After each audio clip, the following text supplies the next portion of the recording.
So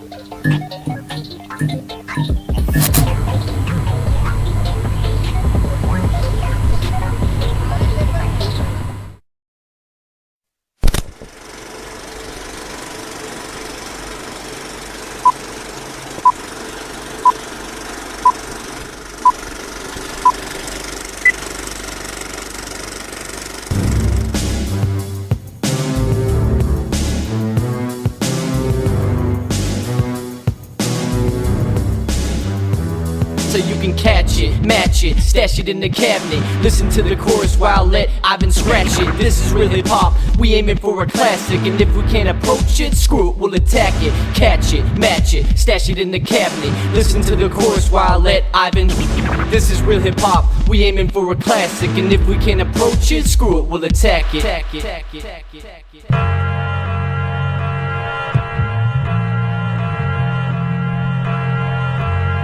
What you know about classic music? What's going on, everyone? Welcome to the Retro Wrestling Review Series. Today is recorded. I don't know when you're going to see this. I'm probably going to be in North Carolina, chilling at the beach while this video's out, while everyone else is just killing themselves. So that's nice. going to be awful. Nice. You little bitch.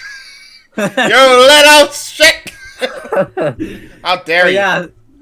How dare you chill at the beach while we're busting our hump during the week of the day of wrestling madness? How dare you?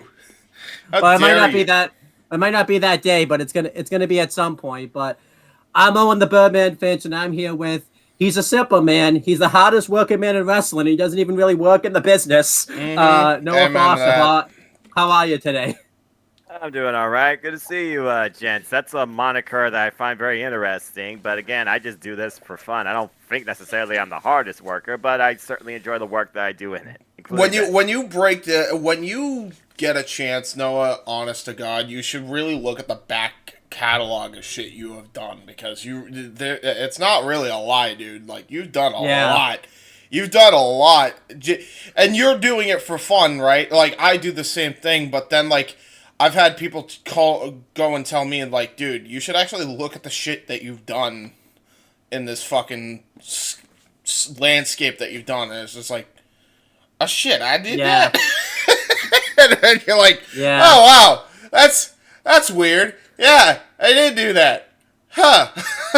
I guess I'm just not one of those that looks back at what he did, but just looks towards the next opportunity to just do even more, even better. So yeah, that's fair. That's fair. He likes to look ahead instead of looking back. I respect that. So. I respect that too. And I'm here with the person that produces all my stuff, the main person that edits all the stuff FTW related, James the He-Man Hebert. How are you today? I got the producer hat on. It's a Buccaneers hat. We're not having that. We're not having that conversation again. We already had that conversation once. So we did already have that conversation once. Yeah, I need to get like a fucking hat just for lulz now that Noah just mentioned it that just says producer. That'd be awesome. That'd be a good one. Yeah, you should be able to set up something like that on Teespring, like a friggin' flip black tee or whatever they call those hats. I don't even know what they call hats anymore. So today we're covering Double or Nothing 2019. This is kind of a mutual pick. I know, James, you brought this idea in mind, but if you remember, we wanted to try to do this last year. Yeah. I actually have a story about this. So let's talk about this. This show, by the way, review-wise, is cursed because every time we try to review this show, something always comes up. Because if you remember, James, I don't even think when we actually reviewed the show in real time, it was like a month after the show happened, because I think I went away to North Carolina like the day after the show aired. Like, pretty much, yeah. And we watched this live in Johnny's as it was going down. Yeah, that's like and then I think I had to watch the show again because obviously it had been a bit. And I think, too, we wanted to have Indie Force on, even though you guys weren't Indie Force at the time, but you were still some version of Indie Force. Pretty much, yeah. So shit just didn't happen the way we originally planned it. Now, we finally doing this review. It took us long enough. But hey, you know. Well, no, there's more to the story. So the original, by the way, which we will talk about, but This is when we were using Skype. Noah and I's audio was fine. Unfortunately, your audio Oh fucking my sucked for some god! reason. Oh no! Oh no! Oh, I remember this day, Noah. You had. I don't know if you even remember this because you say you don't even look back on your shit. I remember how bad the audio was, and it might be the only time where I've seen you legitimately pissed because you were just Me? like, no, Yeah. Noah was just bullshit. I'm like, what the Yeah. fuck am I working with here? Like he could. I've never seen a scowl like I saw with Noah. But we had to work with what we had. I honestly don't remember that. It was It happened. actually funny going back and watching it. Yeah, But- it was a very craptastic review. Put it that Yeah, way. so As things happen, I suppose. Yeah, shit but then happens. last year we tried to do this retro, but then of course that was the week I had to work every day. Like the first week, legit, I had to work every day, so I never was able to watch the show. I was trying to watch the show and I just wasn't enjoying it because basically I there was just no way we were gonna be able to watch it like before we did the retro. And I'm like, I'm not enjoying this. I'm not having fun. Let's just do this next year. Do it next year. What a freaking hold off. Yeah. Well, then Pretty next much. year happened. Let's go through this.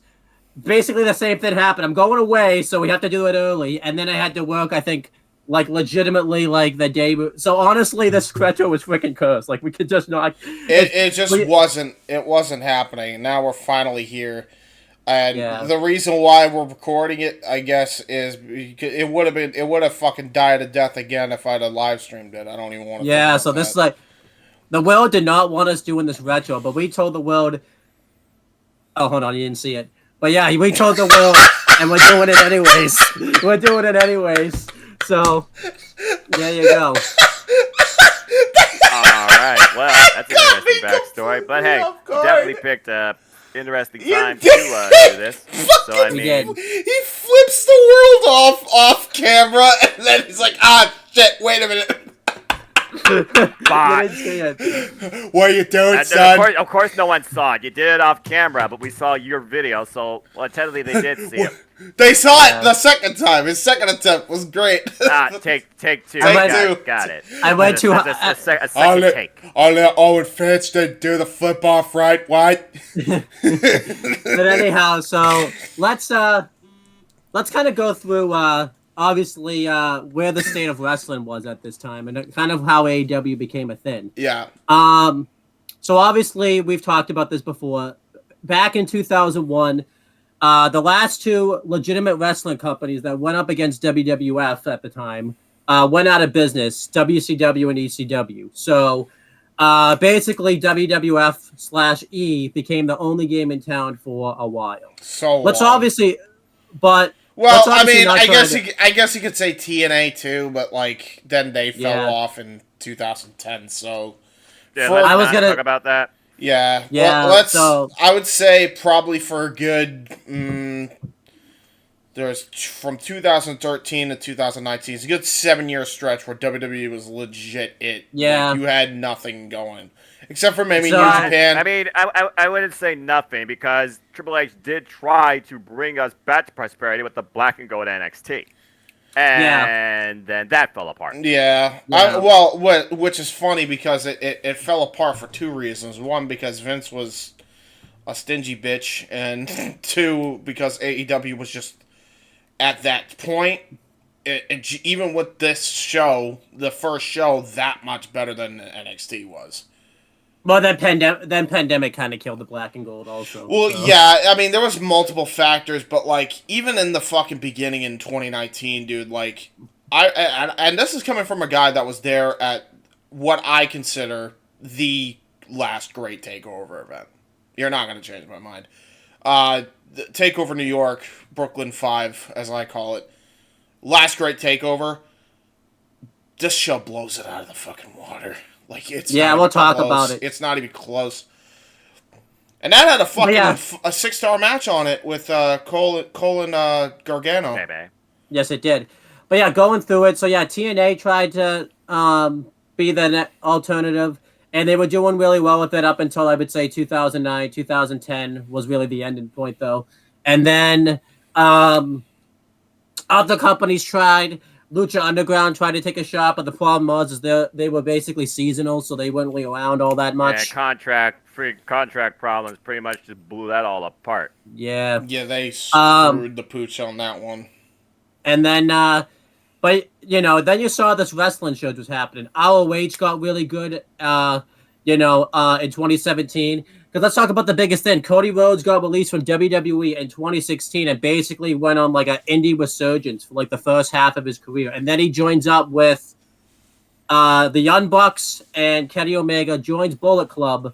And basically they just started changing the world. I mean, let's obviously talk before that anyways. The Elite already kind of were changing the world. They started their YouTube channel, I believe, in 2016. Yeah.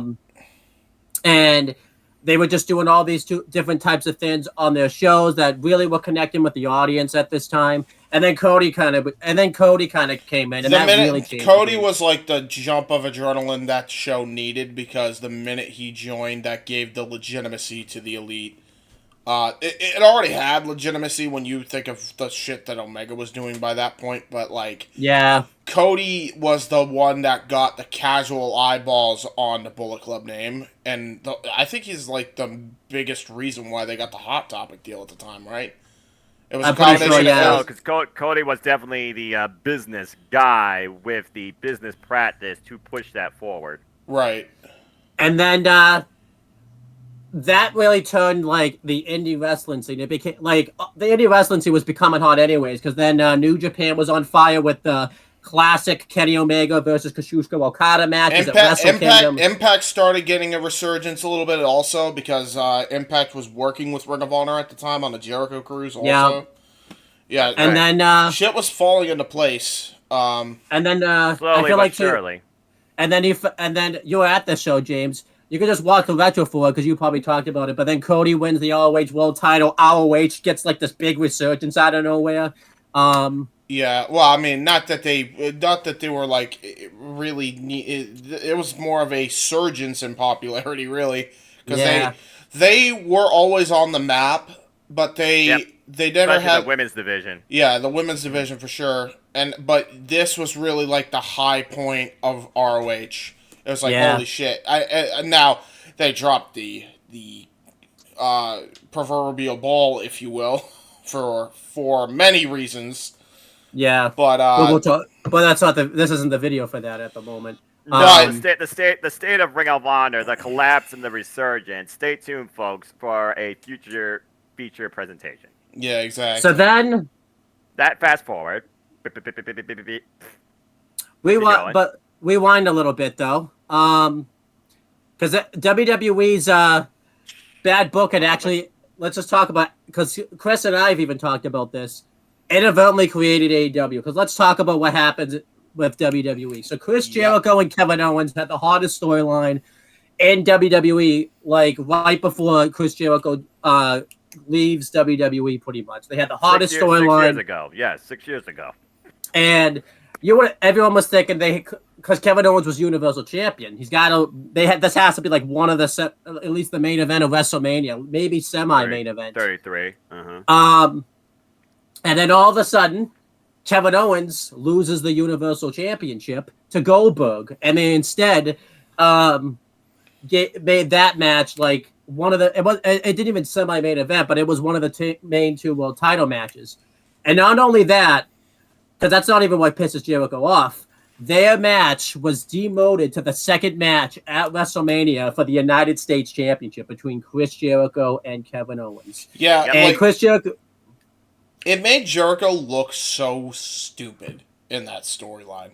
Like, I'm going to cost you the world championship to a guy that I don't even like for shoot.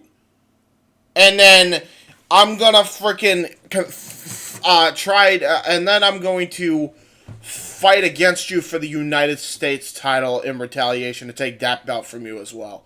Why not take the world title belt from him at Mania? Yeah. Other than Vince didn't want it because he wanted Brock and Goldberg. It was so, like, I am sick to death of WWE. Please, somebody come out and fucking be an alternative. God, please. Yeah.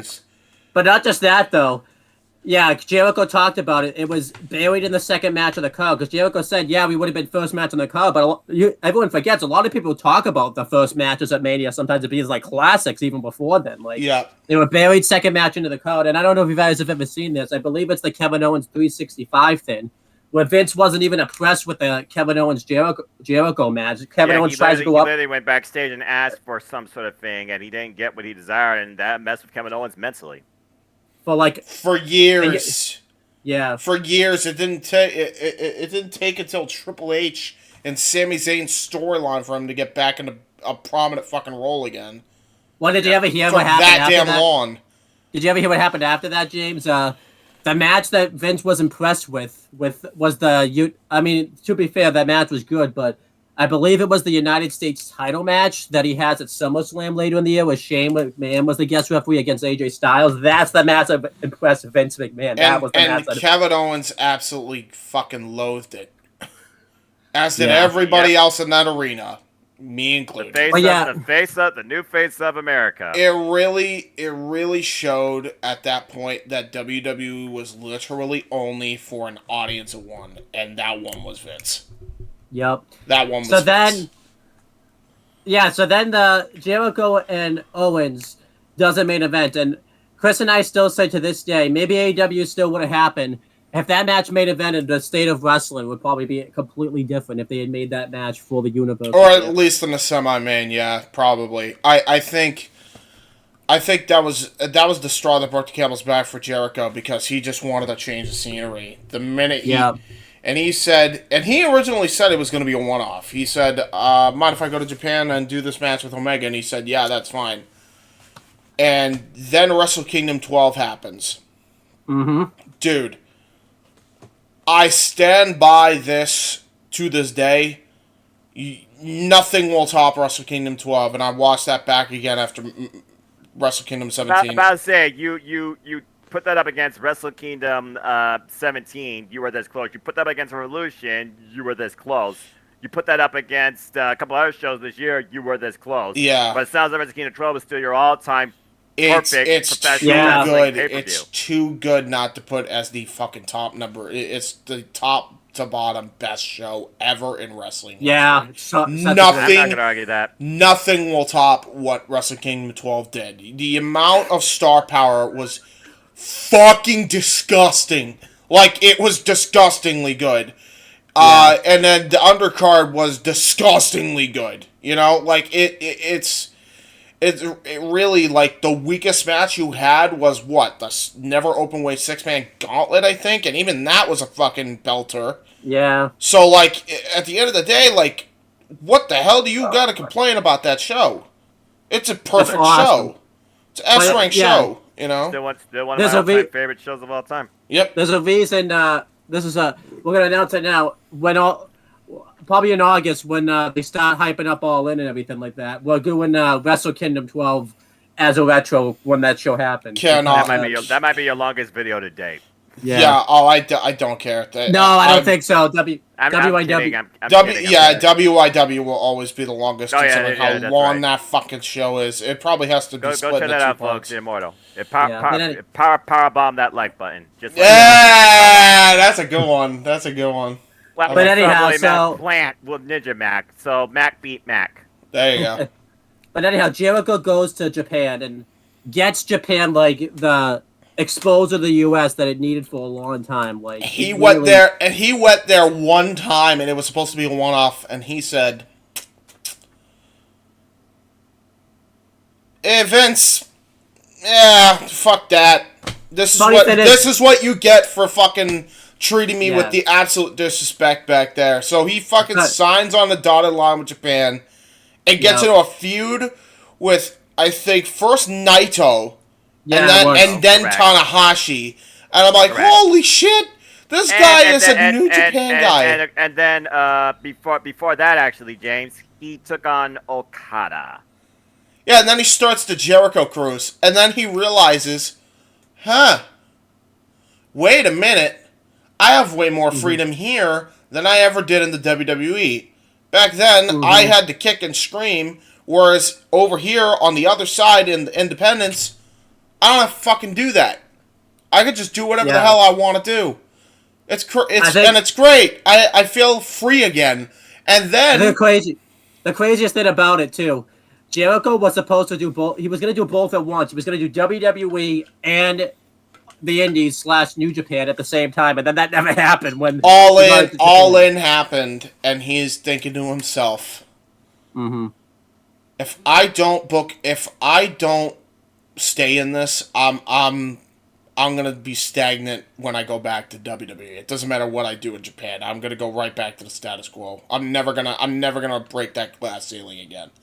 What happened. And he knew it. So he went to All In, and he attacked Omega and set up their second match on the cruise. Which I don't even know what happened to that match. No, do you know what happened? No, to that match? It wasn't. He didn't fight him on the cruise. It set up a 6-man. I think it was Jericho and the Bucks versus the Golden Glovers and the Golden Lovers and who? Yeah, I don't know who. You would have to go back to the trailer because he set up a match with him and the Bucks taking on the Golden Lovers and one other. Probably Okada. No, I don't think it was Okada. I don't think so. Naito or Tanahashi, maybe? It might have been Tanahashi, now that I think about it. Yeah, maybe. That sounds like it's a fucking barn burner. But anyhow, so... Anyways, here we continue go. the timeline of the Genesis that became AEW. Okay, hold on. I think I'm about to find it. So it was... Hold on, it's like a 4-night thing, so that's what don't worry about it. I'll just get We'll find it in post. I mean, I'm sure someone in the chat or somebody I just found it. It was Cody, Kenny, and Marty Scurll versus Jericho and the Young Bucks. Oh yeah, that's right. In the Bullet Club. That makes sense because that's the freaking hostilities. Yeah.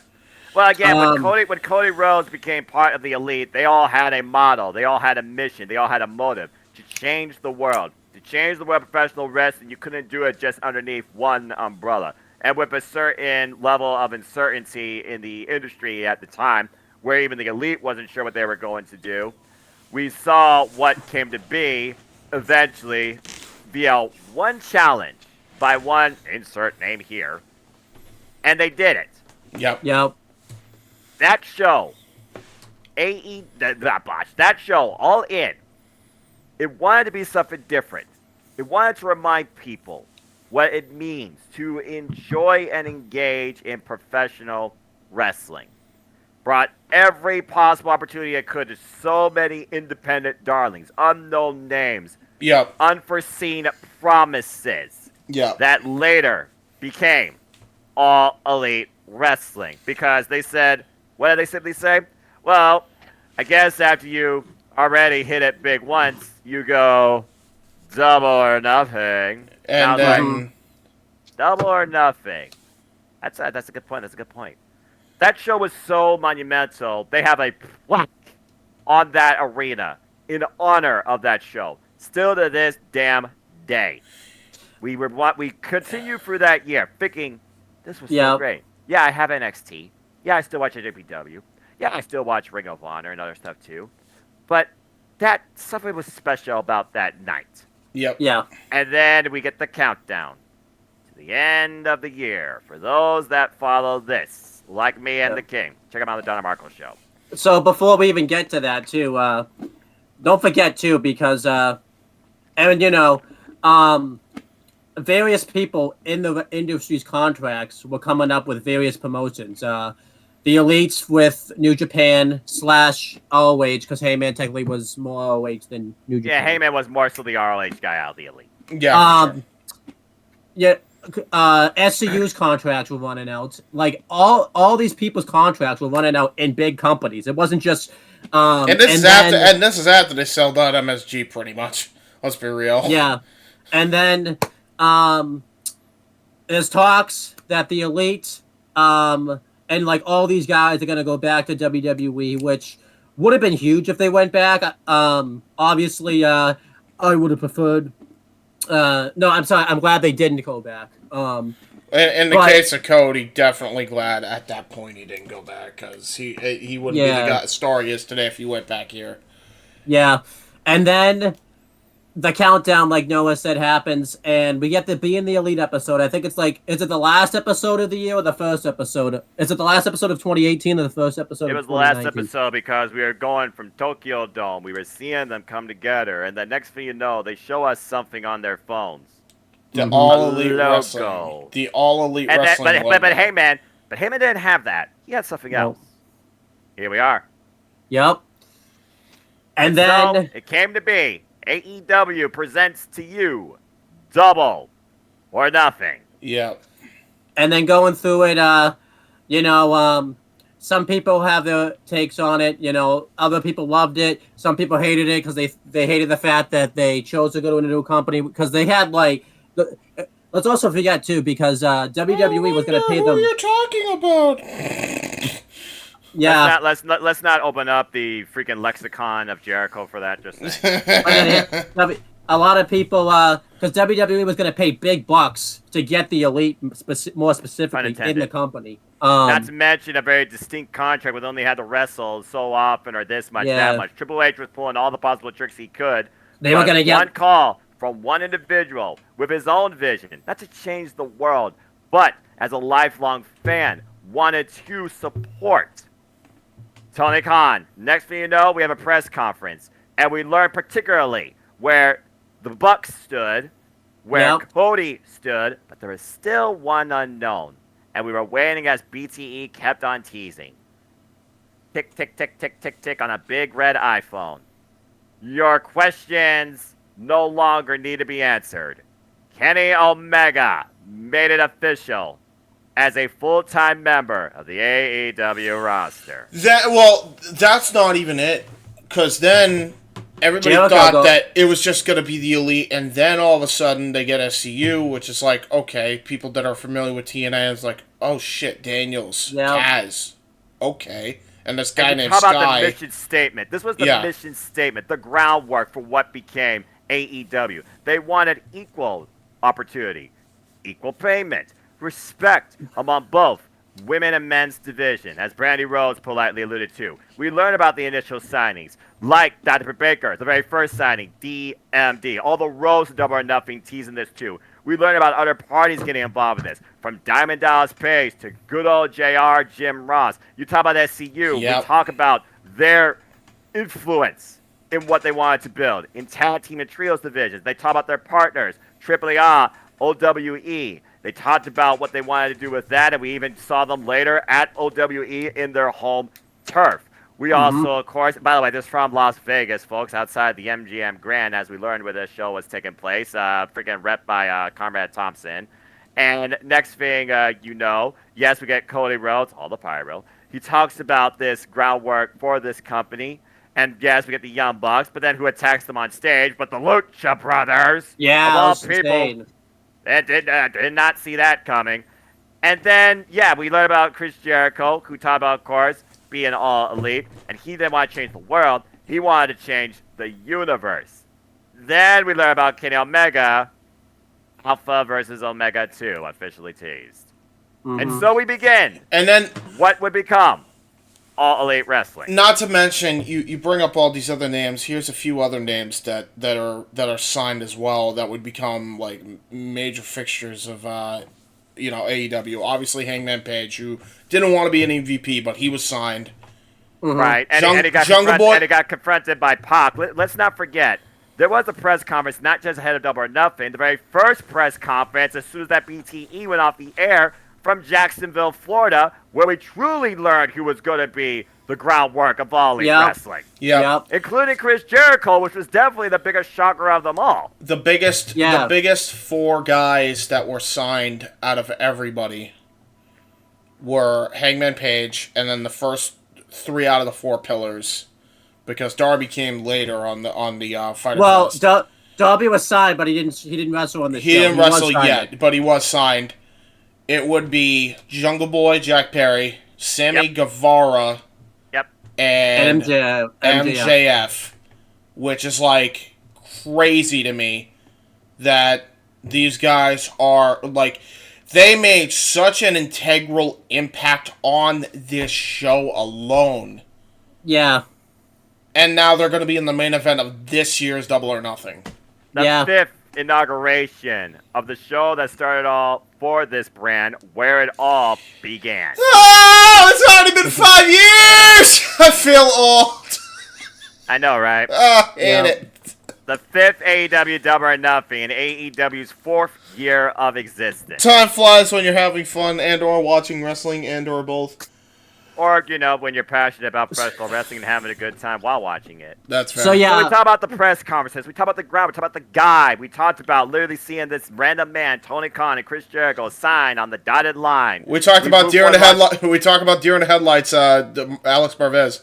What? Yeah, we learned about one Alex Marvez, who apparently was a key factor in bringing on good old JR. And, of course, we also learned that Tony Schiavone, Wow. he said he was all... Yeah, for those that don't know, Alex Marvez, very respected journalist and broadcaster. He is the reason why we got good old JR in All Elite Wrestling. Because he told that Tony Schiavone, hey, he works here. Y'all used to be friends, and, you still on good terms. You want to come back and maybe do some work with him because WWE burned out JR. It was clear as day. And, of course, he went through a loss using his life partner. But he still has a love, a passion for this, and wants to be a part of this change. Dude. Next thing you know, we learned about the broadcast team and Excalibur, of course, who has history with the Young Bucks going all the way back to PWG. We also learned about the global influence they try to bring to this show's presence. Yeah, Tokyo Joshi Pro as well. And Jack Whitehall being part of the AEW Championship. Dude, Jack Whitehall. I'm still wish real quick, we're going to talk about him on the show, but that's one name I wish they stuck with. I wish they kept Jack Whitehall. He was phenomenal. I say to this day that Jack Whitehall probably should have been the Mean Gene of AEW. He was that fucking good on interviews, countdown shows, the title presentation. He didn't look out of place at all. And it's fucking funny because I knew Jack Whitehall from the Sidemen videos. Like, that's how I first discovered Jack Whitehall. Was on a Sidemen shoot. So, and I've been a fan of his ever since, right? But, to see him just be contracted that one time and just take to pro wrestling like he knew everything. He did the fucking homework if he didn't know everything, because he didn't look out of place at all, dude. Shout out Jack Whitehall, dude. Seriously, I can't wait to talk about his shit. You saw the Before the Bell special as we learned about AEW and they're building it. QT Marshall, of course, being influenced. Cody Rhodes challenging his own brother. All those vignettes. I love my brother. I still go back and rewatch. Y'all know I recently rewatched Double of 2019 because I'm all Elite for life. We also learned, of course, about Nyla Rose being the first transgender signing. A very unique foundation where AEW, again, truly is about...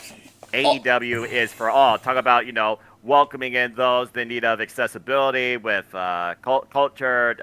Sorry, I'm forgetting the name of the company. And, of course, we talk about, just all these little road to vignettes. Cody Rhodes, of course, executive vice president. We learned the Bucks, executive vice president. Kenny Omega, executive vice president.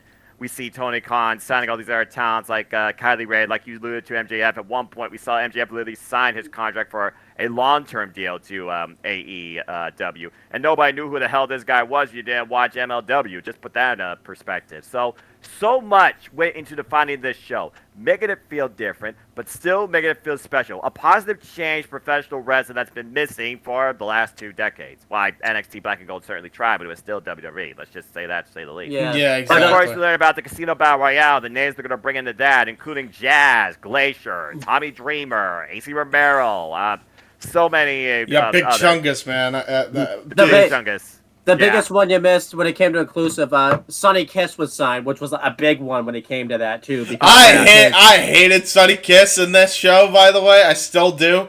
I thought he massively improved because he never did whatever the hell that move was. Yeah. The less we talk about it, the better off we are. And then of course we learned more about the card, like you said, the Joshi Pro influence with one Hikaru Shida, because we didn't know nothing about the other 5, but we knew Hikaru Shida once was a running partner alongside Kenny Omega, and also the Petite Rico, where Kenny Omega said on video, if I was ever involved in a gender match, she is my partner of choice.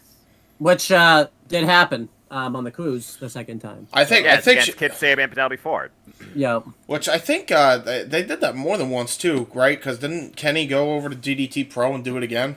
He I'm did. pretty sure, yeah. We learned more And then- about the women's Which division as we saw. Which fun fact, that's how he discovered Konosuke Takeshita as well. Takeshita, that's how you discovered him? Yeah, he fucking went over to DDT. He's like, this guy's great. And he's like, hey, Tony, sign him. Great. Now And then, he's AEW. did. We learned about, of course, the Lucha Brothers continued bad blood with the Young Bucks to the point they attacked them at an independent show. They also faced them in Mexico. They faced them countless times, apparently, in their illustrious careers. The closest pairing of two brothers that you will ever see in tag team wrestling. We learned more about the additional talent being brought for AEW in Ali from Impact, a hell of a write-off angle. We learned about her and Brandy having a program. We learned about BTE actually even played an influence in this because at one point the best friends and then Heligo and Jack Evans, parties on both sides, they were pissed off because they were only like, oh, we're just in the Casino Battle Royale. We're not even on the main card. What the flip? So next thing you know, they argued for the main card. They got a main card spot. Tag team title match, as we saw. Don't forget one thing. Best friends threatened to kill the Unbucks family if they didn't get on the... That's correct. Yeah, threatened to kill. To be fair, Craig, get in me boots! To be fair, it was New Japan Pro Wrestling best friends that I thought were on the verge of collapsing on each other, okay? Especially Chuck Taylor, because he's the hothead. Well, they were actually gonna... That's the thing you don't know. They were gonna break them up as a tag team until they signed with AEW, and AEW kept them together as a tag team, actually. So... Thank Christ. I'm going to say that out loud because, good Lord Almighty, respect the best friends and their work ethic. They carried the damn pandemic, for those that didn't know. They did, yeah. They wrestled... big time. Did they wrestle, like, 4 matches in, like, the same night, pretty much? Yes, like, I think so, yeah. Yes, they literally did. And we learned about the Nightmare Factory and what that's about. There's so much going into this show alone that teased what you could expect maybe when this thing gets off the ground. And I think unless I missed any other prefixtures, then came the day, May 25th, 2019, in Las Vegas, MGM Grand, 12,000 plus on hand, as we had Chris Jackson, wife and daughter, sing the American National Anthem. By the way, the actual American National Anthem, the Star Spangled Banner. Yes, about time. But before we get there, oh yes, the buy-in. There's some things I want to talk about first. Go ahead. Because I was obviously I watched wrestling outside of WWE before, but some of these guys I was new to, so I wanted to obviously highlight it. As James knows, I think it was like maybe the week before, maybe a couple weeks before, I didn't even start watching like the parties and stuff because that's, as you know, my schedule can be pretty busy, especially when I was like towards my final year of schooling at that time, so I had to put all of my effort into that and stuff. Yeah. And obviously, as like we said, we're trying to not talk about it on here. Right. The friends that I have in the wrestling community are mainly WWE guys. They don't really like AEW all that much. So when this company started up, it was pretty much I really didn't do much research on it, obviously, just because I wasn't really around that background to really do that. So then eventually I was at home. I started watching the videos, and I was like big into it. I think me and Cindy did a state of the address on NXT versus AEW and what AEW could be, if I remember correctly. Yeah, because they were announcing they were going on Wednesdays not too long, and I'm like, well, they did. AEW is very calculative, or it was just crazy timing, because like, people say to this day, like, if you were to go and watch NXT for any period of time, like Noah and I did, the Black and Gold, you would know that WWE was egregious when it came to changing the personalities of the characters that we fell in love with on NXT, and it was constantly a problem. Mm-hmm. Yep. And I think the straw that broke the camel's back for a lot of people that just tuned them off completely from NXT, and it showed. It showed in the ratings on the network. It showed in the ratings when they went to the USA Network. when they fucked over the War Raiders. Yeah. Here's another thing, though, to consider about when you think about the timing.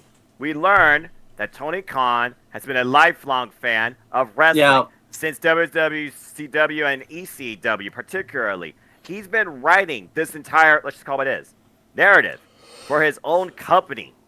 His pretty much entire life, the last 25 some odd years. And he's put a lot of that into practice, as we've seen today, and still does. So he actually fantasy booked, quote unquote, James, his own wrestling company. He did. And now it's a reality. So we actually missed a big thing, by the way, before we even start the pay-per-view, because I feel like we can't ignore this. AEW, I think like a month before the pay-per-view happened, they got the deal that they have now with TNT. We can't overlook that. They launched TNT. That's right. Dude. So and that was the big thing. Because not to mention, Double or Nothing sold out. Let's also talk about this. Double or Nothing sold out in record time once again. In fact, it surpassed what they did at freaking All In. They got a deal with ITV in UK. They got a deal with TNT. They got a fucking Fight TV deal and package for the rest of the damn world, which was unheard of for an upstart. It never happened. It will never happen again. Freddie Prinze Jr. He could more than try to prove me wrong, but nothing is going to top what AEW did. Like that was just the perfect set of circumstances. By the way, this is all happening like right after fucking Triple H in a spiteful speech on the Hall of Fame called AEW a pissant company. Mm-hmm. That wasn't even a month before this happened. All those announcements just started happening right after Triple H said that. He put his foot... Talk about putting foot in mouth syndrome. Holy shit.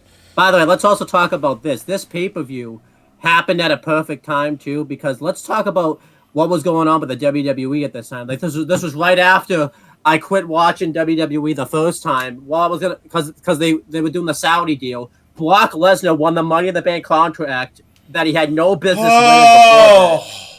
And they also unveiled the 24/7 title, which everyone was very critical of. And they were building up Brock. They were building up Goldberg versus The Undertaker that nobody wanted to see. Like WWE was really dropping the ball at it. And by the way, you just injected my memory bank with a lethal dose of cringe that I wish I didn't have to relive. I mean, at least they gave us Seth freaking Rollins versus AJ Styles for Universal Championship. What a great one-off. And what did it lead to? Oh yeah, the fucking Rollins getting.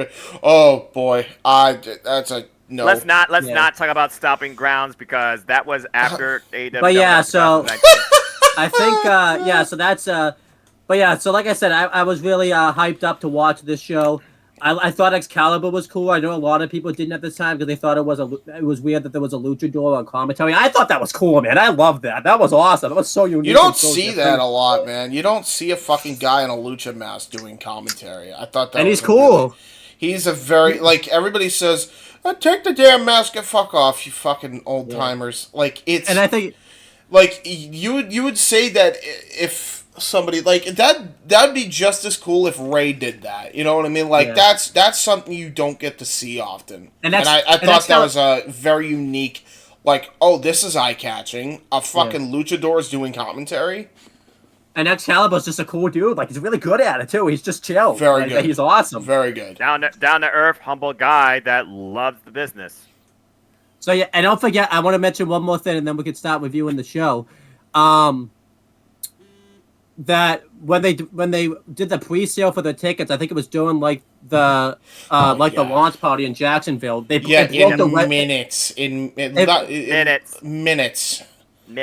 the website to the point where they had to like say, we have to basically do a second pre-sale because it broke the website. Hey, let's talk about this too. So some of the stars that were fucking there are like you're talking like celebrities were there, wrestling personalities were there. Fucking like the biggest one that really caught my attention with how big this show was generating buzz.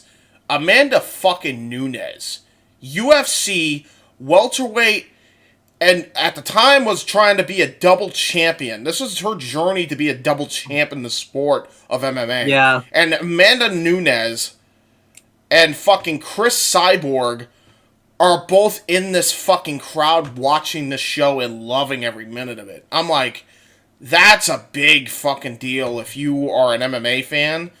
You're getting fucking UFC start, and they didn't even pay for them to show up. They just showed up because they were fans of the show.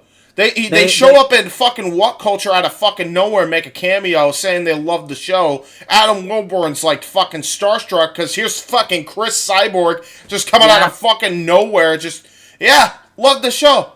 And he's like, I mean, you're at the top of the world. You gotta expect the UFC is gonna have some sort of intrigue in looking into it. I guess so. They also did Starrcast, which was a 2-day event before this, which was a huge thing. It was basically the WrestleMania Access, but except they did other things with it. Let's talk about too, because how big this was.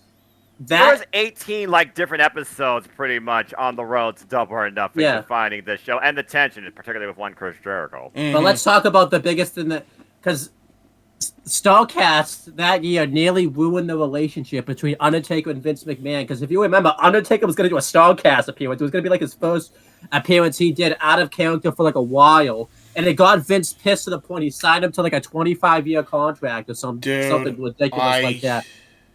And like Vince was so pissed about it. Like they talk about it in the Undertaker's documentary, his Last Ride documentary. Being where Vince, they don't mention what it is, but you know what the story is when they talk about it.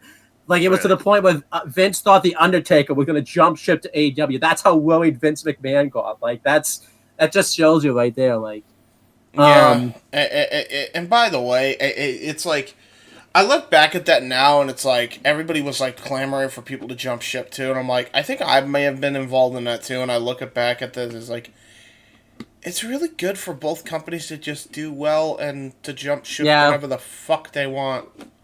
Yeah. Because then it's an overall healthier industry. I know. Go, Maxwell Jacob Friedman. It's just good grief. Yeah. I mean, it's just selfishly, like, obviously, because I do WWE Aftershock and stuff, I get to talk about them more there. But now that I'm doing both shows again, I get to talk about them both everywhere. So it's like, I get to talk about them. I got to talk about them here, there, everywhere. So you call yourself the talking head for a reason. And like I said, I passed off the spark to y'all, and you all have done it well. I respect that. But I'm happy to help when I could. But anyhow, so I think we kind of covered everything like behind the scenes before the show happened and everything like that. If there's anything else we'll cover, I'll make sure we'll cover it. But I feel like that's all the big things, pretty much that happens of how AEW. The foundation, the excitement, the presentation, the absolute investment, the engagement, the absolute overall just observation. I mean, you could say whatever you want. This show called Double or Nothing by this brand, AEW, that defined themselves to be a new weekly standard professional wrestling to happen at a later time and date, too. It was a first, and it was a hell of a first that continues to deliver to this day, even under controversial means in this past, like any company does. And again, can't stress it enough. The fact that this brand, not the show Dynamite, this brand, 2019 to 2023. This brand, 4-year legacy, elevating and redefining the game. Which, by the way, could get news keeps breaking about that show, which looks like it's in the positive direction as well. Finally, again, including but not limited to the idea that I pitched like ages ago, where they might be taking their special shows to Discovery. That's a big rumor. Yeah, but that's a big one right now. Before we get to any of that, let's cover the show. No, I'm going to let you host this thing because you actually took the notes and everything like that. Start us with the buy-in. So, of course, the buy-in was available across all the YouTube outlets, TNT's YouTube channel particularly, and it started off, I believe, with our very first ever match in this company's history, and that was Sammy Guevara versus Kip Sabian. We didn't know high nor tail about it. It was a battle royal, wasn't it? It wasn't a battle royal because it was a battle royal. I focused on the main show, so apologies. But yeah, this new idea, unique idea, the casino battle royale, as participants came out based on, well, pick a card, deck of cards. It was literally about, the spades, the diamonds, the hearts, The clubs. Okay, there it is. I almost forgot what The card. clubs, and then the Joker, would be The the Joker last that came out at entrant. the end. Yep. Names included but not limited to in this thing: Joey Janela with Penelope Ford, Luchasaurus, Tommy Dreamer, Glacier, AC Romero, Marco Stunt. Trying to figure the other names before the actual key. Yeah, Sunny Sunny Days, Sunny Kiss. I got Sunny Days. I got the list here too. We have Dustin Thomas, Brandon Cutler, Michael Nakazawa. By the way, that's right, the oil guy. We have to talk about something, by the way, because this battle royal should have been a nothing burger, because I get what they were trying to do, everybody all inclusive, because he even had a fucking legless man in there, which was admittedly pretty cool, right? Which I don't think they've ever done since. I don't know how the guy lost. He's got no legs, and somehow he's losing. That doesn't even make sense. I mean, he did get thrown over, and then AC Romero got. Yeah, but you have to have both feet touch the floor. But how can he lose when he has no feet? Yeah, that's actually a great point. Well, his body landed. Yeah, but he doesn't have feet, so it doesn't count. He stays. Technicalities, all right, technicalities. You had Jimmy Havoc. Yeah, we'll talk about him. With a staple gun of all things, because go figure. Yeah. But yeah, long and short of it, like, it was a unique idea. It shouldn't have worked, but it did. But the reason it worked was MJF. Because exactly, that was the key player in the whole deck. Like he got heat on everybody. Like everybody. Yeah. And like especially the legless guy. Like he was getting heat for beating up on this dude, and he came in with a live mic and literally tirade everybody in that ring. Right, he was phenomenal here. Like, if you had never seen, this was your first introduction to AEW if you watched the pre-show, and it's Maxwell Jacob Friedman running down this basically island of misfit toys in the fucking ring, and just looking like the biggest prick doing so, and he's a star immediately, and he's James, you and I. If you remember, great. you and I pointed. I think you and I talked about him the most when the match was actually going on in real time. Like how great MJF was. He was amazing then, and he was what 22 at the time. He's 22 years old, I think. Because 24. He was 24. Oh, yeah. Okay, yeah. Yeah. But speaking of 22, as we learned, this unique battle royale was not just about suits of 5 and one Joker. There was another one involved. In one, Hangman Adam Page. When we fought, came down to Hangman Adam Page and Luchasaurus. MJF tried to pull a Royal Rumble. Sneak in. Fought eliminated Hangman. Didn't happen. Yeah, Luchasaurus was great too, actually. Yeah. By the way, that choke slam to George Janela through the table and Penelope Ford screamed. George Janela exploded. Yeah. This was that was ridiculous, dude. There were stars in this show. Like MJF was the star, but you had Jungle Boy, Luchasaurus. Yeah. You had Marco Stunt, Luchasaurus. You had fucking, good. You had a really good showing when it came to AC. I thought he had a great showing. I wish they actually signed him. I agree. Going through it real quick. Like if I had to say, looking at the thing right now, the biggest stars in the match were MJF. I think the biggest thing I like that he does is when the match starts, he goes after the guy with no legs like right away. Immediately get the heat. He gets the heat immediately. It's like, this is what a heel should do. When you saw this guy, you were like, oh shit, this guy, I might legitimately hate his guts. And then other people that were standouts. Michael Nakazawa with the oil thing that he did, that was cool. Yes, because he couldn't get freaking gripped. Yeah, dude, for months, the Mikes and Casey and I did Mr. Libido. That's what we called him, Mr. Libido. Yeah, and then I feel like too we've been undercutting this. The debut of Sean Spears. Yes, that's right. The Sean Spears came back out of nowhere. The perfect 10. I think the way they do it too, because we didn't talk about it, because they hadn't worked out the format yet of how they did the entrances for the rest of the deck of cards. They would just come out themselves. Obviously now they've gotten that time better, but this is actually the one that they did really well, because what they did was they had all the decks that came out with Sean Spears' deck of cards.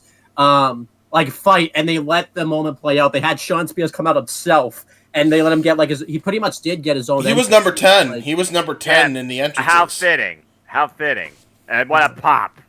And then, Billy Gunn looked really cool. I think you really get to see how big Billy Gunn was, because we never really noticed his size, obviously, because he's now do that man justice. Seriously.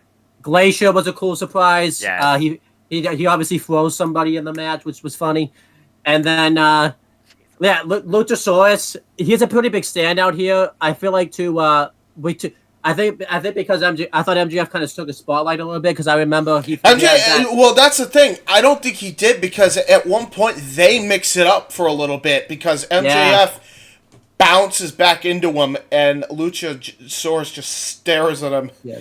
And MJF shits himself and takes him out. Dude, his reaction was perfect for Lucha. And if you'd never known who Luchasaurus was, MJF made him a star in that moment. You knew who Luchasaurus was right after opposing dinosaur that apparently has a dinosaur Lucha man does dinosaur Lucha things. He was cool, but I feel like his breakup performance was more in Fight for the Fallen a couple months later. Oh yeah. That was his coming out party. Yeah, we don't talk and then about that, Sonny Kiss, obviously, we talked about that one kind of already. Tommy Dreamer was cool because Tommy Dreamer just basically does whatever. He goes everywhere though, because he's worked every company if you think about it, except he WCW. Really no, he worked WCW for a bit. He was a jobber in there. And then I feel like the biggest one, because we hated it at the time, I feel like too, James and I didn't necessarily hate it. We just didn't really know what was going on. Was Orange, Orange Cassidy. Was it Orange Cassidy? That's right. Yeah. Because he did. Yeah, because he was just kicking. Because don't forget, James, we thought at first he was the Joker. That's why we didn't know. We were confused at first, because he just comes out and before that, I only knew one match Orange Cassidy was in, and funny enough, it's an intergender match against Smiley Kylie. Yeah, but we didn't know it. We didn't really know, because we hadn't seen Orange Cassidy before, and we thought he was the Joker at first. And apparently, now that we know Orange Cassidy, he just waited a while to come in the match because of his gimmick, and he just got himself eliminated because he didn't really care. So it's just he's like whatever. Which is fucking hilarious, because now he's like one of the best wrestlers in the world, unironically. Yeah. So we talked about Paige. The biggest thing we have to talk about Paige. Don't forget, by the way, this was not to be meant to be Paige's match at AEW. It was meant to be against Pac, but then correct. But at that show at freaking UK, where he almost legitimately got injured, Pac went rogue, and when Pac showed up at that January, I blame Dragon rally. Out of Dragon Gate. Thank you. I was like, yeah. You guys keep talking about that, because I gotta get a drink. I didn't realize. No, you're fine. I just remember he never smiles. He's just always pissed. But yeah, don't forget, because Pac and Heyman Adam Page were meant to have a match, but I'm pretty sure Pac was still undefeated. He was in Dragon Gate, so they didn't want him taking a loss, because I think he was going to lose to Heyman Adam Page. So they basically they just couldn't make it work for him to get over to Double or Nothing. And then a week before the show happened, this is technically AEW's first match, actually, if you think about it. They go ahead and have the match at Dragon Gate. I wouldn't consider it, but it's the first match that they acknowledge that kind of counts into their thing. It's two AEW talents officially signed, but it's not brought to you by AEW. So it's one of those things where it's can you really call it that? Yeah, but they did the match in Dragon Gate, where it was where I got to hear disqualification, thrown out. Yeah, and then Pac just basically, since he already took out Heyman and Page, he felt like he did the job he needed to do. He just was going to no-show Double or Nothing. So, it basically opened up a spot for Heyman and Page to be in the Battle Royal. And well, not even just that. Then Private Party, I think, was in this Battle Royal too, weren't they? They were. Yeah, because Private Party made a big splash. They even promoted them, so the Elite went to save Private Party, I think, from a beatdown at House of Glory, which is their home promotion.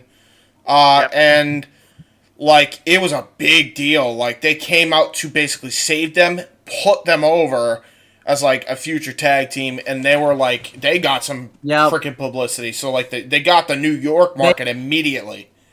They hit the Super Hurricanrana into an Ace Crusher, which became known as the Gin and Juice. Still nowadays, one of the so. greatest tag finishers of all time. Like, that shit rules. But yeah, Flawlessly executed. every but yeah, time. Heyman Adam Page won the Battle Royal, and I think to myself, Eliminate MJF with a buckshot lariat and throwing his ass on the top rope. just imagine, by the way, how much different AEW would have been if Pac had been able to do Double or Nothing. Who was going to win the Battle Royal? Like, because it wouldn't have been Dude, Page, if Pac's in the battle, if Pac and I would say Hangman Pac go would have won, honestly. Pac might have won, and not only that, we wouldn't have got the great Hangman story with him and Omega, and I don't think we get MJF. Yeah, but don't forget, they would have even been. Don't forget, Pac and Page were going to have a match on the show together. They wouldn't have even been in the Battle Royal. So who would have won the Battle Royal? So. Max, yeah, probably. That's a good point, actually. Max, probably. I probably would have gave it to Jungle Boy Jack Perry. Yeah, just think about how much different AEW is if Pac's able to be a Double or Nothing in 2019. It completely changes the company. I think it was a blessing in disguise, all things considered. Looking back at it, yeah, I really do. Especially when you consider the fact too, like, you know, Pac was already a big star in his own right. Like, had he gone over, like, okay, cool, but I think they made the right call in making it the Battle Royal gets the shot, and they make it Hangman Page, and make, like, a whole storyline out of that for him, and then make a whole other rise for MJF with him. Yeah, definitely. Like, that's a big fucking deal. That's the Battle Royal. I think the Battle Royal is 4 stars. I think it's great. Everybody gets to do something in the Battle Royal, and I think too. Even though they hadn't worked out the format yet of the Casino Battle Royal, it's the best. It's honest to God the best. It's the best Battle Royal ever. Because there's not a lot of great Battle Royals, like standard Battle Royals. Keyword, folks, we're talking about Battle Royals, not Royal Rumble. Battle Royals. The only one I think that tops it is the All In Battle Royal, probably. Probably, but even then, probably, yeah, because. But I would say that this one had a way better payoff, though. So that's why I rate this higher than All In. I mean, the payoff for the All In one, though, it was, remember, the whole thing was like, could you get it? Yeah, but I mean, it was also kind of like a gimmick thing. It was like, I finally got in, and it was like a weird, like, pseudo, like, I want to fuck Brandy thing. I always found that it was just weird. Yeah, that's true. And then he doesn't even win. He doesn't. Don't forget, he doesn't even. Do you not remember that, Noah? That was a legit, like, the fucking side story of that whole thing. And don't forget, he doesn't. I remember, unfortunately.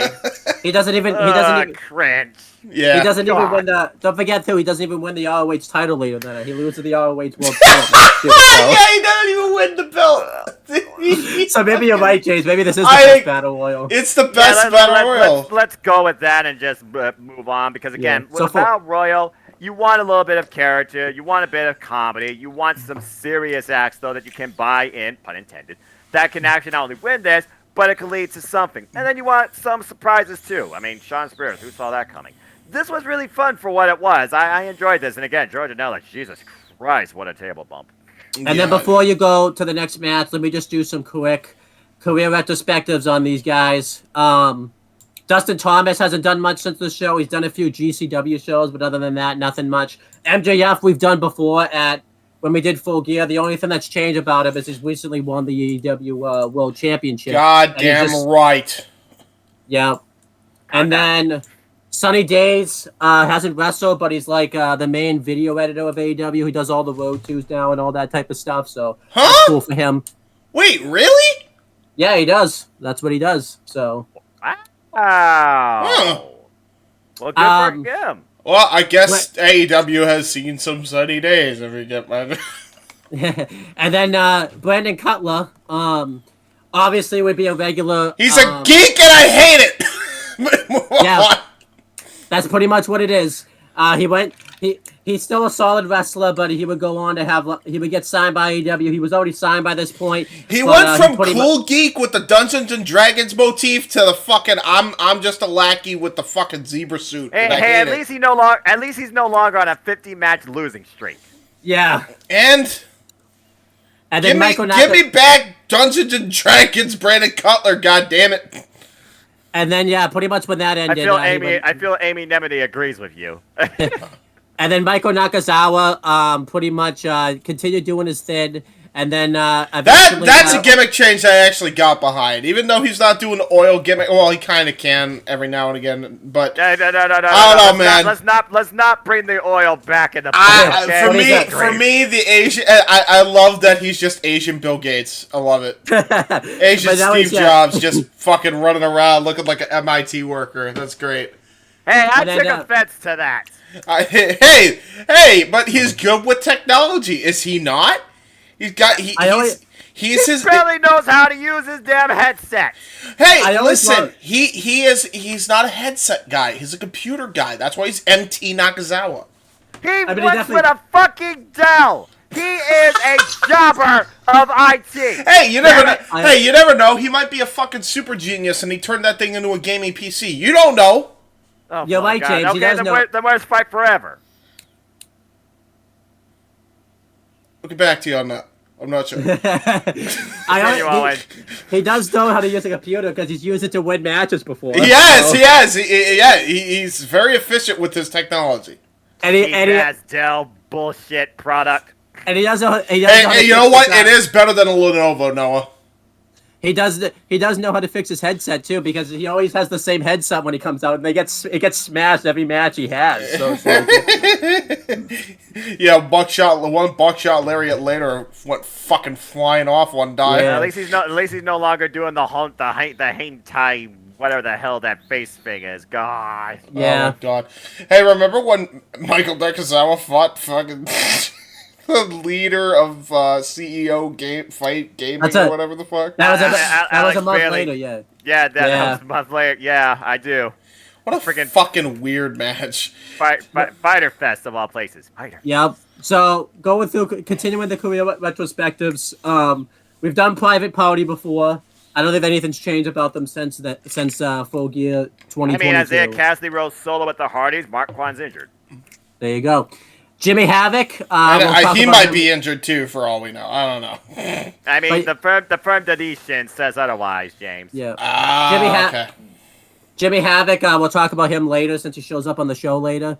Joey Janela. We've done a career retrospective on before. Brian Pillman Jr. would shortly get signed by AEW. He would come in as like an enhancement talent. Then he got signed, and he started teaming up with Griff Garrettson as the Varsity Blondes. But now they're just the Blondes because. Griff Garrettson's nowhere to be found, by the way. And flying Brian Pillman jerseys now known has been teaming lately with Brock Anderson. Thank God. I'm glad they finally brought that in because that was really good at Ric Flair's last match. So yeah. And then we've done career retrospectives on Sean Spears and Billy Gunn before. This was pretty much Glazer's last big thing he's done in the business. He hasn't done all that much since then. Right. He's just chilling. I was just so happy I got to see him do the fucking ice thing. That was hilarious. Who did he do it to? I don't even. It was Dreamer. It was Dreamer. He eliminated Dreamer with it. Oh, there you go. And then Jungle Boy, we've done a we haven't done a career retrospective on him, but since he shows up again later in the show, we'll talk about him. And then AC Romero basically signed with Impact afterwards, killed it in the X Division. Then he teamed up with Larry D, and I just love that tag team. Maximus Chungus. That was the definition of freaking heavy machinery. Yeah, it was. Dude, that was Impact's answer to heavy machinery. Damn it! I wish we get that match now. I want that match so bad. Thanks, Noah. Then eventually AC Romero got released, and now he just kind of works the indie shows. So there you go. That's a shame. I want to see him. I want to see him more. I like AC. AC, I'm gonna beat you. AC. I don't think they even know what to do with that guy. No, I know what to do with him. Have him join Maximum Male Models and be a model like with Otis. Oh my god, no. yeah, Maximus Male Models, Chungus Male Models. Somebody don't do that. Don't do that. Big Chungus, Big Chungus, Big Chungus, Big Chungus, Big Chungus, Big Chungus, Big Chungus. Should we let Larry D join the Maximum Male Models too? He's too country. It wouldn't work. No, but he has a gimmick where he was Lawrence D. Do you remember that? The freaking blue-collar working man. Hey, he can be a lawyer too. Too country. See, he's either too country or he's too snobby. It doesn't work. I mean, lawyers are known to be snobby people, so look at Mark Sterling for crying out loud. Oh no! Don't go. talk about that guy. Freaking phony. And then Luchasaurus, basically him and Jungle Boy teared it up in the tag division. And then they broke up as a tag team, and Christian Cage turned on him. He teased like he was going to go back with Jungle Boy after being with Christian Cage, but then Christian Cage got injured, so they had to put him back basically with Christian Cage since he was hurt, and he joined back up with them. And then they had that classic Cage match at Full Gear last year. That was a match. Yeah, it was. And now he's just back with Christian Cage. He looks like a beast now. I still like Luchasaurus, obviously, but I want him to be a babyface again because you should not boo that dinosaur. That's not very fair. He's a dinosaur. He's supposed to be an imposing force. But he's can be an imposing force as a fun-loving Luchasaurus. Okay, I like big giant forces to wreck with as opposing forces. You gotta have as a heel. I mean, you know. You don't want a giant, softy. He's not a giant softy. He wasn't a giant softy. Was his babyface? He was fucking doing crazy shit. Yeah. Otis is a giant softy, and that was working out for him. Yeah, so. he got a girl out of it. He's getting two. He's about to get another one. He's about to get another one. Whole weekend. Yeah.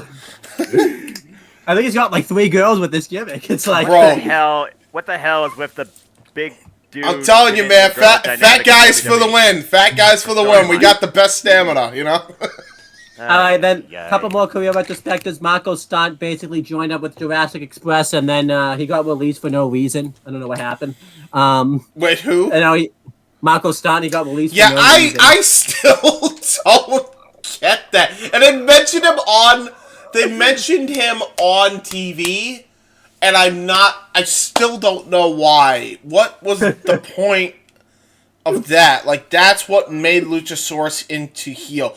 Is he against his will now with Christian? I'm still confused by that. So, what happened to Marco to where Christian... Yeah. Like, I'm still confused by that. Wasn't that a great retrospective? That's a good question.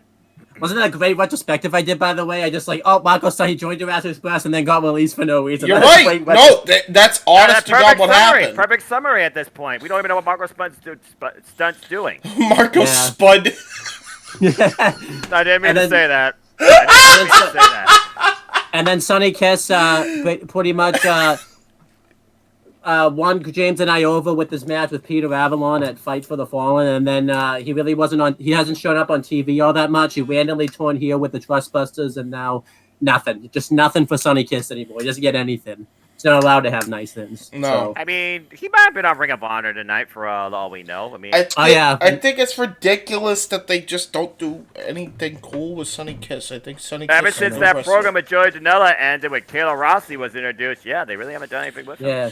And then let's be real. If you're not counting Dark, they haven't really done anything with him since the Cody shit. Yeah. Yeah, I know. And the Janela tag team. Because everyone gets mad when they book Sonny Kiss because they don't like what he represents. Oh, fucking give me a break, you homophobic pieces of shit. It's not that fucking deep. Just let the guy wrestle. I don't care. Have we done a career retrospective before on Tommy Dreamer? Or do we need to do a career retrospective on Tommy Dreamer? He works in Impact nowadays and finished his feud with Bully Ray at Rebellion in the Hardcore War. Nearly canceled. Lost his mother. Oh, wow. Well, I'm sorry about that. Dreamer, so hopefully he finds peace now, not only with this rivalry in Impact Wrestling, but also with himself. That's all I got to say about almost got himself canceled on Dark Side of the Ring, but we don't talk about that either. And then Orange Cassidy, believe it or not, probably became the most, other than MJF maybe, became the most entertaining wrestler out of this match. We never would have thought that 4 years ago. Orange Cassidy is the sleeper agent that the industry did not know they needed. Thank you, All Elite Wrestling. I know we talk about the 4 pillars of wrestling. I think if we did a 5th one, I think Orange Cassidy's the 5th pillar right there. I would say yes. He's been there since day one. He's feuded with Jericho. He's hung with Will Ospreay, and he's held a championship now for 21 successful defenses for practically a year. Most winningest, second most defending champion ever in the history of the company. And then we've done Heyman Adam Page before, so yeah. I like and now that we've done all the career retrospectives, you can take us through the rest of the show. I mean, there wasn't much more to it when they were just hyping up the main card and giving you retrospect as they do, because the other thing on here, it was actually a lot shorter than I thought. It was Kip Sabian versus Sammy Guevara, and the only thing I can remember from that is we learned Sammy's local. He flies. Kip Sabian, he's super bad. I mean, he was coming out by himself, by the way. Very good, very underrated technical wrestler. Yeah. It still is to this day, in my opinion, with this new character as well. But as we saw, these two had a great back and forth aerial match. And here's the funny thing: why Sammy's become a guy, a pillar in AEW, it was Kip Sabian who got the win in that match. Kip Sabian got the first ever singles win in All Elite Wrestling. Yeah. And Sammy didn't know where he was going to go from there. It was an okay match, though. I enjoyed it for what it was. I thought this. I actually loved this match. I thought it was great.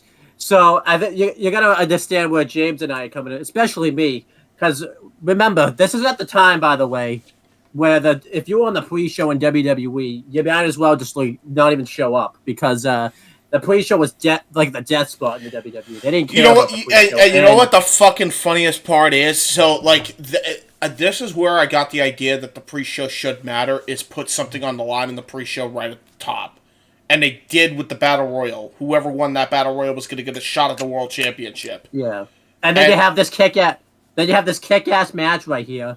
And I think the reason is, like, they were doing stuff on a pre-show that you never would see on the pre-show. Like, Sammy Guevara does a guillotine 450 across the barricade onto... That was fucking insanity. Was insanity. Yeah, so, like, this match was great. I gave it, like, 4 stars. I loved it. I thought... It really changed my mind on how I feel about the pre-shows. Dude, you had 4-star fucking pre-show matches on the fucking. This is a pre-show.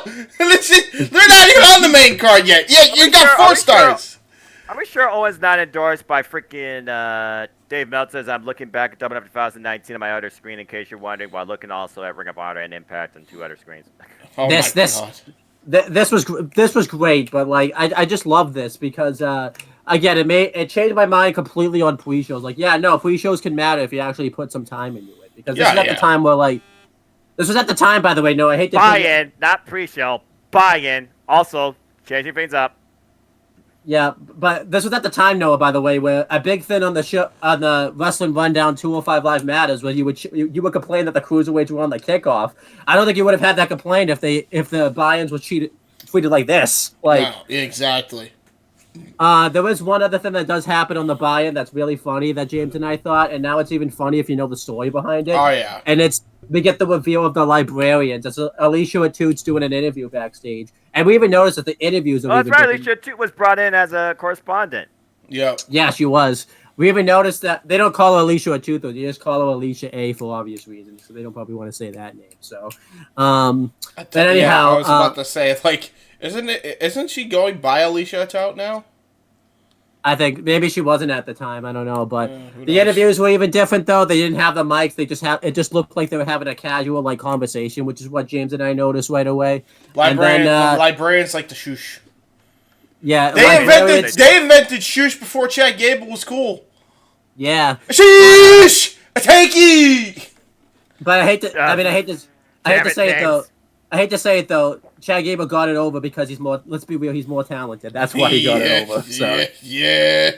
Well, no, Leva Bates is very talented too. Let's not disparage her. She just was saddled with. She saddled herself with. I want to be a librarian. Why? Yeah. You're a great wrestler. Be a great wrestler, please. I beg you, Leva. Be a good wrestler.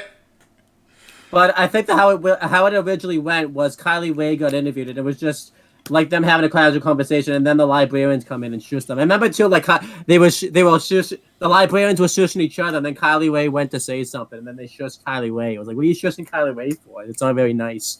I feel like too, you'll like this better because I don't know if you guys will watch. I know Noah probably was, but James, I'll tell you, I don't know if you were watching. Being the Elite at the time. This was basically a rib that they did on Being the Elite that they brought into AEW, where they said that Tony Khan wanted to find a librarian gimmick, so they hosted like a online show. Oh, that's right. I remember that. It's like, we're looking for a librarian. And then Leva Bates ended up joining into the show. And this is so cool how they did this. So they did a thing. This was basically like them throwing shade that they were signing anybody. Earlier in the year, like Cody did a thing, like he signed. He would do this earlier in the year on Being the Elite, but he would just sign these no-name indie talents. Obviously, he never signed them up to like these contracts, but this was like the big thing where everyone was saying they're signing everyone to these types of contracts. He tried to sign Peter Avalon to like a $1 billion a year contract. It was like something ridiculous like that. And then $1 billion a year. Yeah.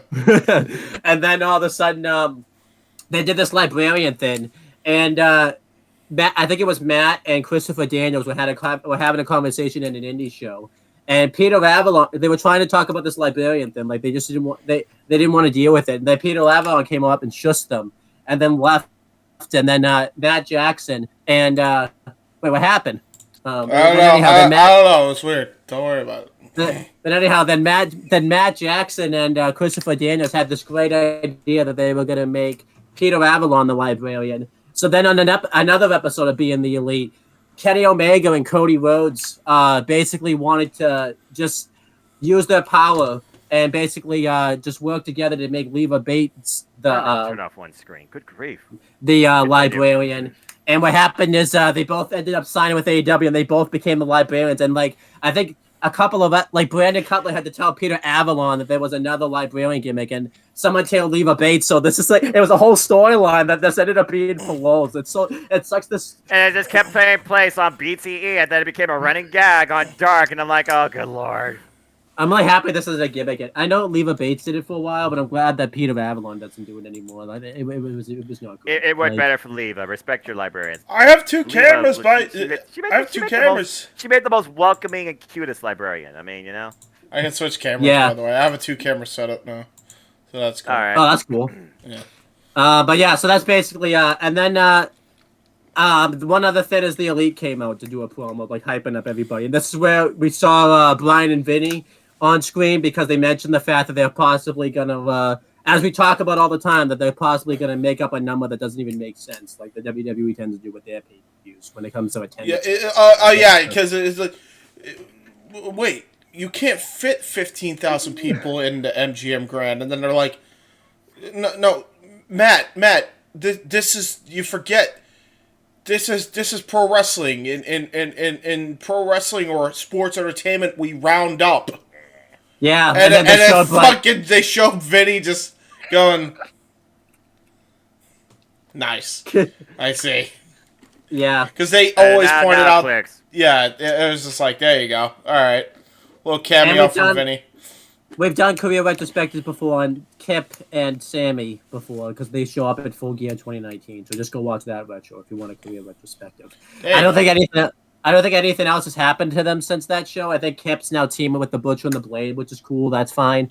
Yes. And then Sammy Guevara obviously is still obviously doing his thing. Not much has changed with Sammy Guevara. He's just chilling. Sammy Guevara isn't chilling in the main event scene right now. That's I mean, he always kind of was, anyways, though. So that's fair. But yeah. So yeah, Noah, take us through the actual show itself. So as they played a little video talking about how started with All In and a vision and a statement. Next, for we fast forward for the clock as we saw everything that became AEW, from the BT Summit with the phone screens to the rally in Jacksonville, Florida, to MGM Grand outside the arena and the confrontations there, to where we are now and some subtle ideas of what this card had in store. We go into the building and we have Chris Jackson and his wife and daughter, representing a star from Hamilton, by the way. They sing the Star Spangled Banner. I think they got a little bit, what's the word I'm looking for? Thrown off their game when the pyro went off while they were singing, but still, I thought they did a nice rendition. And then we get our welcome in, and our lead play guy of the night was good old JR! That just made me so happy as a wrestling fan, just hearing good old JR's voice once again. God, I missed that. He was with Alex Marvez and Excalibur, as they were basically talking about, this is the MGM Grand Garderia, AEW's first ever show, over 12,000 on hand. Packed in the building tonight, and they kicked things off with trios action as we had SCU in true SCU fashion welcome themselves into Las Vegas and say, this is the worst town I've ever been in, as the audience, of course, goes along with it. Traditional Christopher Daniels serenades and welcomes them and knows that Sin City, you're a bad, bad town. And then Kasarian's just waiting for them to say something that will make his day. Next thing you know, we get the loud Apprentice CU, and we kick things off with them taking on Strong Hearts, El Lindemann, Seema, and T-Hawk. And of course, they went over OWE and saw these guys personally in action. We also learned the new dynamic added to tag team and trio matches here, where they have a 10 count versus a 5 count to get out of the ring. Referee Rick Knox was our official here in this contest. We had our first ever, I guess you could say, trios match in AEW. Yep, the original trios of AEW. Exactly. They were also talking about Seema, who apparently brought professional wrestling to Shanghai, literally training Shaolin monks in the art. As we kick things off with Christopher Daniels and Seema. What a sentence, by the way. Only in pro wrestling will you'll hear that they were training Shaolin monks in the art of pro wrestling. Well, if you watch Avatar: The Last Airbender, they might have said it there. You want to know who do they go to and fucking what? Did they cross over with Street Fighter? Like they fucking went to Zangief and was like, let me show you how to do big power bomb. Like, I will show you how to do Siberian Blizzard. I don't know. Lord. You know, I'm just waiting for AEW to get a Street Fighter endorsement again at this point. Oh my god, I love those. Cool. I love those crossover tees. I hope they do a Zangief one, and I hope it's Zangief and Miro if Miro comes back. That has to be a shirt. That has to be. Zangief and Miro. Zangief and Miro, baby. Shuttergeef. Boy, you're crazy. Noah, you'll continue. I mean, in the early going, Christopher Daniels and Seema, they basically exchange each other here. Speed, arm drags, neither man can get hold of the other. Then we get Kazarian, the power of SCU, the hothead, versus T-Hawk, who is also the more powerful. Mean physical exchange of these two with a chop followed by a shoulder block. T-Hawk getting the better. And then Sky, who in my opinion was the key player in this match. Sky, of course, with the drop kick, and T-Hawk, though, with a sit-out power bomb. And then we see dynamic of, I always get the confused, OWE, almost said the other thing. OWE getting involved here. Lindemann with a nice splash, SCU elbow drop, leg drop, shotgun drop kick. It was trios synergy on both sides. Exchange falls. Seema with face first, and T-Hawk with the double drop kick. We're seeing the dynamic of T-Hawk and Lindemann come into play when Seema takes control of the match. And then T-Hawk with a submission attempt while the leg was trapped, wrenching back hard on the neck for Daniels, but Scorpio Sky was able to save the match. Then Strong Hearts with a suplex followed with a bridge followed by a big knee strike. Still not enough. Then Scorpio Sky again. Key player in this whole match. Scorpio Sky and Lindemann, they exchange. Sunset flip counter, though, into a drop kick that dropped him where he stood. Kazan with the Northern Lights in the bridge. 2 count only. And then once again, offense combination brought by both. Your one was going to get better. And all 6 men are pretty much down out at this point. Christopher Daniels, though, was the legal man. Worked over the most of this match. He gets set up for Angel's Wings, but instead doesn't get it. There's a deadlift into a Meteora. Tope conical low by Scorpio Sky. Good lord. The hang time flight on that guy. And then finally, when they isolate, I believe it was a Lindemann, because Seema and T-Hawk were taken on the outside, we get the combination best moonsault ever and pile driver, known as the best Meltzer ever. Take that for what you will. And it was SCU's Christopher Daniels pinning El Lindemann in one hell of a hot, furious opener. Yeah, this is a great match. I mean, if you had never seen, like, the Strong Hearts in action, this was a great introduction to them. I actually wish they did more with them after this, because I always thought they were an underrated trio, and I think they could fit into AEW's trio division easily now. Easily. Yeah, so I love this match. I thought it was great. I thought it was a great Master Styles. And yeah, I just gave it like 4 stars. I thought it was great stuff. Very back and forth. It was cool to see a different take on the tag division. Different styles, mixing it up in the wrestling industry. I always love that. I thought the right team went over here because AEW wasn't even an established brand yet, and they had to put over AEW because that's the thing I always complain about with Impact. They always put over the other companies, and they, you could make the argument they still do, but I remember like early in the Impact days, they always put over another promotion. It's like put yourselves over versus the other promotion, and I'm glad that AEW learned the lesson of what Impact failed to learn. And yeah, I liked this a lot. I always kind of wish AEW would have started up like maybe 10 years earlier because I feel like SCU more specifically would have been more integral parts of it. I know Christopher Daniels is behind the scenes, that type of thing, but in the ring, he would have been a huge part of AEW. He's a ring general, man. He is a ring general, a veteran of the game. Respect. Yeah, I feel like too AEW started when Daniels and I say this more looking back now because if you remember, like him and Frankie probably would have been the first AEW tag champions. He had been younger, obviously. Obviously he wanted to focus doing more things. I think he was focused more on getting Sky over, but I agree with you. I think at some point they should revisit that and bring in Kazarian again. I don't think he should leave Impact necessarily, but I think they should like have a working relationship to have him come in. You need to check out Frank Kazarian's sit-down extended interviews in Impact Wrestling when he talks about his legacy there that he started, didn't know where he stood in the place, wanted to find himself outside of there, wasn't sure what to do, came back home, and here we are, and the reason behind it too. You definitely need to watch that when you get the chance. I agree. I agree. I think I still stand by the you got Daniels who's basically going to be a Ring of Honor guy, and then you have Kazarian who's an Impact.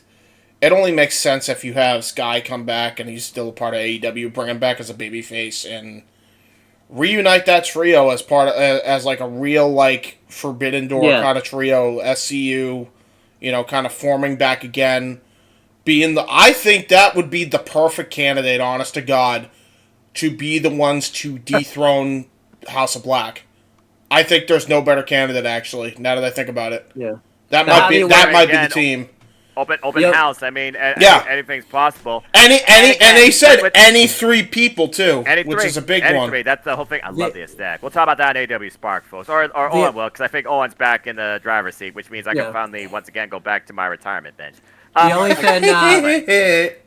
only thing I'll say is about that, James, is they would have to work around the fact because they had the match with the Young Bucks, SCU did, where Frankie and they're baby faces now. They could just fucking work out a goddamn deal. No. You and I both know when it comes to AEW and it comes to these stipulations, they honor it, and I respect that. Yeah, I know that, but to a fault, I agree. Thank you. Because I say that because Cody would probably still be there. Don't double standard yourself, James. Anyway, continue, Owen. But yeah, I still thought this match was great. I give it like 4 stars. As for career retrospectives, obviously we've mentioned SCU before. The only thing different is that Frankie Kazarian's now joined Impact. And because Christopher Daniels obviously does stuff more behind the scenes, specifically with Ring of Honor. And Scorpio Sky has yet to... He also works out at NJPW Strong. That's correct. And then Scorpio Sky has still yet to return. He's still sitting at home at the moment. He's injured, right? Or he was majorly injured? I think he was injured. I don't know what he's doing at this point. But if last night showed us anything, wouldn't surprise me to see him walk into a certain door. Yeah, and then as for Strong Hearts, they would be brought back on occasion in the early parts of AEW, but then the pandemic hit. And they killed OWE, unfortunately, which I'm very upset about because that show was very promising. That was like a show that could have. I remember, James, you and I were gonna start to review OWE. Like it was on Fight TV and everything, and we were gonna try to sit down and watch it, but then we just never got around to it because. And then it died in the pandemic, which made me sad. And then Shima showed up last year during the Rumble. And now Lindemann, I believe, is a big fixture in the Super Juniors of New Japan. And he was, yes. The other guy, I forget the other guy's name. T-Hawk. T-Hawk, yeah. he just kind of works like random Japanese indie promotions and all that type of stuff. So Yeah, it's just I do hope that at some point they reunite those three. Also, that could be a guy. That could be a team that can challenge the House of Black on a one-off. yeah, that'd be cool. That'd be cool. Just a little throwback. You know. Especially too because they were technically the first the first match on like a big stage for AEW type of thing too. Like it was the Strong Hearts versus SCU. How cool is it, by the way, too, that SCU was, because now I know this since I've seen All In, because I hadn't seen All In before this show happened. SCU were like the first, because weren't they mainly Frankie Kazarian and Scorpio were like the first match of anything technically like AEW related, because they had faced the Briscoes at All In and I don't think they called it a buy, and it was like 0 hour at the time. Yeah. And then now they come here and they're like the first match on like a big stage at AEW. That's really cool. SCU were a very integral part of the early success of AEW for real. Yeah, they were the Bar first. none. They would go on to be the first tag champs as well. Like I really don't. I feel like no one really talks about the importance of SCU just because they haven't been seen as much, and their time together on screen kind of died. I would say after the show, because Daniel's in career kind of fizzled out after this. Yeah, I mean, and Daniels knew he was on borrowed time anyway. He just knew that he had to ride this out just to be a part of history, and he made the most of it for his boys, really. And I think to this day, I think it's, it really showed like how much he wanted to give back, and he did very, very little, but did a whole lot for, I think, the little borrowed time he had left. I mean, don't forget, he puts over Shima huge in a couple months at Fight for the Fallen. He put him over huge, don't forget. What a That fucking match. Yeah, I love that match. Was a fight? Actually, no, it was Fighter Fest. Actually, not Fight for the Fallen. But I'll say it was not. It was not Fighter Fest. You figured out when it came to Sema and Kenny Omega. It was Fight for the Fallen. Yeah. Yeah, well, I think it happens, but Right, continue. Breaking down the show. No, I think we've done all the career retrospectives and everything like that. Oh, I know one more other thing, because we didn't really, the commentary we're gonna talk about too. Obviously, the Alex Marvez was given like little tidbits as far as he sucks on cards goes. He sucks on and he was just slowly like, just reading. Excalibur was definitely carrying this because he's more familiar with this style, more conveniently, more so conjuncturally with SCU, while JR, he was bringing his classic, JRS lines and being a traditionalist at wrestling. He thought that it was different, but it was very intriguing for him to kind of cover and engage in this, especially with the fact that the tag matches from 10 to instead of 5, you get a 10 count. That's a whole different dynamic there. So it was one of those phases where it's almost like you got one person giving the play-by-play, but it wasn't the play-by-play guy's seat. You got the other person that brings the knowledge and the experience, and then you have somebody that's almost reading Fats Album Almanac. Yeah, it's just like, did you know that they were a part of this promotion? And then JR was like wanting to wring his neck, like, work with me here, fuck. Yeah. God damn it. Luckily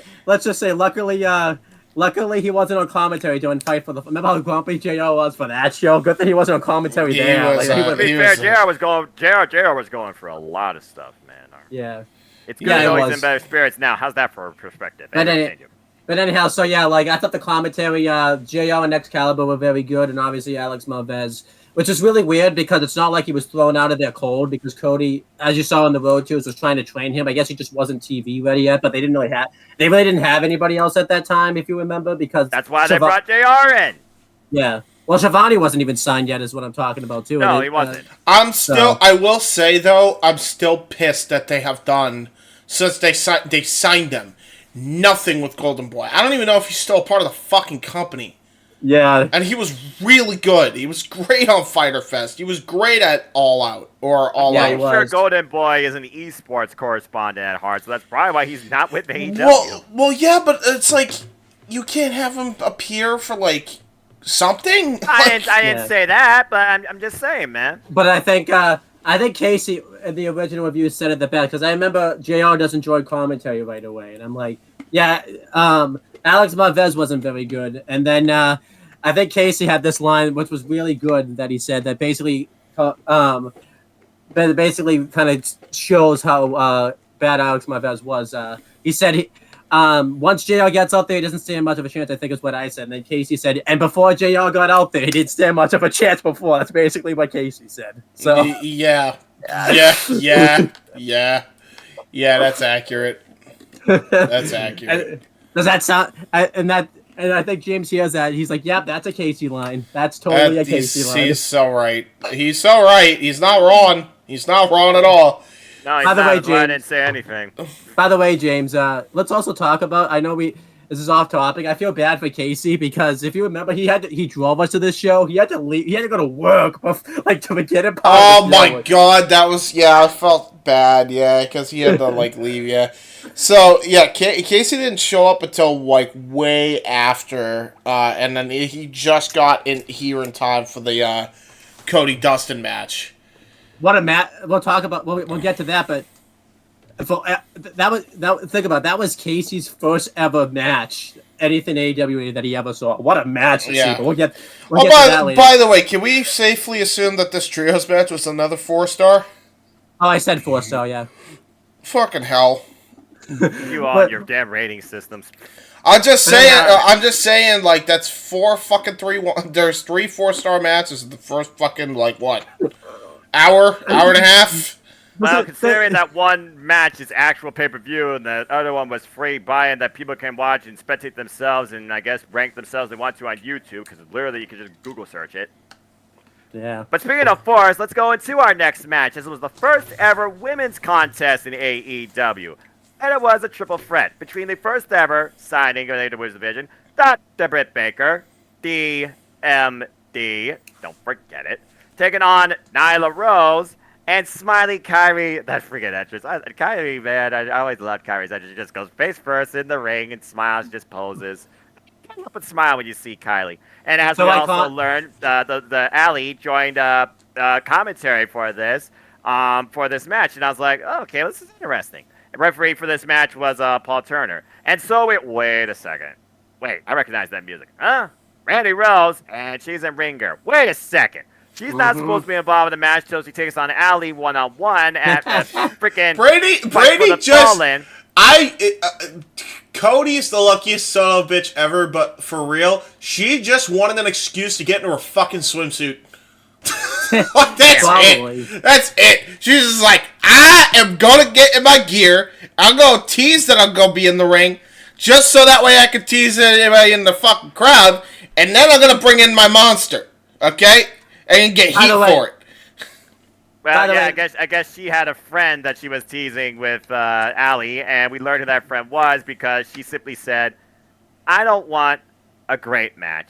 I want a match that's going to be awesome. And I was like, wait a second. And then we're just hearing this weird, random music, and the Timetrons all scrambled. And then the fucking name showed up. I fucking marked out when I saw Awesome Yeah, we Kong. all did.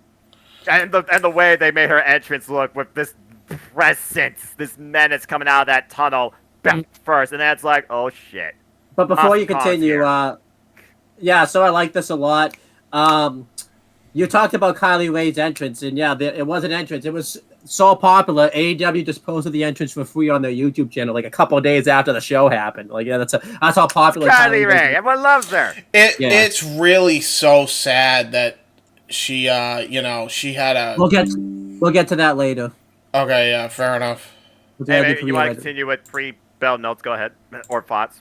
But yeah, the reason this happened too is because Brandy made the match, but she was buddying up to all the competitors in the match during the Being the Elites and Road 2 episodes, where she said, "I think you guys are capable of winning this match." You would say that to them privately, and they were teasing that something was going to happen here, and as you just said, Noah, that's what happened. So. But yeah, I marked out when Awesome Con came out. I think James and I were figured that it was going to go that direction just because of the way she said awesome. But we still didn't think Awesome Con was going to show up just because obviously Awesome Con didn't have a great go of it. Obviously, after she left TNA, more specifically, when did she leave TNA the first time? It was 2009 or was it 2009? Okay, and then, 2009. And then later on, again, we'll talk about career dispatches, but later on, she became WWE's Karma. Mm-hmm. But yeah, go through the match, Noah, before we give our thoughts on So it. this was an interesting match because you had two monsters. Then you have AEW's like first signing, where again Britt Baker, it's the biggest opportunity of her life. Then you have Smiley Kyrie, who is always up for a good fight, and why people might underestimate this lover of Pokemon.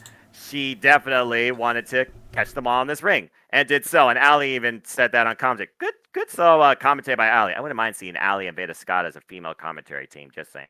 That anyway, in the early going, Awesome Khan and Nyla Rose had a face-off, but Kylie Ray and Britt Baker were trying to stop that. Nothing came from that. Next thing you know, we get a big fist that dropped. Jesus Christ. And a kick, and I believe that took out both Kylie Ray and Britt Baker. But then Britt and Kyrie, they have a solo exchange as the... Oh, no, that was Nyla Rose that got dropped by Awesome Kong. As Awesome Kong was, of course, asserting her dominance.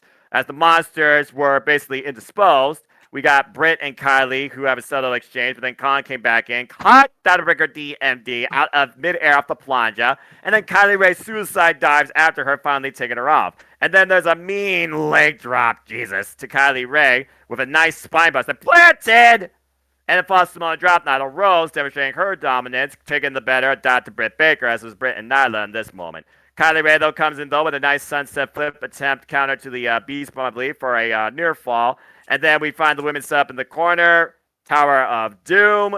Nyla Rose perched after, thankfully, I think Britt or Kylie was countering something. But then they tried to impromptu double team. Superplex Nyla.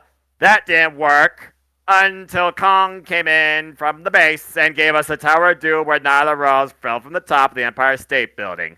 Damn. As this match continued, then Awesome Kong speared Nyla Rose. Jesus.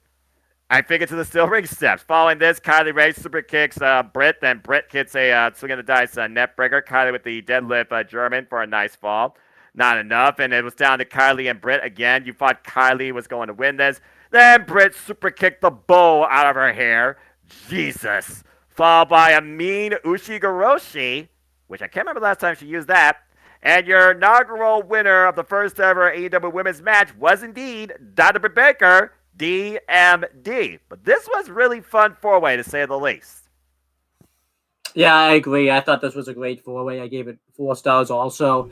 Just really fun. I thought they I thought the styles meshed really well. I thought they worked around Awesome Khan's limitations. Because obviously, if you watch the match back, you could... I feel like, too, we didn't notice them at first, obviously, because we were still psyched to see Awesome Khan. But obviously, Awesome Khan had limitations because of how long she'd been in the ring. Yeah, and and the like pregnancy, the pregnancy definitely hindered her ability in the ring ever since then. Let's be real. Yeah, for sure. So they really worked around that really well. It was cool to see Awesome Khan and Nyla Rose go at it. I liked that. I liked how they worked this match really well. I love that you had 2 powerhouse women and also 2 technicians in the ring, pretty much, right? Which was the story they were telling. And it was literally a tale of 2 matches at most points, and it came down to the technical side. Yeah, I definitely, I wish Kylie Ray stayed, because holy shit, did she have a great showing here. I thought she was the best out of the entire match. And then, but yeah. It did make sense for Britt Baker to win, because they had big plans for her. She was the first signee, so you needed to validate that. So that made sense. And, obviously, you could make the argument. I feel like we didn't talk about it at the time, but we can talk about it here. Maybe this was like the starting signs of maybe some of the problems with the women's division, obviously, because the women's division's been the biggest problem. Obviously, they fixed it now pretty much, but in the beginning stages They've improved over time. Let's just put it out there. They improved over time. Continue. But the early stages of the AEW women's division wasn't the best. Not at but all. Obviously, here I don't think it was much of an issue. I think just because they didn't have TV yet, and they built to the, they built to the matches fairly well. Sorry, you know who's on my screen. All you gotta do is say his name. Continue. And then, so that's pretty much it. Any thoughts? Any style ratings or thoughts you have about this match, James? Before I go over, I give it 3 3.75. It was good women's match. It was really good showcasing for everybody here. And then as for the career retrospectives, we've done Dr. Britt Baker DMD before. I think the only change is now she's a babyface versus a heel. I don't think she's. That's it. I don't think she had. Yeah, pretty much. Obviously, James and I have talked about Dr. Britt Baker DMD on this show before. Not this show, but obviously on Spoke before. So we don't want to talk about him too much here. Nyla Rose, I believe we did a career retrospective on before. No, actually we haven't because she doesn't show up at Full Gear 2019. So after this match, she would be a high contender for the women's belt. She competed in the She would win she'd be the first ever casino women's battle royal winner, and she didn't win the at All Out, and then she didn't win the belt on the first episode of Dynamite. She wasn't the first champion, and then she kind of did her thing on dog for a little bit, and then eventually won. She was the second ever AEW Women's World Champion, defeating Riho. She didn't really get much of a title reign, unfortunately, because the pandemic hit pretty much, and she couldn't be on TV for a while. No, she would have had one. It's the reality, really, of what stopped that from happening and stopped her from having a long reign was the death of Hana Kimura. That's why they gave it to Hikaru Shida in the first place, because she was really close with her. I was gonna say that also, but I just remember even before that she wasn't showing up much anyways. She had a pay-per-view defense at Revolution against Chris Statlander. So I mean, she had a semi decent run for what it was. She definitely was an imposing force. Yeah, and then she she partnered up with Vicky Guerrero, which didn't really do much for her in the beginning, but then it kind of started working out. And then she's started teaming last year with Marina Shafir, and they've been doing a thing in the tag division, which really hasn't gone anywhere. Yeah, the less said about that, the better. And then as for Kylie Ray, unfortunately, this is the one and only match Kylie Ray has in AEW. She ended up leaving the company. Was it right before they went on TV she left the company, or was she literally left right before they went on TV? I was really upset because, the reason being she had, a massive anxiety attack or whatever. She still does. She even did with Impact recently. That's why she had to leave again. And then she did NWA and left there. Oh, and then by the way, and had a WWE tryout, and they were like, no. Yeah. Oh, and the IWC running fucking rampant even back then, and it showed its ugly head even then, because they there was this crazy fucking rumor that Jericho sexually assaulted her, which I thought was egregious. That was so egregious. You know what the internet loves to do. I know, but what the fuck? Guys, get a grip. Yeah, and unfortunately, we actually have done a career retrospective on Awesome Con because if you remember at Full Gear, that was the first time they did was it the Nightmare Collective they called it? I want your hair, kid! Get your hair! I'm gonna get it anyway! There we go! Tony Khan took over creative and got rid of that. Yeah, dude, thank God. That was awful. That was so bad. It wasn't even I don't even think... You know what the funny thing is? I still think that was just Brandon being well, fuck. Yeah, this sucks. I agree. Yeah. I'm gonna just end this now because it was also at a time where Cody was the biggest baby face of the company, and she was a heel doing that crap. What do you fucking say? No, you know what pisses me off? I don't care because we're never gonna talk about the show for a long time, so I'm just gonna fucking say it here. I don't care.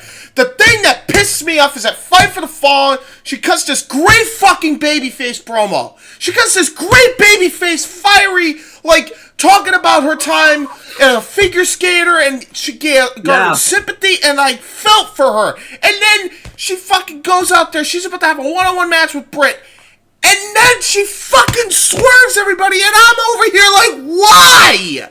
Why? James, Fight for the Fallen, and it was against Allie. That was I'm sorry, you're right. Allie, yes, Allie. And it still pisses me off to this day. Well, the worst part about it too is they end up telling Allie later in the year and keep it. It made no sense. Wait, you had it. It was there. You got the crowd on your side. You were a likable baby. You fucked it. You fucked it. Meanwhile, Cody's coming out. Cody's the biggest baby face in the entire night, and I believe she comes out and does that thing later on, where she does the charity thing later on. It's what are you doing? You're double standard. What the fuck are you doing? You were the chief brand officer, in-ring competitor. But you could be an in-ring competitor. She had it. She was there. She was there. All she had to do was not fucking stumble on the finish line, and she chose to swerve people at that. You know what the funny thing is, James? We'll do this as a virtual someday. That actually ruined her in AEW forever. Like, Yes! I don't think she's ever the same ever. Yes! Ever again. Yes, that's my point. If she'd have just stayed babyface right during that and just had a one-on-one match with Allie, good or bad, like, that's all they needed. She was babyface for life after that. And how did you fuck it that up? How did you fuck it? Anyhow, Allie, get well soon, by the way. Yes, yeah, absolutely. But what's wrong with Allie? She got injured. Oh, okay. Yeah, she got injured in that match with Jamie Hayter. Yeah, possible orbital bone, or I think even a concussion, I think may have happened during that time. That sucks. Damn it.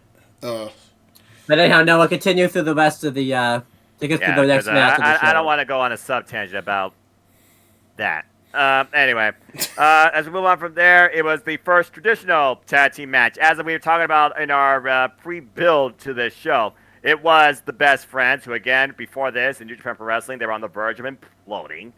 And what became known as the Hybrid 2, the ever so forever pontificating Jack Evans and the guy with his own vibe and Helico with that unique Navarro style. It was the Best Friends and Jack Evans and Helico that got what they wanted.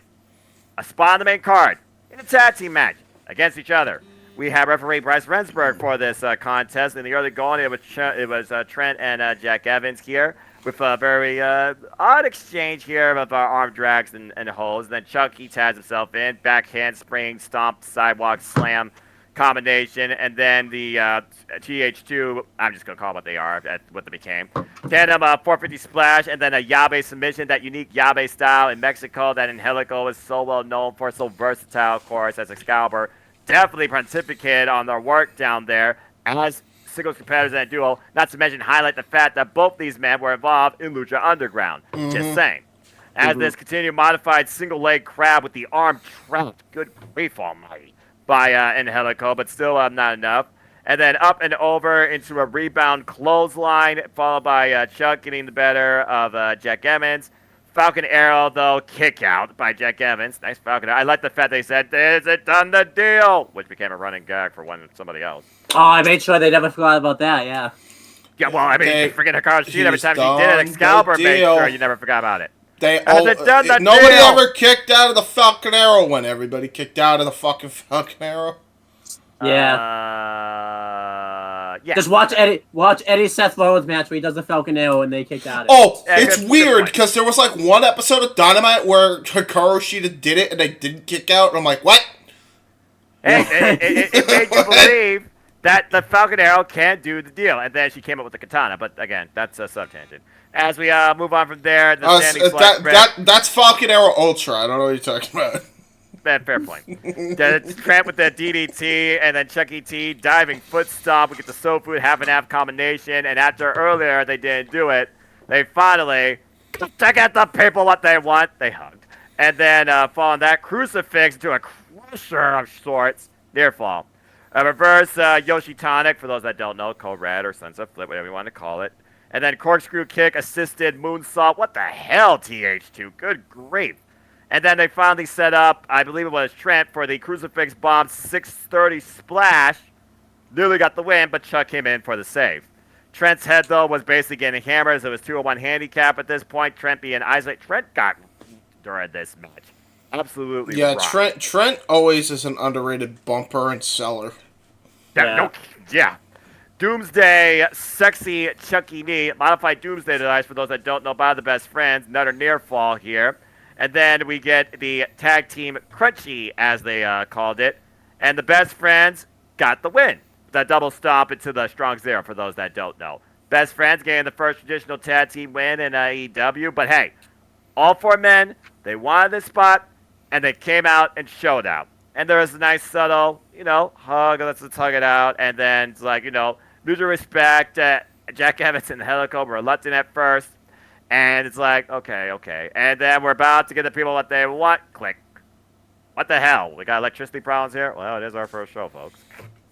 And then lights come on, and you get these two monsters of sorts in the ring. That apparently, Cindy told me, out of Canada, They were known as the Super Smash Brothers. And we learned their names later. It was Evil Uno and Stu Grayson, who stood there menacingly. Lights go out again.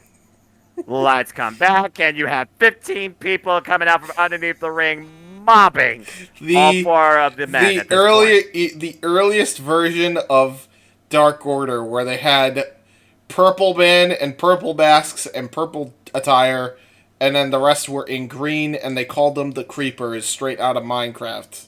Yes. I don't know what. I don't know. I was like, the first thing I said when I heard they were called the Creepers is, "Where's Minecraft Steve?" Yeah, my Minecraft Steve, freaking pickaxe. Anyway, Lord. Yeah, they are the Super Smash Brothers, so it all makes sense. You know, if they're third Steve party. Now a player in that game, so there you go. There you go. Exactly. Ripcord Facebuster combination, though, by Stu Grayson and Evil Uno into the Torture Rap Backbreaker, as we learned what that move would be called later on. And again, Excalibur's like, I recognize these guys. I know who they are. Didn't give much insight, though, as we had the Human Throne and then a Gory Blockbuster. But before that, Gory Blockbuster Bomb, also known as Fatality. And basically, they sat there, lights go out, they're gone. And we're like, what the hell happened here? But incredible match. I love this match. Good finish. Good finish by the by Dark Order here as well.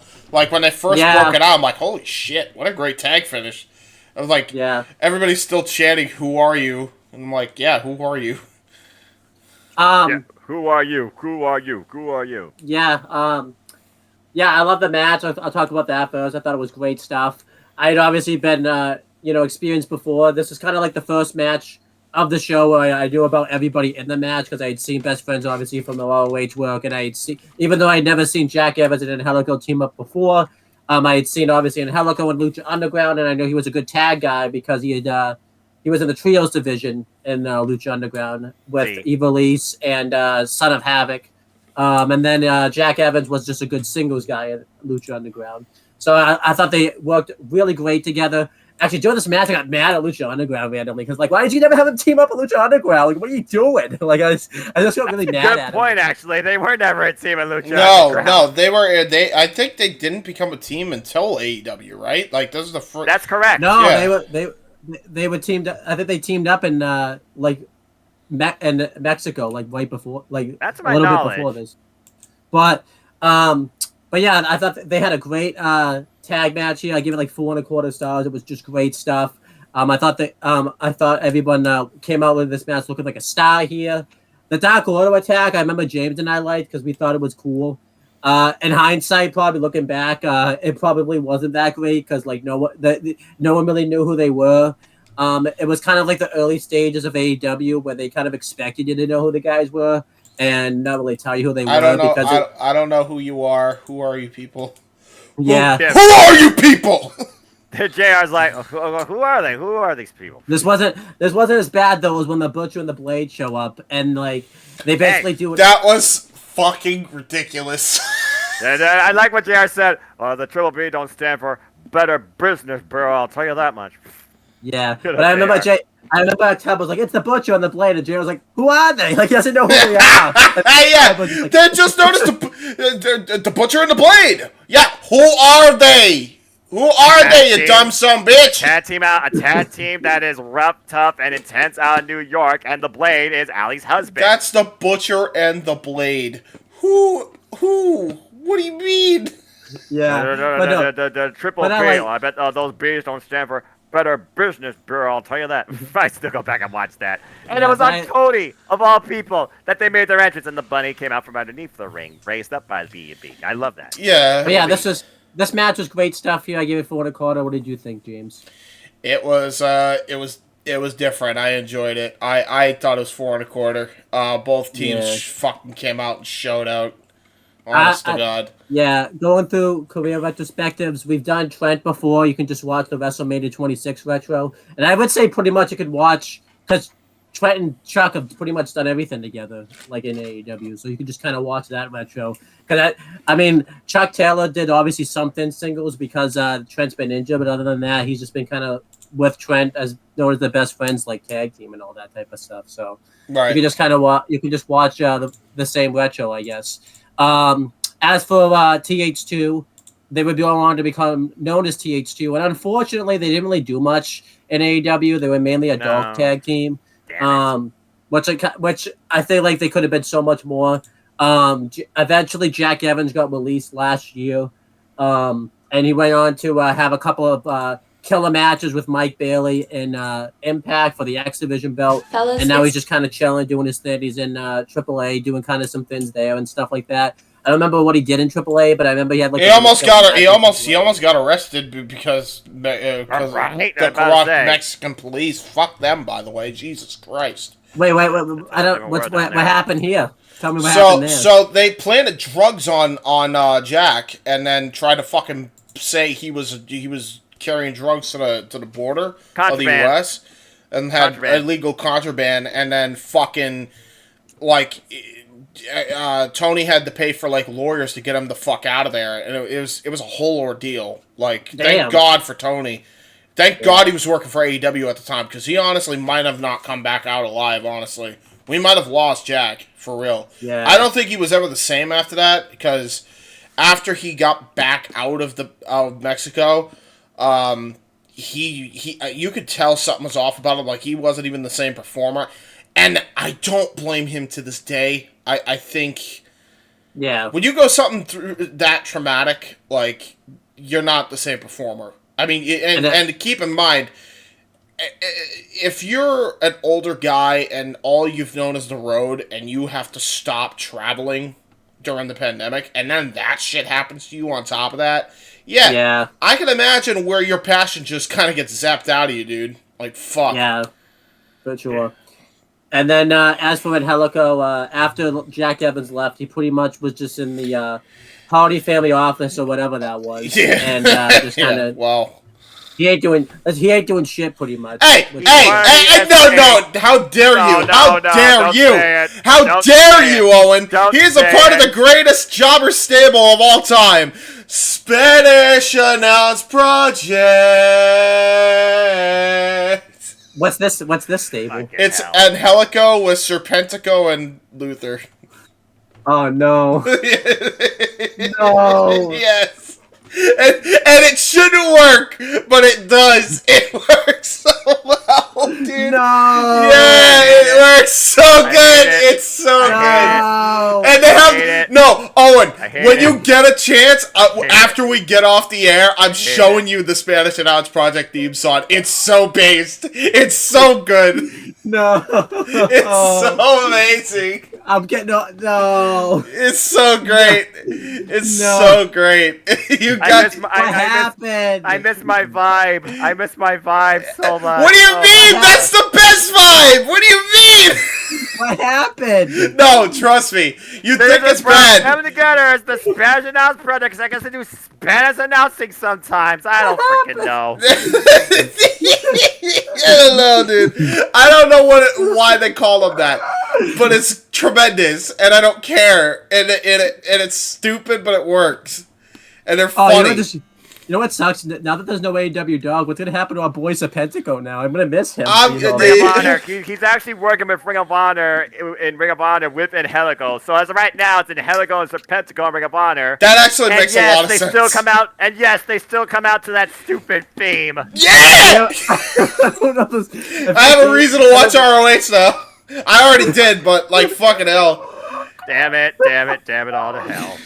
Oh, I know. I think that's the. Oh, we forgot to do Dark Order. Bro, no, we did that. We did Dark Order. No. You did the Dark Order, yeah, but real quick. Okay, so Owen, I'll give you the rundown of the theme. So yes, it goes Spanish Announce Project in the intro, right? Now imagine Feed the World, the Christmas song, but in guitar theme by fucking Mikey Ruckus. That's what the song is. It's so good.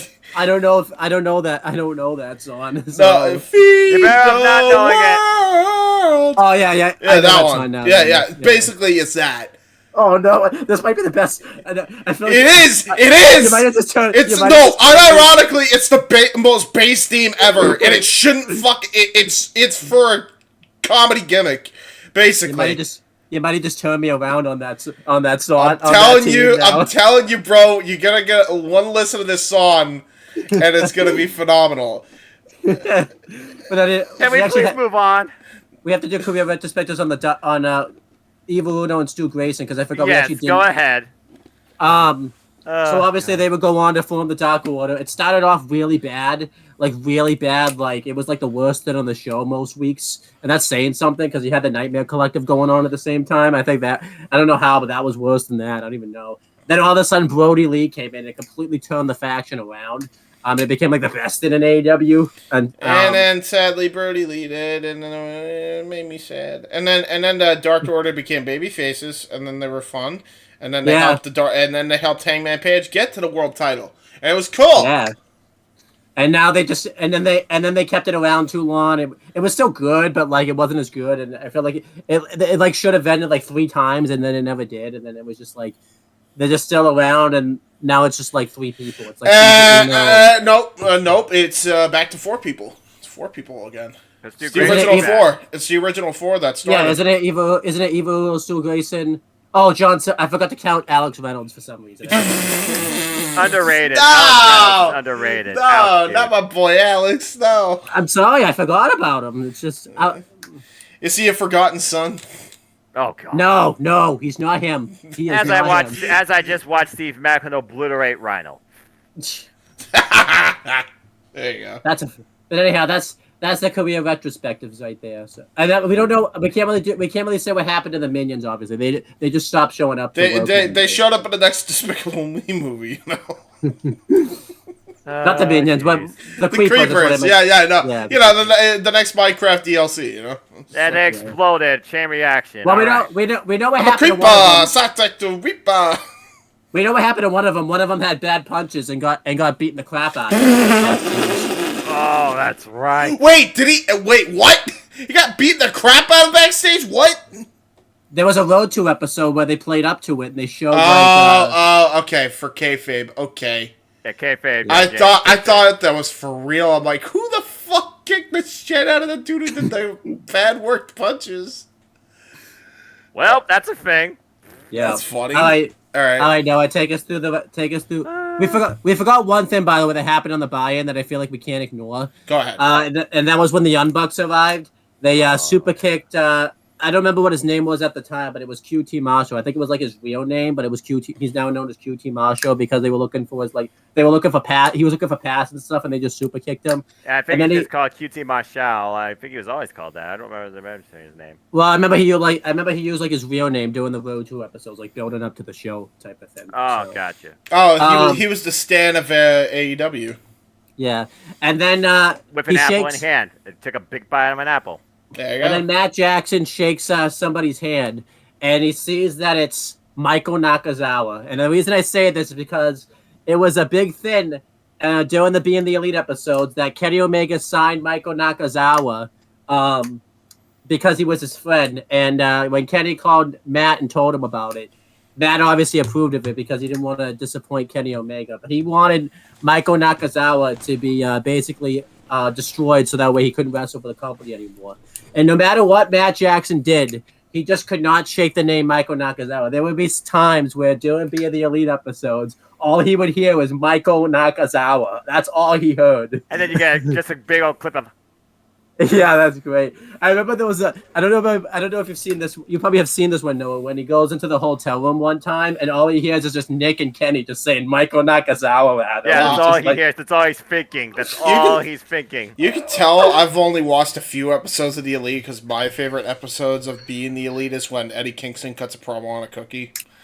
Oh, wow. My favorite episode of The Elite is when they do the I forget what the name of the ad is. No, some of my favorite episodes is like when Arthur and I think it was doing MJF's time when MJF was talking to Arthur and Trevor and he thought they were like two guys. That's actually those Road 2 fans had so much going for them. It's freaking ridiculous. Yeah, but anyhow, so basically, this was the first time that Michael Nakazawa and Matt Jackson had like an in-person contact with each other, and they shake their hands and act like they're all friendly. And then when Michael Nakazawa walks away, Matt Jackson just says Michael Nakazawa. And that's what, if you wonder. That's right. Yeah, I remember that was a thing for a while. All right, there's the origin for that. It's like, why do So you that- always say it like that? Why do you say it like that? Yeah, poor Matt Jackson. And you know what the funny thing is? They're cool now. They're all friendly now. They're all cool. Like, Are Matt they Jackson- friendly? I feel like they still treat him like shit just as much as they do Brandon Cutler, and that's not right. But keep him as MT Nakazawa, damn it. But bring back Nerd Dungeons and Dragons Brandon Cutler, damn it. Yeah. But anyhow, now you can continue talking about the show because we just have to make sure that segment got mentioned because we Yeah, can't. that's fair. Because again, I totally forgot about that. So as we were wondering what the hell just happened in the ring, we get an announcement where we look back. We're all in, sold out in 1 hour.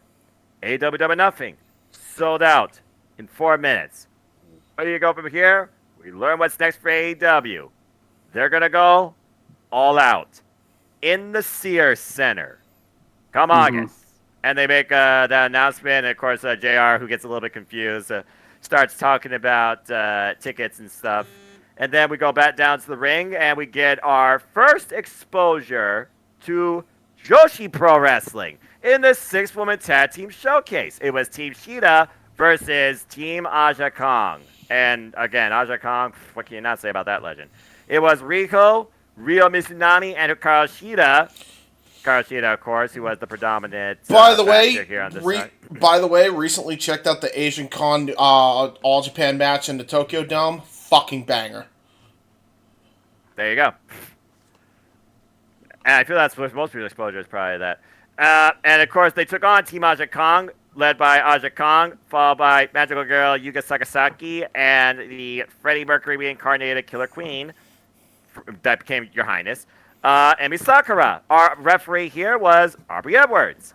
In the early going, it was Yuka and Hikaru with the solo exchange, and Yuka's like, wait! And then foot stops Hikaru Shida, while Hikaru Shida gets a head kick, nearly takes Yuka's head off, but Yuka, thanks to her height, sits down and dodges it. We get a tag to Riho and learn what she's about. Riho with a shoulder tackle and some strikes, big sledge, Greco-Roman versus her neck, by the way, bringing her down. Then the crucifix countered, intercepted, and her and Aja Khan, they mix things up. And again, Aja, the legend. I mean, again, dealing with Aja Kong, I mean, again, the fact that the woman still goes. Then we get Riho, the tiniest competitor in this match, where we learn by Excalibur, she's been wrestling for 13 years, and she's not even 21 years old. Good fuck. And she took on Emi Sakura. Emi Sakura, of course, who was heavily accoladed based on her career retrospective, being a mentor to many of these women, including Hikaru Shida and Riho. Leader out in Gato Pro, as of course we watch and learn, James. Nice Tsutsura backbreaker there, seeing how Riho can really take a friggin' bump like that. Yeah. Drop kick by Yuka, followed by the bridge escape, though, as we look at Riho and her tenacity and flexibility, bridging out from underneath. And that made crowd go, oh. Emi comes into the ring, though, and literally just whips the hair like a rag doll, though. Freaking little petite Riho. And then we get the Romero special. Followed by that, though, spinal tap, though, by Aja to Riho. You hear the thud of that boot. Jesus. And then following that, nice elbow drop. Just jump up, elbow drop. You thought she stopped Riho's heart. Everybody comes in and breaks it up. Following that, we get a pile driver. Good Lord almighty. The roll through double stomp, though, by Riho, showing her tenacity tag to Riho Mizunami. And we learn what Riho is all about. I love her energy. Riho spears Aja Kong and then chops to Yuka in the corner, giving Satoshi Kojima a run for his money. Then just pulls herself in. I don't know what the hell that was, but I like it. And then comes in with a basically, what was it? The water wheel suplex, as it was called. And then Riho and Aja, they are the two competitors. Tiger Feint kick, area code 720, I think, or something like that, or 706. I don't know what Japan is. And then knee to the back and the bat drop driver. Still not enough to win the match for Team Shida. Elbow miss, thankfully, this time, though, by Aja. And Shida now is in, followed up with a nice step of Enziguri. And then we get a solo exchange here as Aubrey's losing all control. Go figure. And, hey, I'm just saying. And now we see, all the shenanigans on the outside. Aja Kong has that can. Shida has Candlestick. What wins this bout? Shida swings a mean candlestick, but that candlestick got blocked by the can, and then the candlestick eventually was taken out of play, and then Shida gets brained. Can to the knee, by the way, after Shida was going for a knee strike, and then can to the head for a nice follow-up. Emi Sakura with the crossbody and Brat Breaker, still not enough. So exchange, now we're down to mentor and mentee. Shida and Emi Sakura at this point. Deadlift German, followed by a leg drop. Aja Khan comes in, though. She tries something here. And a double to Rico, and Rico double suplex. And then Yuka proves to us why she's a magical girl. She flies. Aja, though, with a brain buster to Shida. We thought that was it. Still not enough. Emi Sakura with the follow-up moonsault. And then basically Emi and Aja 2-on-1. Miscommunication, though. Spinning bat fist, the Hurricane. Aja takes out Emi Sakura. Followed up by the running knee by Shida to Emi. And Team Shida, Hikaru Shida, picks up the win, pinning her mentor, Emi Sakura. This was a really fun, quick showcasing for an art form that many people here in the country probably never seen. I really enjoyed this. I enjoyed this too. I gave it a 4-star as well. I mean, again, like you know it's crazy when your fucking weakest match was 3 3/4. But this match for me, two things. One, it showcased Joshi wrestling, which I'd never really seen before. I've always heard it was great, but this is like my first real showcasing of like the actual wrestlers, and they fucking killed it, right?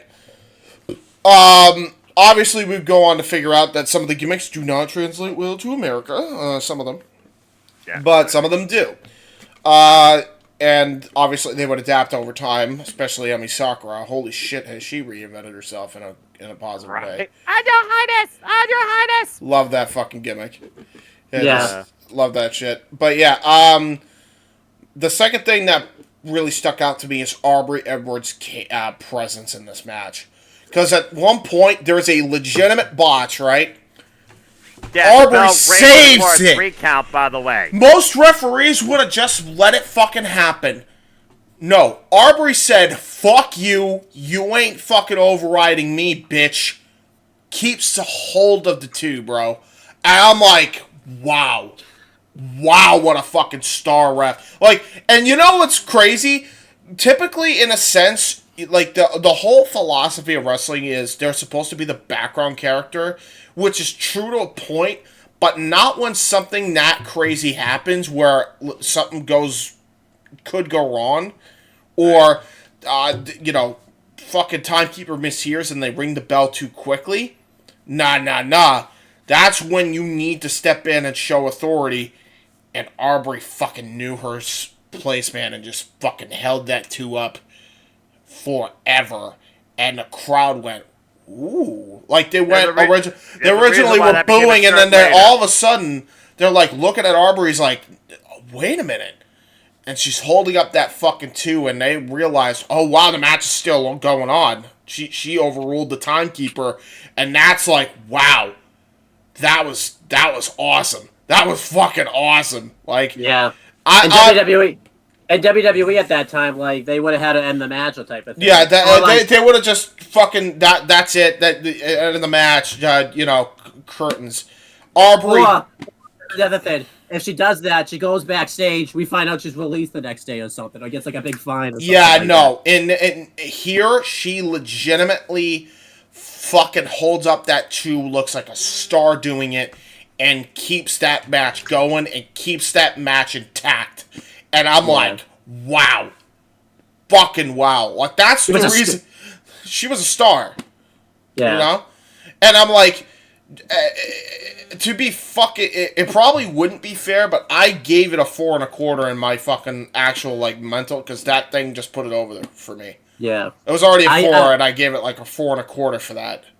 I agree. I give it truly take a 40. Respect. Yeah. I give it like 3 3/4, but then the Aubrey thing makes it like a 4. But this is just great showcase of Joshi wrestling. Never really seen Joshi wrestling before. I think the only times I saw it was on the occasion when Wrestle Kingdom would put in like a Joshi match to do every now and then. But obviously, I just didn't really it didn't really stand out. Obviously, it would always be like the weakest match of the show. But yeah, this was just great here. I thought it was a great showcase of Joshi wrestling. You could make the argument this was kind of the early problems of the AEW's women's division because we didn't know. They didn't do a recap or anything on the road twos, really telling us who these women were. They probably should have. But, right, which was the legitimate issue, but that's really more so on the build up there and not necessarily on the match. But But again, they subtly talked about this. Primarily Kenny Omega, who again he was the one spearheading the women's division, spearheading this idea to America, and the one bringing endorsing Hikaru Shida. The only one we really knew out of this field was Hikaru Shida going into this thing. Yeah, the only other criticism I could give to the match, and this is obviously with hindsight, is if Rio was going to be the first champion, she probably should have gotten the pinfall in the match because she doesn't even get the pinfall in the match. And if you had it in mind that Rio was going to be your first champion, she probably should have gotten the pinfall in the match. It's one of those things, though, Owen, you got to go believability. And when it came to the marketing of this match, who was the most marketed? Hikaru Shida. It made sense for her to pick up the win. And another thing here, before this match, I didn't know none of these 6 women. I knew one match of Hikaru Shida. An intergender match against all people, Pro Wrestling Noah's Marufuji. Oh my gosh, yeah. That sounds like a fucking barn burner of a match. Go to YouTube and watch it and check it out yourself. 20-minute plus. But yeah, great match here. I enjoyed it. It really stood out in the show too, just because there was nothing like that, and there was an audience at the time for like a Joshi match that happened on the show. It's a shame because I just love the style, especially Shida with her warrior stance with that kendo stick. I was like, I like this. But it's a shame because it didn't really carry over to obviously the mainstream. There were gimmicks that did carry over, like Riho obviously is still super over, Hikaru Shida is still super over. Emi Sakura. I mean, but here's the thing though, not in the beginning, because Emi Sakura's whole Freddie Mercury gimmick died a death. Yeah, her I'm Your Highness gimmick has rejuvenated her persona by leaps and bounds. With her current student, Mai Saruga. Then the biggest thing that obviously killed the Joshis in America for a while, obviously, was the pandemic, because most of the Joshis couldn't get over to America. The one that could was awful. What an awful segment, Maki Ito. Yeah. Oh dear, here we go. The one JR ultimately actually shat on the air because it made 0 sense. No context to the show. He never knew. He never got exposed. Yeah, and then was out of his element here. And then I remember that the other time you saw it was when they did the tournament where they did the Japan side. Oh God, the worst tournament ever. Well, actually, no, I can't say. No, that's not the worst one. Especially when the Japanese that would be the other from Japan. That would be the other women's tournament. the tag team, whatever the fuck they called it. Oh, that tag team. The only good thing about that was Ali nearly won it. Well, the other good thing about it was Evilise and Diamante, and then they fucking released one of them because of a stupid backstage altercation. And Diamante still isn't signed, which is a damn crime. Yeah, what the fuck? Why are you giving this woman a fucking unrestricted podcast and not signing her to a tier 1 contract yet? I don't know. Fuck? I don't know. But yeah, so going through some career retrospectives. Hold on, I gotta go up a little bit. So Hikaru Shida and Riho would fight it all out 2019 to be in the AEW World Title match, first women's World Title match, which Riho won. Then Shida kind of did her thing for a bit. She got like a little bit of a push. And then obviously she ended up winning the belt at Double or Nothing. 2020, and she held the belt all the way to the next year's Double or Nothing. She was a fairly solid champion. Obviously, the booking wasn't the strongest at the time, and this was kind of when the women's division was still kind of And also kind of in front of nobody. I mean, she defended that title against the likes of Anna Jay, Ty Mello, Ryo Misanami, Serena Deeb, and her craziest challenger, Abaddon. Just name a few. I thought she was a very predominant champion, though. It just was not in front of many people. The one defense she had in front of a full crowd was her death note. I mean, essentially, her and John Moxley, which we'll talk about him later, I like the people that carry the pandemic early in the pandemic. John Moxley, Hikaru Shida, best friends. They were the leaders of the pandemic. Yeah, and maybe If we're just talking AEW here, but obviously there's people in the WWE that carry the pandemic also, but we're not gonna talk about that. Fun adult. And then Sheeta would go on to kind of not really do much after she lost the belt. She never got like a rematch for it or anything like that. She had like a really decent feud with Serena Deeb that went forever, but it still was really good. And then I don't even know where she is. I don't know if she's injured or what. Anyway, continue. Yeah, and then she occasionally challenged for the title. She hasn't done a whole lot recently, but I always enjoy seeing her when they do bring her out. I think she's now involved in the feud with the Outcast and she's Britt Baker and Jamie Hayter. So the Warrior, the Killer, the Pillar. Yeah, Damn. She's probably, if there's a woman's version of the Pillars of AEW, she's probably in that one of the 4 of the woman pillars of AEW. I agree. Would say so. I think. Why she hasn't done much in AEW? Remember, she's multi-talented, multifaceted, and she's also very strong in her English, as we learned. If you all did not watch the last KU, you owe it to yourselves for a great laugh too. She does a lot of Japanese I will never art. watch anything from RJ City ever again after that god awful pre-show he did. You will not pay me any. You couldn't pay me enough to watch RJ City fucking. Yeah, RJ City got whacked with the kendo stick. Anyway, what pre-show did he do? The which Revolution. one? Revolution. They just a talking pre-show. He and Renee have become the broadcast dynamic of your buy-in. Yeah, Okay. Renee was great. RJ City was awkward. It's like he's being. I can't describe RJ, but like RJ's like. He's like trying too hard to be awkward, and it just comes off as a nuisance. Yeah. Like, I don't know how else to describe him other than that. Like, he's just very. He's awkward. I guess I'll take a quote from Paul Levesque. He's a very weird cat. Like, he's just very odd. And Hey, you still works every week, man. I don't know how, but it does. It gives me a laugh, so there you go. And the car, I think was really funny. But anyway, back to this. Click up. And yeah, she does, like, Japanese art type performances. She's a lovely singer. And she's a multifaceted, multi-talented. So, yeah, while it may not seem lately she's been doing much AEW, she's also been recovering from an injury, too. It's good to see her back in a storyline that really is promoting the women's division. Absolutely. Yeah. And then Riho would go on to become the first ever AEW Women's World Champion, which she probably is, like, one of the worst women's world champions, which... Not her fault. I mean, if nothing else, it helped expose Britt Baker's true nature. And then, yeah, she did. And then she lost the belt, and then she could... and then she pretty much faded away kind of after she lost the belt due to the pandemic mainly. She couldn't get back over to America to really be on TV. I think she got back over like once, and then she went back to Japan. So there you go. And then she came back for Double or Nothing to compete for the NWA Women's World Title in what was a fucking very underrated women's title. Probably one of the best like buy-in / pre-show matches I've like ever seen in my life. For the women especially. Serena Deeb and Riho, what a dynamic. Wow. Yeah. To be honest, I have to say it's probably the last great NWA women's title match I think we've got.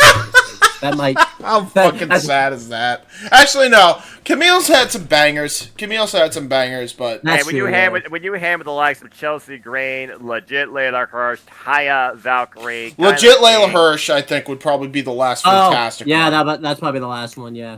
Legit Layla Hirsch, get well soon. It's almost like Billy Corgan never should have fucking fired Mickie James. Just saying. Yeah, but then after that, Riho came back full time, and I think she's just kind of mainly a special attraction type of thing. She'll be on a little bit and then kind of do some things with Doug, but she hasn't really gravitated to like a storyline or anything like that. She'll occasionally challenge for a championship, and then that's kind of like it for Riho for a little bit. Mm-hmm. She also does some other stuff with other Japanese promotions and stuff like that too, so that's why she hasn't been on AEW that much. Yeah. And then Ryo Mitsunami, she went on to win that women's tournament that we talked about earlier. Underrated match at that year's Revolution too. That was really good. I just think it would have been better if it was her and Thunder in that spot. I think they did that match later. I do agree about that. I do agree about that. Yeah. Well, because she faced Shida, that was really good, and then. she disappeared for a while because of pandemic and all that type of stuff. And I don't think we've seen her back since that tournament, right? She's just mainly been in Japan. I don't think. Yeah, I mean, to be fair, yeah, and I don't know necessarily if she wrestles anymore because it was AEW that kind of encouraged her, reignited, pun intended, her passion to at least continue wrestling for a little bit. She was on the verge of retirement. Yeah, she that was like her, like, I think her swan song, like, pretty much getting on national television. I think she should be signed. I think she's one of the. I think she honestly had a lot. She had such an energy and a character. Yeah. I love the dynamic with her and the hers particularly. Yeah, that was an underrated deal that they were doing. Yeah, but and then Naja Khan really didn't do much more in AEW because she's mainly on she was kind of on like her last run mainly. They were gonna build to a match between her and Awesome Khan, but then it just never happened, mainly because they both. I was so angry that we never got that match. Oh, and it was. Yeah. I still blame. I know, James. Why, Brandy? Did you not give me anything? Sorry. And then that broke up in case you're wondering, folks. And by the way, Aja Khan still wrestles. She wrestles. Didn't break up on my end. All right, fair enough. I was like, that's all I heard. I said, like, why didn't he? Angry Japanese man over here. Yeah, she still wrestles in TC, PW, Mizuki, Ozi Academy. She still wrestles in Japan. At 52 years old. Wow. Jesus. And then wrestling.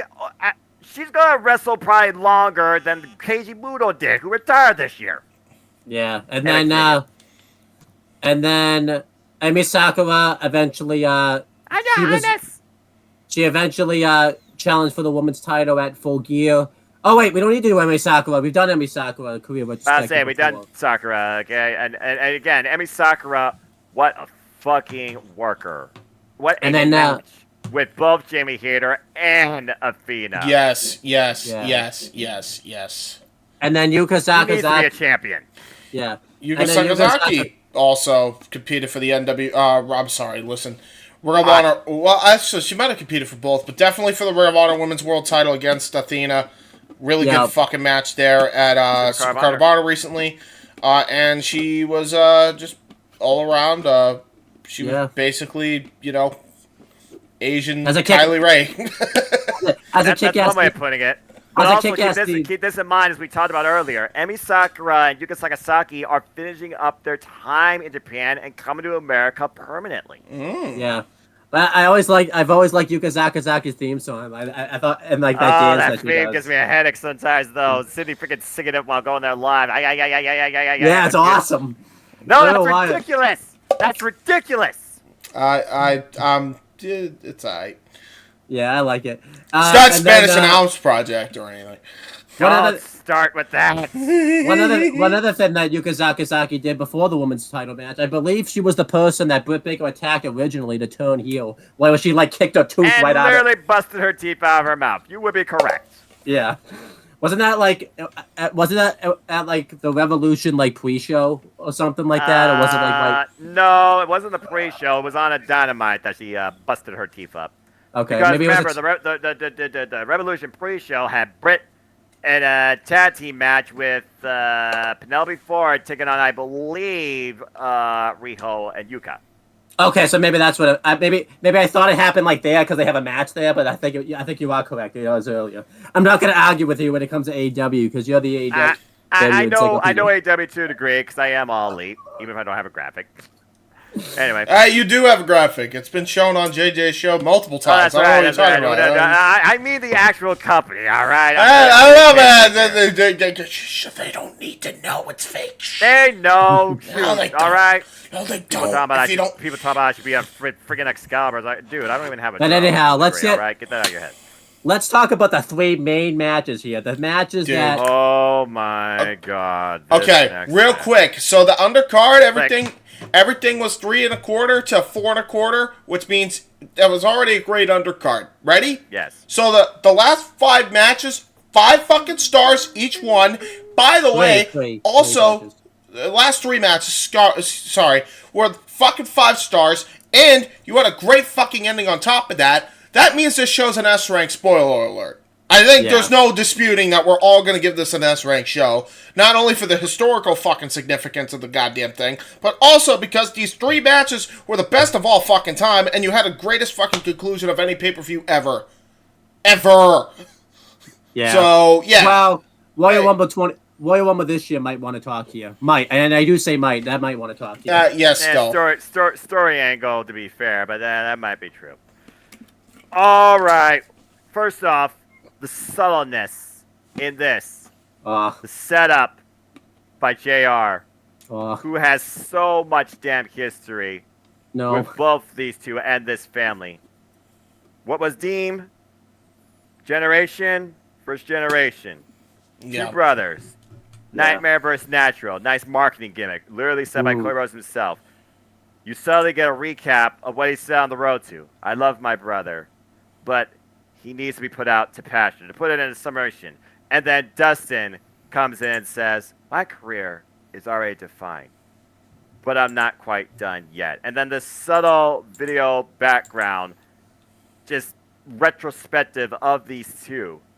And Dustin, with more reflection than anything I've ever seen, to this song called Shoes by Ian Abelband. Oh my gosh, yeah.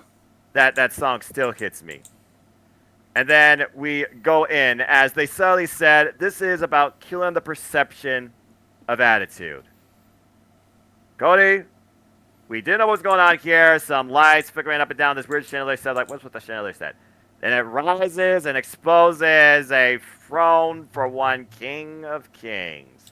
And wrestling has more than one royal family. Out comes Cody Rhodes with Monday. And just the scope, the noise, the reaction, the reception to this entrance already spoke enough volumes. And then he goes down to the ring. Underneath the ring, what does Brady pull out? Pretty sure it was a fake. A sledgehammer. And Cody looks up towards that throne, smashes it, it explodes. This is my kingdom. I am here to take the throne. Goes back to the main AEW logo. The freaking song plays on and on and on and on. They talk about Cody Rhodes, who's 33 years old, while Dustin Rhodes is 50 years old. And then, of all people, to be a part of this picture, referee Earl Hebner. What a fucking choice. What a great choice. Before you talk about that, I feel like we need to. Before we even talk about the match, we should talk about the entrance of Cody and Dustin, obviously, just because that's talk about Dustin's entrance. But go ahead.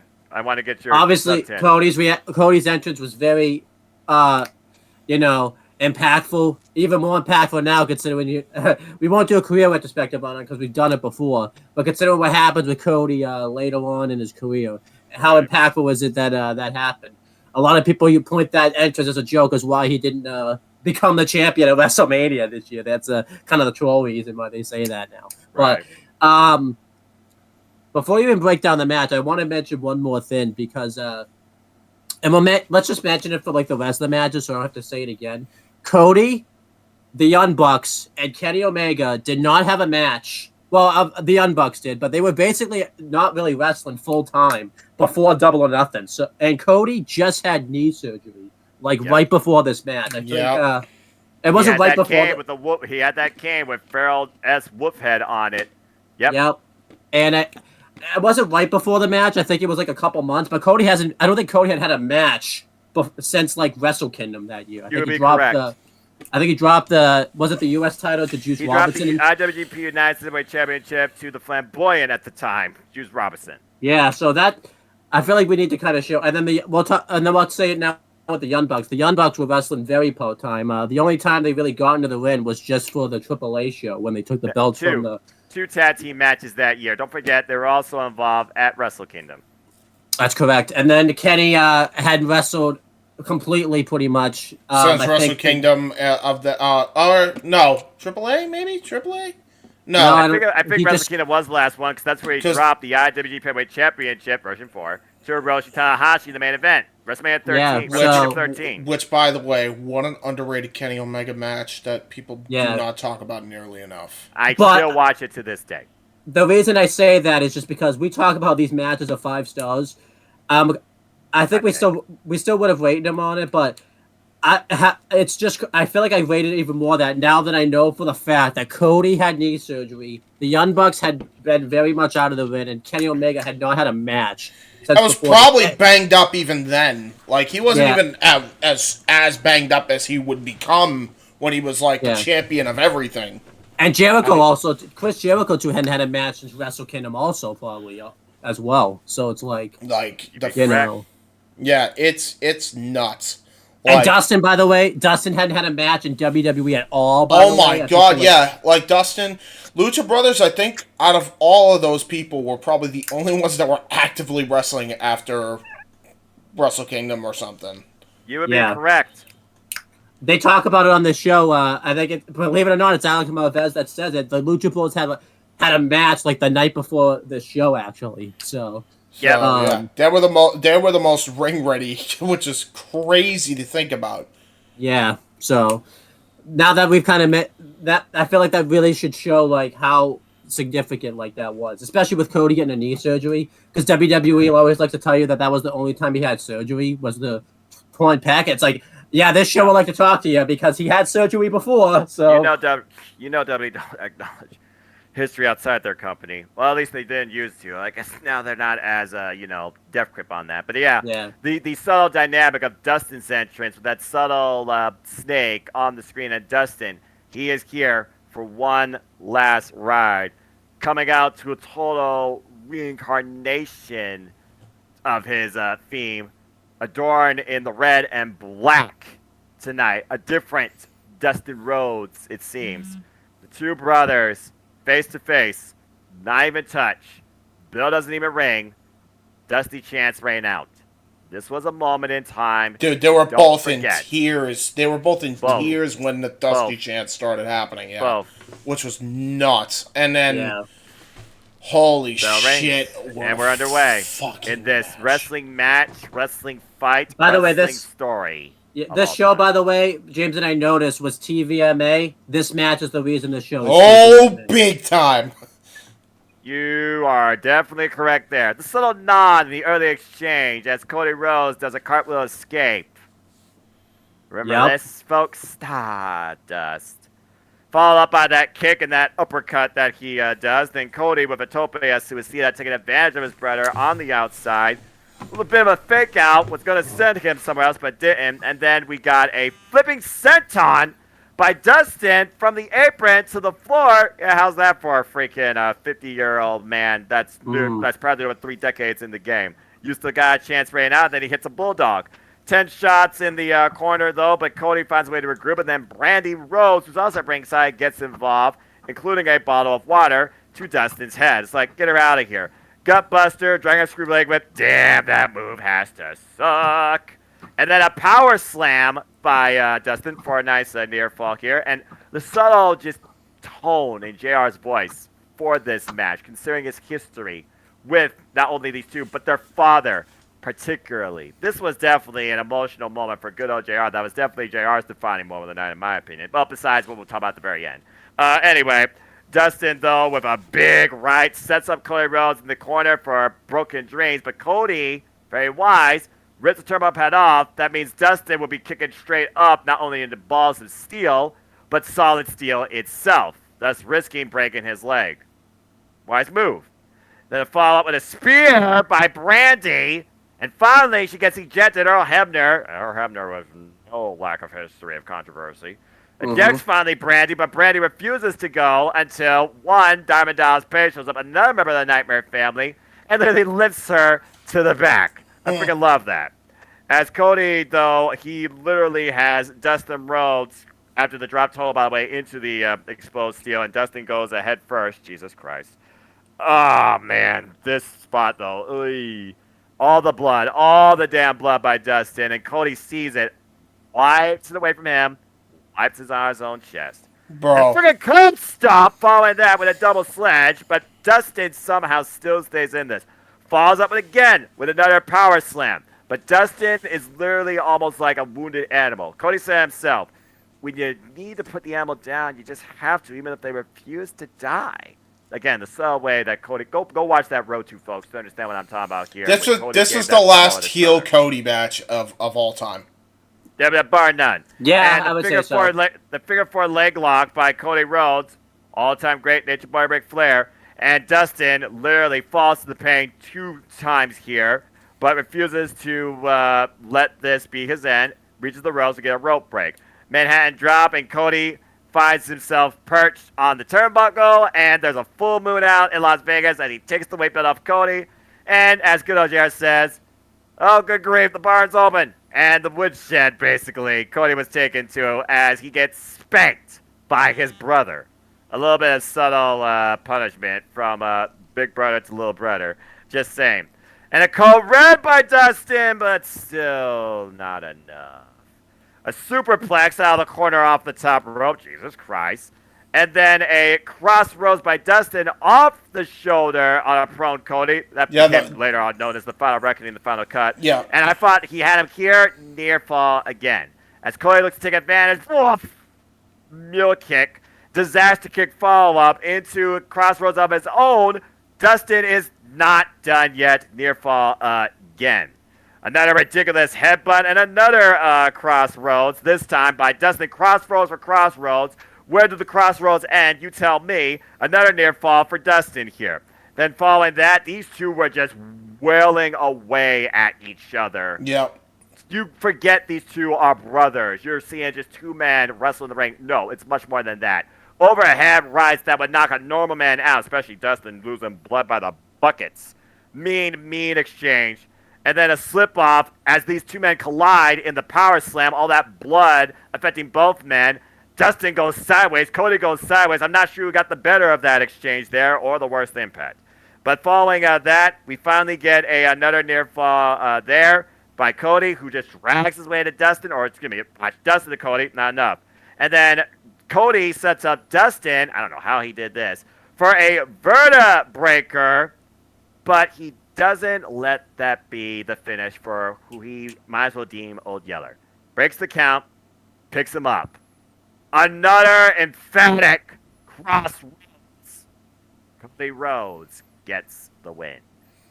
Before I say anything else about post-match, guys, talk about what happened simply.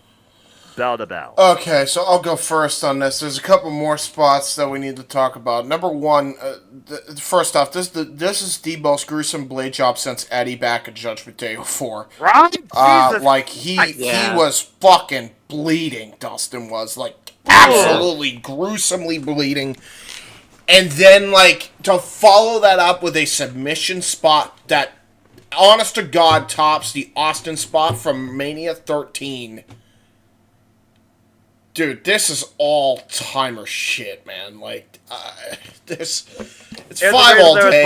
It was 5 all day. Match of the year by the Observer. As it should have been. Like, 5 all day, man. Like, this absolutely deserves a 5-star. Yeah, like, this was fucking outstanding. Every way you could possibly think. Like, this was just so good. And, like, just, these two went to war. Right? Like, they finally had the match they wanted to have that they never were allowed to have, and it was 5 fucking star, man. Cody trying to kill the last remnant of the Attitude Era, which Dustin was a key player in. Yeah, this match is just fantastic. Like, still to this day, like, my second favorite AEW match of all time. There's only one that tops it. And that's obviously the Bucks versus Kenny and Heyman at Revolution, which was the one that happened later on. All right, so one match that I think is essential viewing that you have to watch before, when you get a minute, watch the Iron Man World Title match between Danielson and MJF. That is my favorite match of all time from AEW. That's my favorite Iron Man match, period. But and anyhow, you called it, James. You were part of a call for it. Yes. But anyhow, yeah. So this match is just fantastic. It has everything you ever wanted. It has really good storytelling, really good moves in the match, and it just is fantastic. These two went to war. It's crazy this was Cody's last match as a heel, and it's funny because I didn't even know this before I watched the match, but Cody had already been a babyface because he was a babyface at All In, and he was a babyface at NWA. Was it 70 when he faced Aldis in the rematch? And I think he was technically a babyface in the Juice Robinson match, but this is like Cody's. I know we're going to talk about it later, but this was Cody's last match on a big stage as a heel. Yes, he would work matches where like he would be a heel in the match, but he wasn't a heel. This is the last match where he actually like was legitimately like a Well, heel. it's funny. It's funny you mentioned it like that because coming in, Cody, he was the heel. He was the guy that believed he owned the world. He was here to take the throne over and build a new kingdom and get rid of the past you fought. He was getting cheered out of the building when he came out too, and that's when he knew he had to change course. I still think to that day that. Because this is basically what happens after. Dustin's gonna leave his boots in the ring, and you could tell something ain't right because Cody was walking away. Cody was walking away, and then he sees that, and then he walks back, and he's like, "No." And he's like, "You don't retire like that."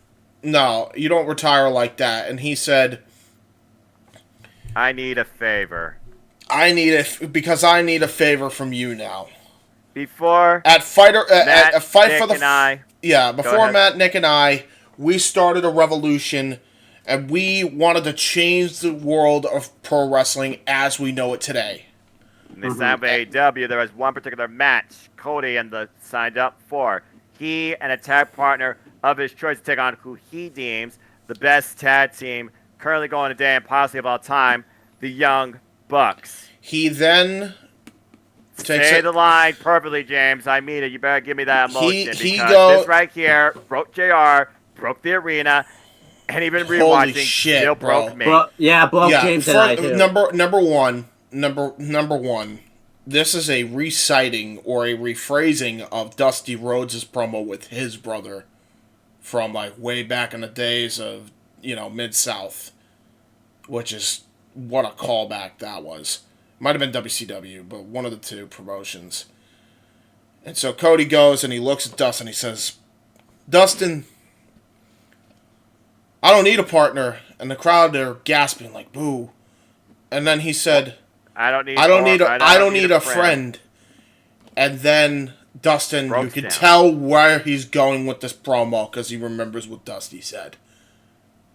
And then Cody says, "I need my older brother," choked up, and the crowd loses it, and it is the first time legitimately, that wasn't a retirement angle, right, that pro wrestling fans have cried since Macho Man and Elizabeth. I was literally going to say that. Yeah. Legitimately, the whole arena, tears, grown men, women, children, and they hug. A bloody Dustin and a bloody Cody hugging out in the middle of the ring.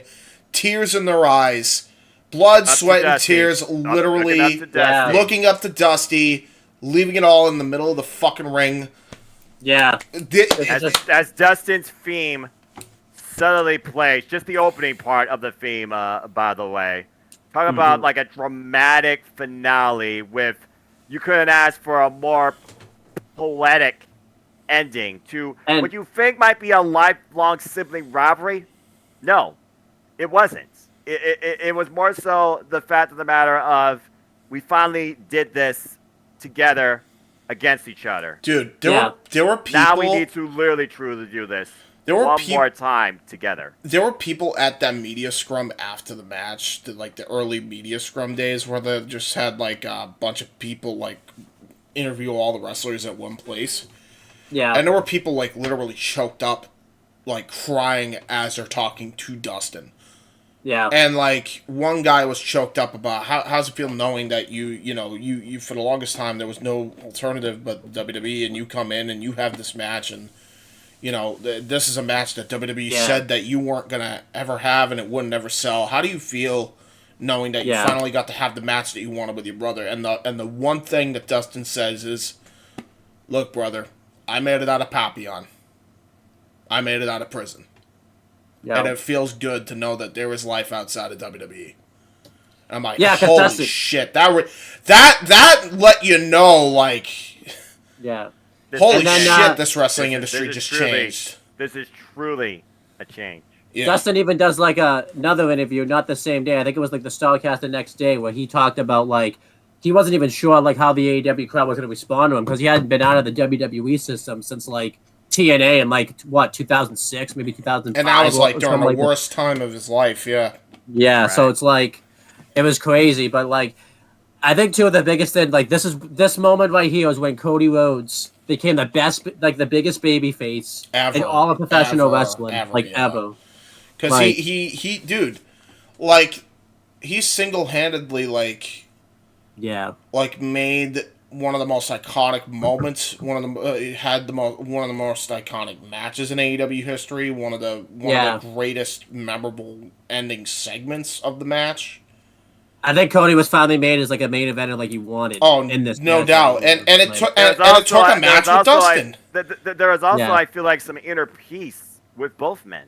Yeah, man, and to think that, man, and then it's just there's so much. I can't say enough good things about this. There is one thing that pisses me off to this day. It's nothing even about the match; it's just about AEW.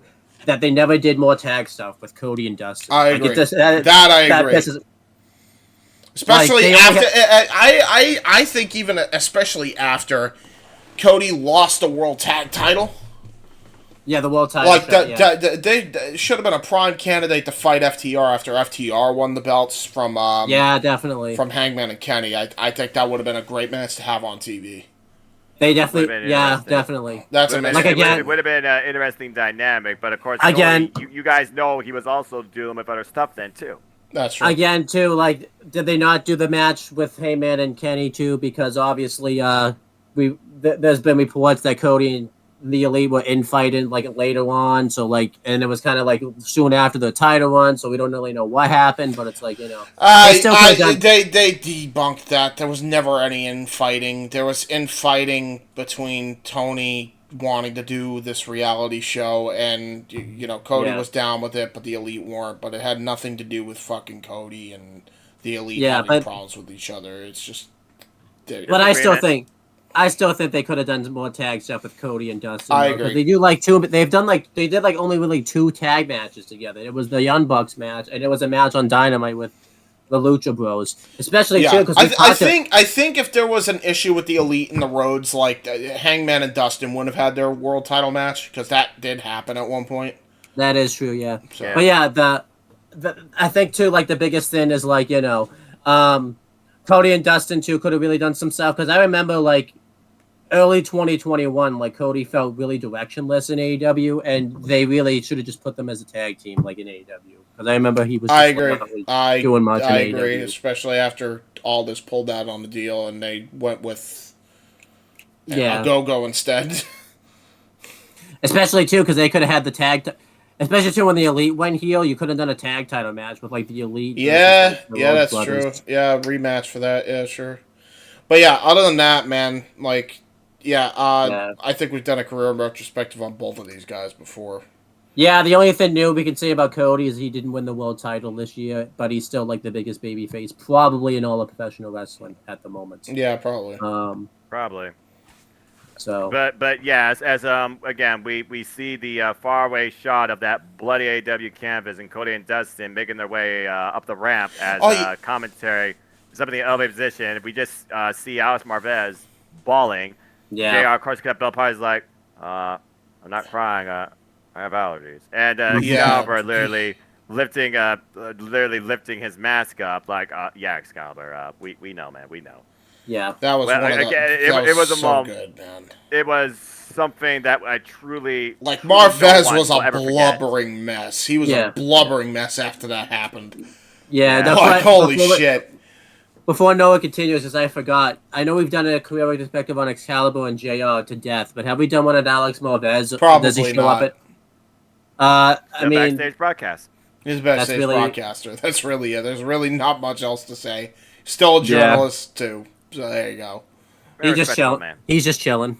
He's straight chilling because he's Tony's friend. He's his friend. As we were trying to, keep going forward, they had to first, of course, replace the canvas because Jesus Christ, there was so much goddamn blood. The story painted on that canvas. They had to mop the fucking barricaded mats. No wonder why they're mopping everywhere. No wonder why they had to do the next segment had to be like a promo because they had to But they also had to do a recap of the Casino Battle Royale, which we saw, and of course it was him and Adam Page who came out as number 22.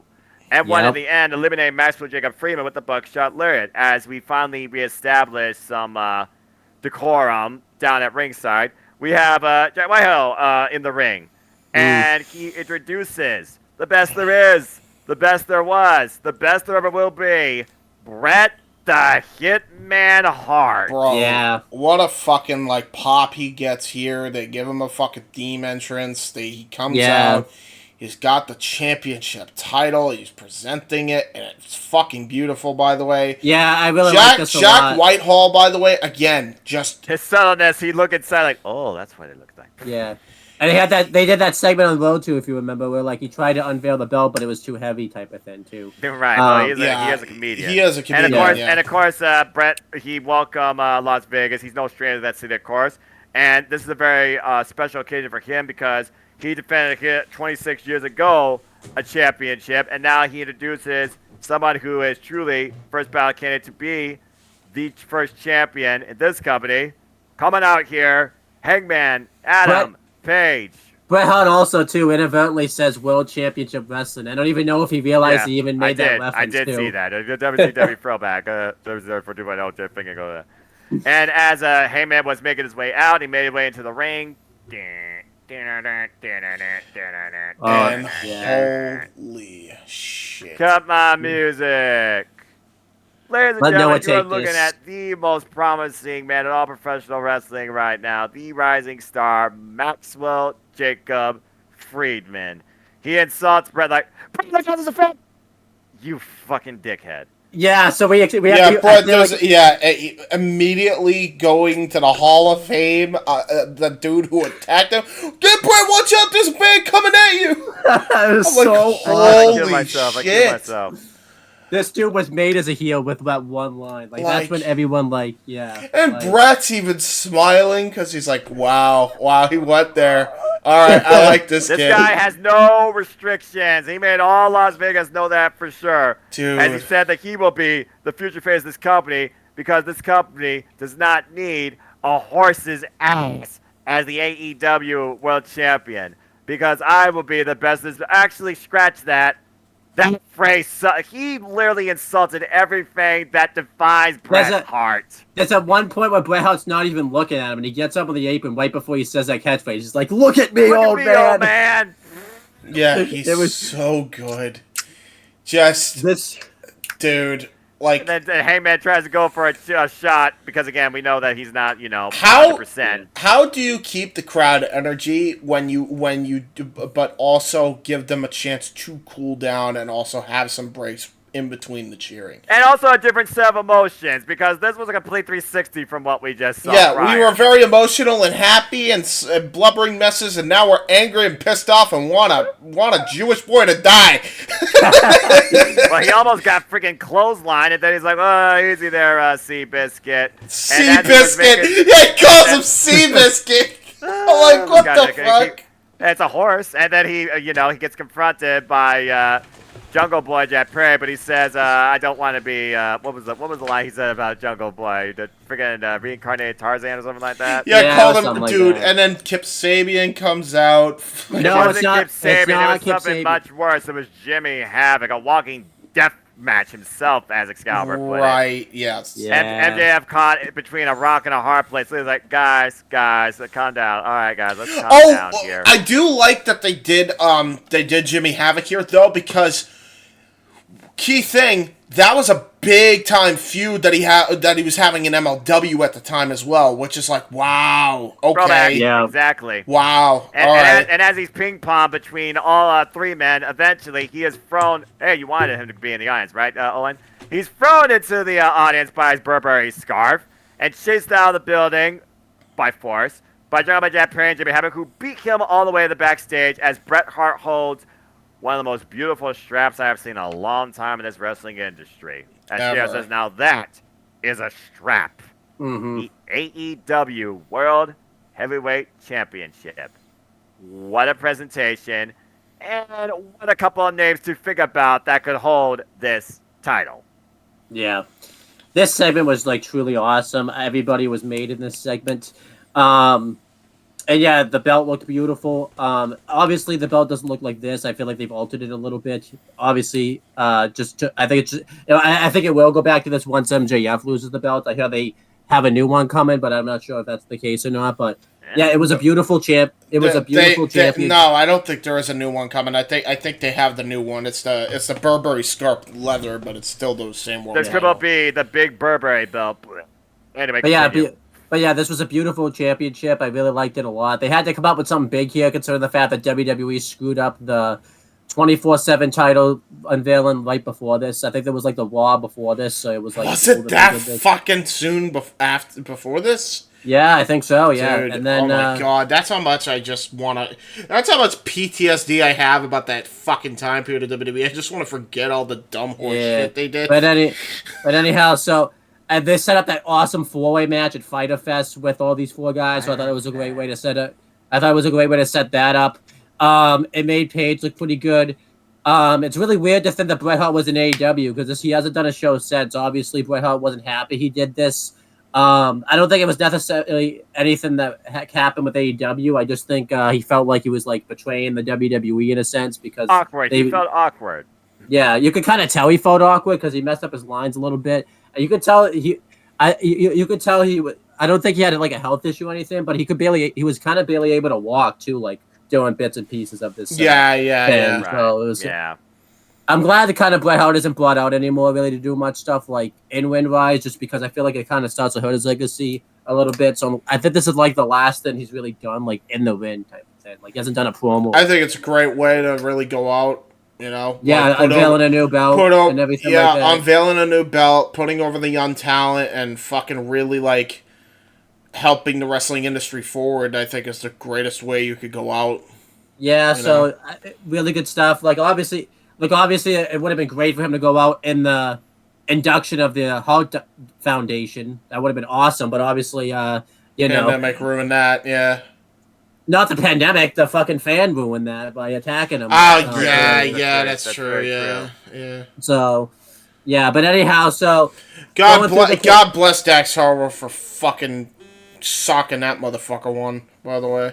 Well, before I do the career retrospectives on everybody, James, what did you think of this in-win? I thought this in-win promo segment was good. 2 gorilla thumbs up! Yeah. But anyhow, yeah, I thought this was a good promo, because I forgot this promo even happened until I saw it, like, a few days ago, because I'm like, wow, they really did go do 3 matches in a row, huh? But I forgot they did this promo segment like in between them, and it really needed to happen here. So I'm glad it was a perfect placement for it. Going through some career retrospectives, we've done Heyman Adam Page before. The only thing new we can say about him is that he's recently returned now, and he's been in a feud with the Blackpool Combat Club pretty much since he's been back. So he got screwdrivered in the head. Yeah, that's excuse me, it was the eye. Yeah, the Dark. Where's the Dark Order in this feud? Are they even gonna come back, or are they just done with the fucking Blackpool Combat Club now? What's going on? I think at this point, man, they're just Ring of Honor. Yeah, but poor Adam Page, he's not having a good time of it as of late. So there you go. Jungle Boy obviously would go on. Let's just talk about Jungle Boy, by the way. Like the difference of performer that Jungle Boy is, like yes. Like, it's just insane. Like he would go on to Christian Cage, man, brought a whole different side of him that was needed. Yeah, but he would go on to team up with Luchasaurus on AEW, and obviously Marco Stunt. Express. They would obviously, they still did well, but obviously they weren't pushed heavily in the beginning.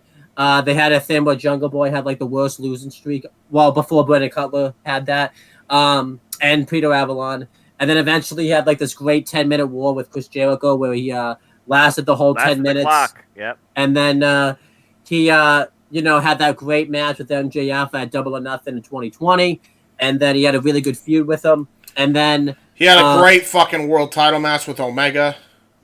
He did, yeah. Forget that, by the way. And then him and Luchasaurus had a great tag match at All Out 2020 with the Young Bucks. That was great. They won the tag titles against Lucha Brothers and one other team, I think. And they had it was just Lucha Brothers because I remember Ray Phoenix nearly broke his arm on a table. No, he did. He did hurt his arm. Yeah. And then they had Killer. And also, Jungle Boy recently also was a challenger during the inaugural TNT championship held by. Yeah, he was. And then he had the Jungle Boy and Luchasaurus had killer triple threat tag matches at 2 pay-per-views. One at Revolution with Red Dragon and the Young Bucks, and one at Double or Nothing. I believe it was Team The Red Taz Dragon and Young Bucks one. Yeah, that was like all-timer fucking type tag team work too. That was so damn good. And Probably the best. Double or Nothing. Don't sleep on that either. Team Taz and Swerve in Our Glory. Yeah, and then obviously they lost the belts to the Young Bucks in the. It was a ladder match. It wasn't a TLC match, right? They don't do TLC. It was a ladder match. Yeah, and then so they call it something different, like Ladder of Death or something in Mexican. Escalade and then yeah, there you go. And then Christian Cage obviously turned on him, and then it led to the great Christian Cage Jungle Boy feud. But obviously, when Christian Cage got injured, they needed stuff for Jungle Boy to do, so we teamed up with Hook for a little bit. They were pretty decent together as a tag team. And then when Christian Cage came back, he just kind of continued that feud, and now he's part of that 4-way match feud with the 4 pillars of AEW. And then as it became known. As MJF, we've gone through we just actually recently just did his career retrospective, so just go back to earlier in the video if you want to see that. And then Jimmy Havoc. Oh boy, let's. I'm gonna pull the fuck this card and move on. I don't even want to touch this with a 9-foot pole. I'm sorry. Yeah, I'm good. Yeah, it was. The only thing we could say is he got into a backstage fight, I think at Full Gear or Revolution. With, where Excalibur actually won. I remember too, Excalibur's on the show, like all cool, like normal Excalibur too, and we like just heard the news story like right before the show happened too, and he's acting all cool like before the show. I got into a fight. I'm cool. I don't know what you're talking about. What? But yeah, so Jimmy Havoc, obviously, let's just say speak it out movement and move on. That's it. Thank you. Okay, cool. Yeah, I mean, he was gonna do a tag team with Kip Sabian. I don't know if that was gonna get over really well, but you know, Super Bad Squad. The one question I do have to ask: do you think he was going to be the other pillar of AEW? That's making out? No. Okay. No, he would just be part of the standout that's been an AEW thing lately. Bloody death matches. Yeah, probably. I wonder if he would have been. Yeah, I don't know what they would have done. He would have probably gone back to GCW or MLW after a while. He probably would have been like Janela and shit. Or back across the pond. I mean, let's just put it out there. Back across the pond. I could see that too. Probably, yeah. I don't want to talk. You probably want to wrap this up soon, but Joey Janela, just honestly, just pisses me off with how things ended up with him and stuff. Yeah. Well, I mean, considering the fact that he kind of fucked it up for himself, yeah. Yeah. But anyhow, Noah, continue. And then Bret Hart, we've done a career retrospective on before, so we don't need to do him. What about the other guy, the comedian? What's he doing nowadays? He's a comedian, and he does a talk show, and KSI was on it once. I don't remember the name of the show, but that's what he's doing now. There you go. Good stuff. Proud of him. So maybe he'll show up at AEW All In. Who knows? I'm proud of him. Why does that sound so condescending? I'm proud of him. He's still doing stuff. Okay, good for him. I'm proud of him. He's doing well for himself. He's a good boy. I am proud of him. He's a good. I'll admit that one was kind of condescending that time. He's pretty good. I'm proud of him. He's a good kid. He's a good kid. Sound like a 1950s dad every time you say it too. Like every fucking time, you just sound like, yeah, I'm proud of him. I'm proud of you, sonny.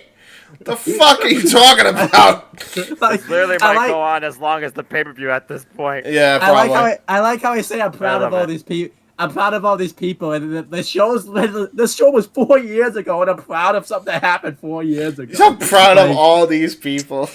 Stop being a dad. I like how I'm a proud dad to him too, and he's probably older than me too, and I'm just telling him he's way older than both of us. Fucking hell. Look, what did we bring Noah into? We brought Noah in. I'm just here. He's just here. Are you proud of Noah? Oh, I'm very proud of Noah. Especially what's been going on lately. So. Are you proud of me? You're not proud of me, are you? Not at the moment, no. Why? I don't know. Just not proud of you. Right? Fuck you!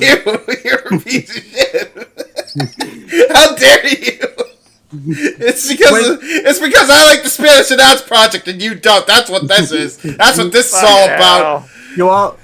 You also Why I don't know, are you you still just- talking about that? I'm trying to think what else you did recently that made me not proud of you. There was something you did. I don't know. Well, There was there's something. What? I don't remember what it was. I but did there's an something indie you did. force. Is that what it is? I did an Huh? indie force. No, that's not it. Well, then what? I don't care if you do that.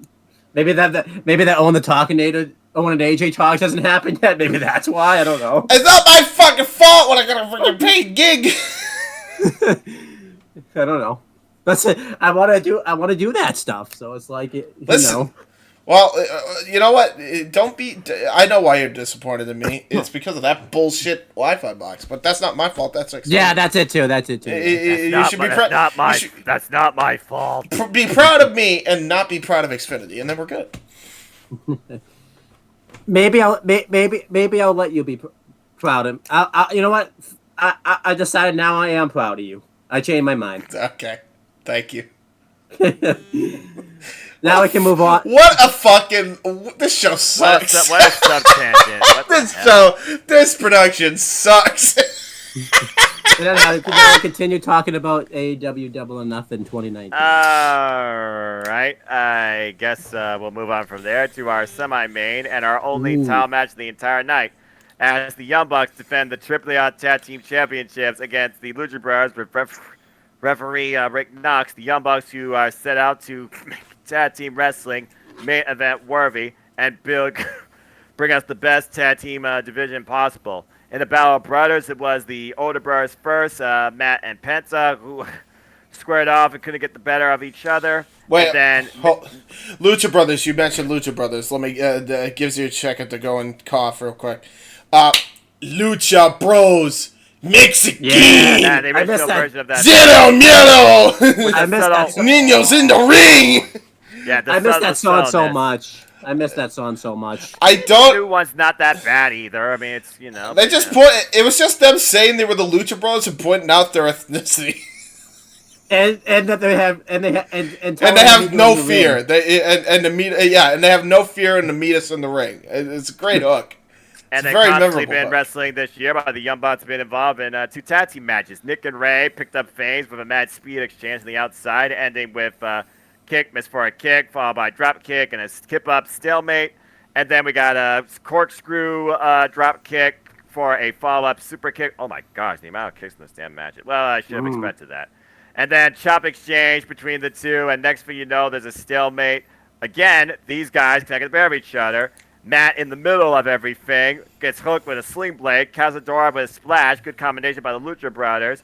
First fall of the match, they get a 2 count. Power slam into a spear by Matt Jackson. Follow up with the, again, because the Young Bucks, they have not been, what's the word you said? Ring savvy ready as the Lucha Brothers at this point, because of how many tag matches Lucha Brothers have been involved in, particularly this year. The Young Bucks at one point have been miscommunication, and then a monkey flip follow up by the Lucha Brothers, then a reversed kick and corner Hurricane Rana into a crusher. Then Matt with a flipping stunner, still not enough.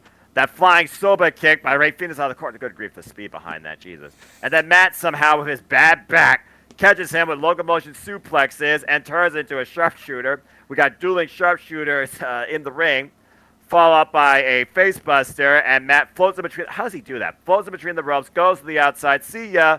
But then the Bulldog Lariat combination of sorts, still not enough here. Stereo sharpshooters, though, and the Penta screaming, no, we're not going to tap. And then a 450 splash, as at this point the Young Bucks, apparently Scott was saying they were working on something new, or they, apparently had some of the Lucha Brothers may have not seen. Well, apparently the Lucha Brothers saw what they were doing because they gave an homage to Moshi Machine Guns at one point, and a furious kick and collide exchange where all 4 men are freaking down, crowds on their feet. Go figure. Hello, ¿cómo estás? Super kick fiesta, sí! Super kick party of sorts. A hamstring kicks, though, tying up Matt Jackson's legs, and then double destroyers. What the fuck? That was fucking nuts. For a near fall. Of course. Yeah. Gory and Package and Senton Atomical Animal full display here by the Lucha Brothers. Near fall. Ray Phoenix double super kick, though, out of mid-air, bent over backwards. And then the Young Bucks with another nod, shout out to PWG to, hey, you remember this guy, El Generico? Top rope brainbuster. And still not friggin' enough. Follow up with a 450 moonsault, then Penta snaps the arm back of Matt. Matt is a one-arm man at this point after that was countered earlier under a super kick. Pump handle driver, but still not enough to put down the Young Bucks. And somehow, some way, with one arm at the end of the day, Meltzer driver finally set up while still checking on his left arm, holding everything he can. They hit it after the more bang for your buck wasn't enough earlier. What the hell? One arm cover, bracing back as far as possible. Young Bucks retain with Matt Jackson pinning Ray Phoenix. 5 stars again. 5 stars again. Holy shit. I mean, all-timer fucking tag match here. Yeah, like, this was just insane. I love From this. the bell. There are very few tag teams that just have instant chemistry with each other when they get in, and the Lucha Bros and the Young Bucks are that tag team. Like, Yep. They had a 5-star match, I think, last year on Rampage of all things. On Rampage. I'm not saying Rampage is bad good. Retro Cucamonga, California. Young Bucks Homecoming. Rampage, they also have one at All Out. I mean, just... In a steel cage. In a steel cage. Yeah. I mean, just... I love... wait. Awesome. Let's not forget the All Out that happened later in the year. The first one, 2019, Escalera de la Muerte. Yeah, this match is just fantastic. Where you thought the Bucks literally killed themselves. And even Miss Buck was like, don't ever do that shit again. Yeah, this match was fantastic. Just great stuff. Great storytelling, great moves and everything like that. This match is just awesome. It's probably my favorite match we've ever had in the series because I have issues, which we won't talk about here. So we'll save that for if we ever do as a retro with all-out matches. The Rampage match is probably the only other match that comes close to topping it. But this match is just fantastic. I love this match a lot. And I didn't even know this, honestly, and James knows this, that I guess the Lucha Bros were the heels. I didn't even know they were the heels until Fight for the Fallen, because that's when they started acting. They friggin' pile drive the Bucks during the friggin' Las Vegas press conference. Yeah, but this match is just fantastic. Probably the best AAA tag title match I've ever seen in my life. I haven't seen a lot, to be fair. I think the only ones I've seen are like the ones on AEW, and I think I saw like one on. I think I saw a ladder match that like FTR and the Lucha Bros had on. I think it was whatever the show was in December 2021 was where it would have happened. Oh yeah. Whether they won the, did they win the belts back or did FTR retain those? They retained those titles. They retained. Wow. And then I really like this a lot. I liked the callbacks to past tag teams that the Young Bucks have faced, that they were doing those tag moves and stuff. I know they never did the tag finisher, I think, that, but I actually thought it made sense they didn't go there because they didn't really need to pull it out. And I think they had to like put the match away at the moment after the Meltzer driver because they realized if we don't put the match away here now, like we're gonna lose the match pretty much. I obviously like the NWA callback where Rick Knox was on the microphone and basically went through the rules of the match. And I feel like it's cool because it wasn't just happening because that's the style of the match. If you know Rick Knox from like BTE and all that type of stuff. He's very this is AAA rules. This is very AAA rules. Yeah, it was Lucha rules. Yeah, so I like this a lot. This was just fantastic. 5 stars all day. Fucking awesome. Such a great like callback to Lucha Wrestling, man. I mean, love this. They would have a great fucking trios match, by the way, in the following pay-per-view where fucking they would dress up as the Street Fighters and Shoto Fighters. Then and that's when they brought in what's his name, Laredo Kid, right? Laredo Kid, who also had a great showing. But why was he not signed? Why was he not signed? I agree. Who knows? But he's doing great stuff in Impact Wrestling, and he faces Trey Miguel next week. They also did things. They also had like a rematch, I think, at a AAA show where the Lucha Bros won the belts back also. So that led to the ladder match and stuff too. Exactly. Yeah. So all in all, like, great match, fucking great feud, all-timer type feud. This match ruled. I mean, 5 stars again. And then we don't need to do a career retrospective. I think we've done the Lucha Brothers and Young Bucks multiple fucking times. The only thing new we could say about the Young Bucks is because they're back now. They're still the EVPs of the company. And they became the Trios champions in the best of... and they had another fucking barn burner fucking matches. In the Trios form with Pac. Yeah, so it's like, And now they're both tag team ends. champions. They're both tag team champions, or they were both tag team champions at one point. yeah. And what's one? Is it Matt injured at the moment? Or was it Nick? Nah, I don't know at this point. I mean, they gave super kicks on Detroit Dynamite. Stay tuned for coverage for that AEW Spark coming soon. I don't think neither of them are injured at this point. But to go off what James said, yeah, currently the Lucha Brothers, they are now the Ring of Honor World Tag Team Champions. And they're doing the trios at the moment with El Hijo Delphin Kingo, so that's cool. I have no idea how far that's going to go, but I need that under house rules sooner rather than later. That'd be awesome. I love the aesthetic, by the way. If you have not watched Dynamite this week, man, it was an amazing show. There you go. And then we have the main event. That's right, because believe it or not, they were not done here, as it was finally time for Alpha vs. Omega 2. 15 to 16 months, Chris Jericho has been waiting. While Omega says, that, yeah, I mean, you may have brought what you may deem as... He basically deemed Omega as a nobody he brought to mainstream, and Jericho says he needs to get this win. And afterwards, he wants a thank you. And you all have no choice but to tell me that. You're welcome. So we go underway back inside the arena, and entrances galore. We get Jericho in Lionheart form. Lights go out. Yeah. We get Jericho with the lists. Lights go out. We get Light Up Jacket Jericho. I guarantee you that thing is not worth whatever he says it's worth. And lights go out. And then we get the current incarnation of Judas, Chris Jericho. I am evil. Yes, I am. As Chris Jericho makes his way into the MGM Grand with Judas as the theme. What a shot, by the way, too. As Jericho makes his way down to the ring, of course, they everybody singing it. Yeah, well, would you expect anything less? I don't think not to the level. Not this one actually. There wasn't no singing necessarily here. At least I didn't hear it. The singing really didn't start till Dynamite, I think, which I wonder what started that. Actually, Jericho Cruise, then it really kicked into high gear.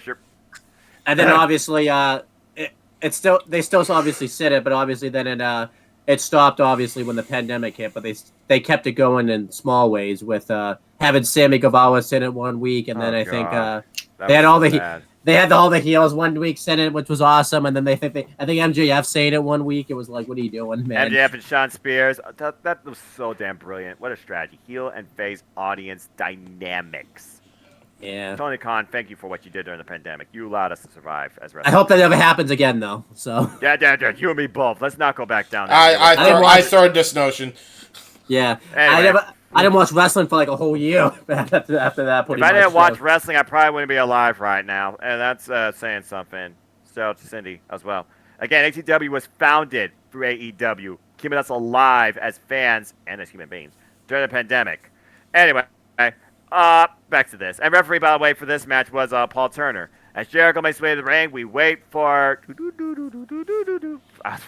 what famous could it be? Kenny Omega makes his way into an instrumental version of what later became known as Battle Cry. What a pop for Kenny. My God, Omega.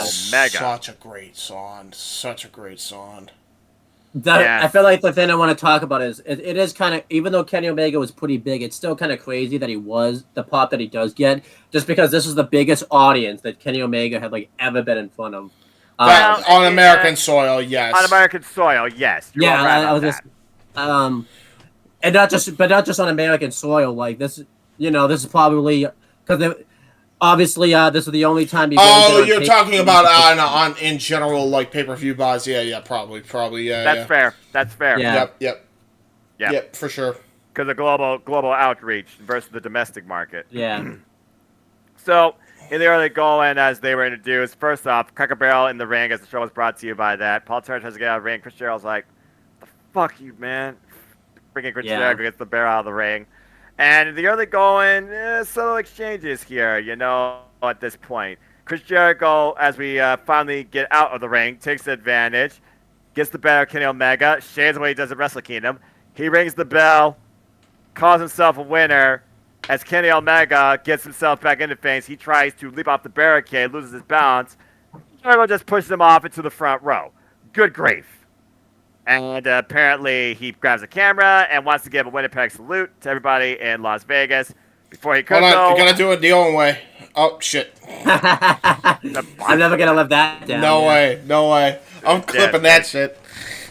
good grief almighty. I don't know, with water or beer, but he throws a drink in Jericho's face and finally hits the missile dropkick.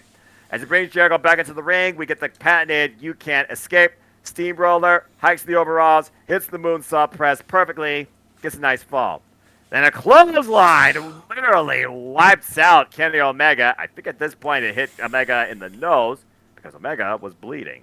Near fall. Omega, though, with his own clothesline, good grief, these men were literally just wallowing into each other. And we get back to the outside of the ring later on. Chris Jericho grabs a table and uses it as a impromptu shield of sorts until it was drop kicked. And then Kenny Omega goes back into the ring.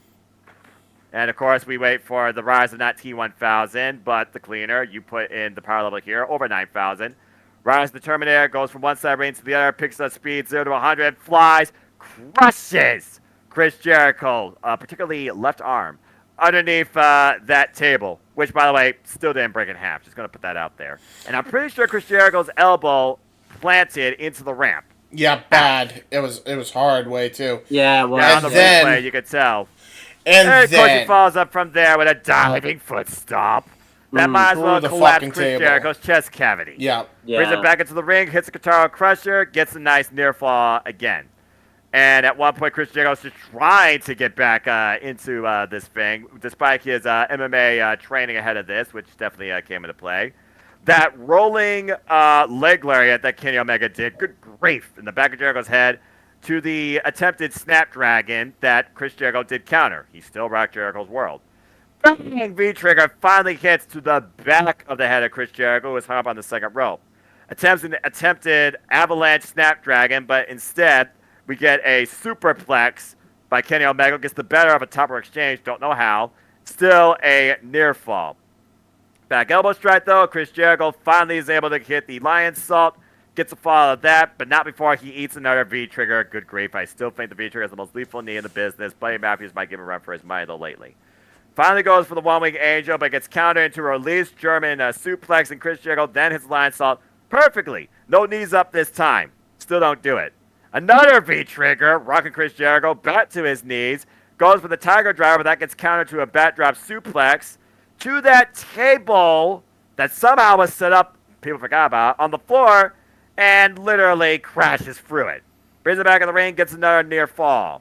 Springboard drop kick, though, high angle, and then a top rope fly into the code breaker, caught him out of midair. Another near fall for and Chris Jericho. he took this thing flush, by the way, like yeah, full on knee Kenny right Omega into the went head. limp. Kenny Omega went limp. What a great sell!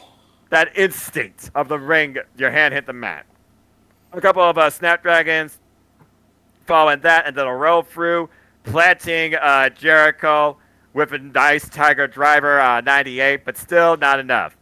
V-trigger though, one more V-trigger, he calls a shot and misses the shot. As Jericho counters that, it's the walls, but Kenny Omega was able to turn over and upkick Chris Jericho, preventing him from locking in the full Lion Tamer. Big mean right hand overhead shot. Excuse me. And then the V-trigger follow-up again. Finally looks for the one-wing angel for the second time this match. Gets countered into a DDT. As Kenny Omega is rocked, his equilibrium's thrown out of bounds. Chris Jericho goes back up to his feet. Finally sets up that lightning fast spinning back fist elbow strike, whatever you want to call it. And that is literally the Judas effect. They talked about the Judas effect. Was it to throw Kenny Omega off, or was it truly some of Chris Jericho implemented into his game? Well, we found out firsthand as he literally knocked Kenny Omega's lights out with that lightning fast strike. And next thing you know, and by the way, this was after another code breaker. I thought the code breaker was like, okay, I got you now. Another code breaker, that's it. Nope. That Judas effect, that spinning back elbow strike straight underneath Kenny Omega's jaw, busted nose too. Kenny Omega might have a busted nose at this point. And Chris Jericho gets the better of Kenny Omega in round 2. Hell of a main event to close this show, and puts Chris Jericho now at the forefront of this company to become the first AEW World Champion, as they announced it will be him versus Heyman and Page at a later date. Was not made official for AEW All Out until a later date. As far as this match, definitely lived up to the sequel Yeah. that happened at Wrestle Kingdom 12. Which, by the way, Wrestle Kingdom 12 was no disqualification. This was traditional wrestling match, and still they kind of went all out. Yeah, so I really like this match a lot. This match had a lot to live up to just because they had to follow Cody, Dustin, and the tag title match. So they really had to pull out all the stops here. The crowd was still fairly into it, and I thought they really delivered here. Yeah. This was the only match really that could main event this show because this match basically is the reason we have AEW. You had to basically reward them for that. And by the way, again, 5 stars. I think they fucking killed it. They killed it here. Awesome. I thought shit. everybody was great here. Seeing the Judas Effect done for the first time was cool. Obviously, he did the Judas Effect before in WWE, but this is like when he perfected it. A lot of people have given criticisms to it. Mainly if you just like WWE, you've given criticisms that they don't think it looks like an effective move. It's a spinning back elbow. How is that not effective? Like, I don't get why people think that. It's just fucking the logic of Vince doesn't make any sense. I'm glad that he's out of that logic. That wasn't even who I was talking about, but okay. That was Vince's logic, though. He's like, regular strikes are not finishers, and it's like, if you do it right, it can be. You give fucking power bombs to people all the time. And then what I liked about it too is why I like that he does the Judas Effect is obviously it's because he couldn't do the Code Breaker, as we've seen with Randy Orton now. It affected his back doing the RKO and all these other moves he did taking his back. Jericho probably wouldn't. He'd be in a wheelchair right now if he kept doing the Code Breaker in his 50s later on. So. Now, honestly, Chris Jericho said he probably could never take the One Wing Angel again to what happened at Wrestle Kingdom 12 where he took it on a chair. Yeah, so that was brutal too, by the way. And I think he would take the One Winged Angel again. I think that's not true. I think he would, just not on a fucking chair again. Yeah. But yeah, this match was just fantastic. They both looked really good in the match. Obviously, this is where I think a lot of people talked about Jericho and how he didn't really look the best body type wise, which is fair enough. Obviously, he's fixed that since then because he had a health issue in 2021 that kind of caused that to have to happen. So I don't think he needed to though, because at this point you knew who Jericho was. You knew he was a time tested veteran anyway, and that was kind of the draw, you know. Yeah, and this was like obviously the peak Jericho, like at his best at 48. Like this was like the best one. Obviously, it made sense for him to say all that stuff that he was saying, where he wanted that thank you for AEW because he really brought legitimacy to AEW when he joined AEW. He did. This was fantastic, and Jericho made sense to win. It made sense to get a guy that obviously was well known in the world title picture. Now we'll talk about later on when he actually becomes the first world champion if it was a good decision, because we're going to save that for the All Out 2019 retro if we ever do it. And Kenny Omega didn't lose. Kenny Omega didn't lose anything here, obviously by losing. He still put on a really good performance. And it actually ended up working out better because it led to his heel turn later on. So, like, this, everything was set up really well here. And obviously, because Kenny Omega was going to get, he wasn't done here, Noah. What happens next? So, Chris Jericho, again, he said what he did. I mean, look at what we got. We got a TV deal. We sold to 12,000 seats, etc., etc. This is all because of me, and now I demand a thank you.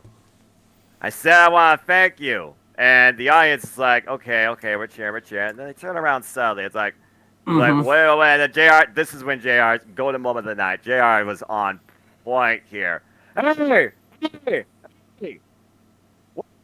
Oh, good God Almighty, the real just came off. Excalibur proclaimed it.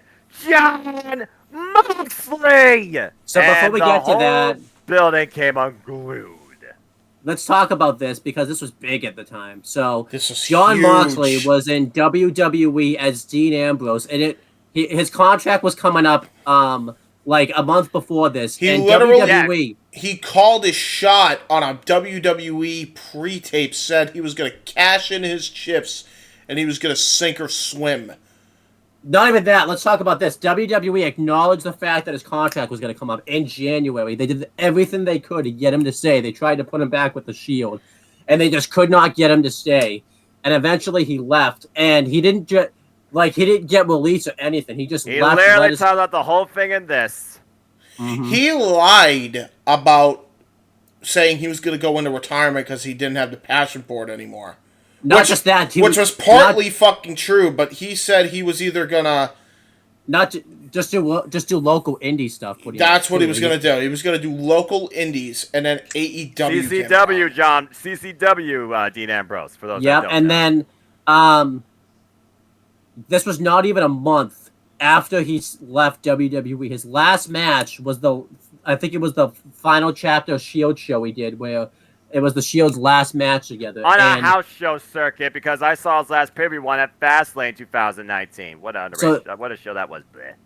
But, yeah, this was just insane because no one knows about well, I guess people do know about this, but Dean Ambrose / Jon Moxley / Jonathan Good / yeah, I guess that's it. Whatever his name was when he was like a jobber and Velocity with pink hair, whatever his name was there. Yeah, Jon Moxley, I think. Yeah. I don't know, but anyhow, he's very private on social media. I mean, the dude got married like very under wraps, where Total Divas couldn't even film his marriage. They just got married on a whim, and it got them kicked off of Total Divas. To be honest, I still think to this day they did that just so because Jon Moxley wanted to get off Total Divas. Because if you ever watched a Total Diva episode where Jon Moxley was on it, you could tell he did not want to be on that show. He did not care. He hated it. And so did Renee, from what I understand. She was not a big fan of it. But you could just tell Jon Moxley really didn't want to be on that show. Like, no. Yeah, he keeps things very under wraps. I mean, the dude was out of contract last year and could have shown up at SummerSlam with the AEW World Championship if he wanted to, and that's how very under the nose he keeps everything. And when he showed up here, I remember James and hang on. The hell out. You mentioned that. Let me just stop you right there. Rest of the wrestlers at Velocity 2006. Continue. Exactly. Thank you. Now let me just put this in perspective. You talk about how he keeps everything under wraps and nobody can really confirm any news, whether it's true or false. Every other wrestler, take fucking note. All right, continue. The dude was battling alcohol abuse in 2021. That was also kept very much under wraps. Yeah. With the exception of the initial announcement. I mean, I guess you could kind of tell if you watch his promos and stuff, but still, and when you're watching in real time, you wouldn't have known the dude was just fucking kicking ass all the time. So, and again, I get the dude just had alcohol abuse, but if you were in the pandemic, who didn't have alcohol abuse? You know what I mean? Well, I mean, that's a fair take, actually. Well, James, you're not like most people, so. Anyhow, I guess I didn't either, but that's because I was too cheap to go buy any, so that's why. Yeah, there you go. Fair enough. But anyhow, Moxley comes out and he does, and he's there, and the crowd is going ballistic. Fucking Jericho just looks at him. He's like, "What are you doing here?" And then he's trying to go and shake his hand. He grabs his hand, then pulls him right into a paradigm shift. Which was not the paradigm shift at the time. It was like the Death Rider, because I think he did a New Japan show right before this. Double underhook DDT, and it's like, and Jon Moxley just dropped Jericho, and it's like Paul Turner comes into the ring, and Jon Moxley just turns around, snap instinct. Jericho's like, "Good God Almighty, the ring's down." Mm-hmm. And then he sees Kenny Omega. Kenny sees this subtly. Jon Moxley, just doing his thing. It's like, "Hello," and he's like, "Okay, I'm gonna lift you up."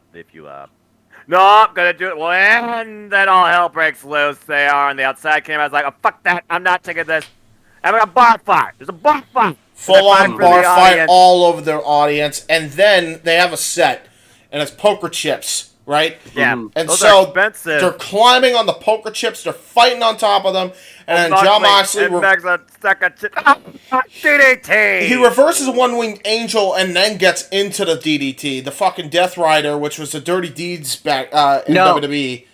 No, what happened is he lures them onto the poker chips. The stack of chips, as J.R. Sully puts it. Right. Oh, they literally climbing. It's like Omega and Moxley on the stack of chips. That scammer just yells. And JR's like, DDT! And he's like, freaking out as Marvez. And Do then you notice by and do you notice by the way, like it's always JR and Excalibur. Alex Marvez had nothing to bring to the table. He hasn't been mentioned once other than I mean, he did say, I don't think he's here to say thanks. Yeah, great. What a great call, Alex Marvez. Classic call right there. Brother. There's a reason he's not doing commentary anymore, buddy. no, Yeah, it's no. like, I'm not oh, what counting. a night. How I'm you just like trusting Oh it. no! Now. Hang on! You're not even putting no. Before he even says that, he says Moxley gets him up into a fireman's carry position, and then, not knowing what the hell he's gonna do, one last shot to the WWE for good measure. Attitude adjustment off the fucking poker chips through the stage, through tables. And then JR goes after the crowd erupts in unison after that happens, pulling a Cena Batista from fucking Over the Limit 2010, and he goes, "How do you like AEW now?" And the fucking signature comes up, copyright AEW. Yep. Off Very the significant. Air. Very significant, by the way, because the last Get thing the ENTs out here. Oh my God. what this is That JR owned the ending. That's all that matters. Yes, he Definitely. did. Yes, he did. But yeah, very significant right here. That the last thing that John Moxley did on an AEW pay-per-view in his debut was put someone through a stack of tables. The last thing he did in his WWE debut on TV was get put through a table by Lashley after the night after WrestleMania. So how significant is that? So, Yeah. The friggin' just friggin' poetic justice, I guess. I don't know.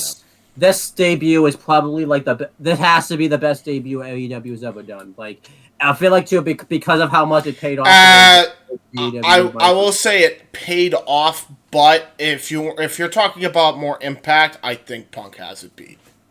That Punk Nothing will top Punk. Because it was the worst kept secret.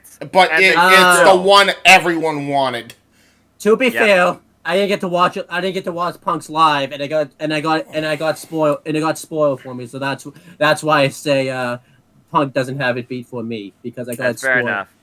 I didn't. You could say it was my fault for looking it up online. No, my brother-in-law told me about it. So and he doesn't even watch wrestling. It was on like the UFC sites or something. So I was so mad. Like that's why Punk would never top Moxley. So that's why I knew I had to wake up. I didn't care how tired I was. I'm like, if Punk is coming in, I have to watch this live. Otherwise, I'm gonna be fucked. Yeah. I knew it. I knew I had to. I'm like, all right, like, putting it on. AEW crew, we watched it on Zoom. I mean, how can you not watch this potential? Well, pretty much no return. To be fair, I was in the car Well, I wasn't driving, but I was in the car going to North Carolina driving. Of course, the fucking same day the show happened, so I didn't have the best luck there. So. Oh, then there you go. Yeah, but anyhow, so yeah, this was just. But Moxley's.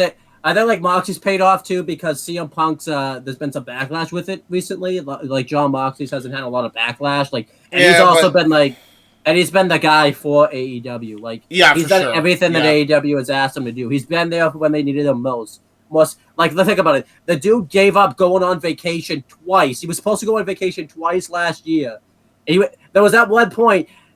Actually, I remember too. He was supposed to be written off to go on paternity leave. But they screwed up the payoff. They screwed up his flight off, so he had to come back to just for like an extra 3 months just to get written off again. Like that's how much of a company dude he's been. Like, yeah, man, for real. Like he's been the guy for AEW for sure. And I know a lot of people, bar none, I know a lot of people like crap on him because like his matches aren't as good in the they're better in the WWE system. They've been crapping on his matches lately. I enjoy his matches. I love his matches. AEW is more dynamic because we've seen the violent side of him, while he's also proved how technically sound he can be too.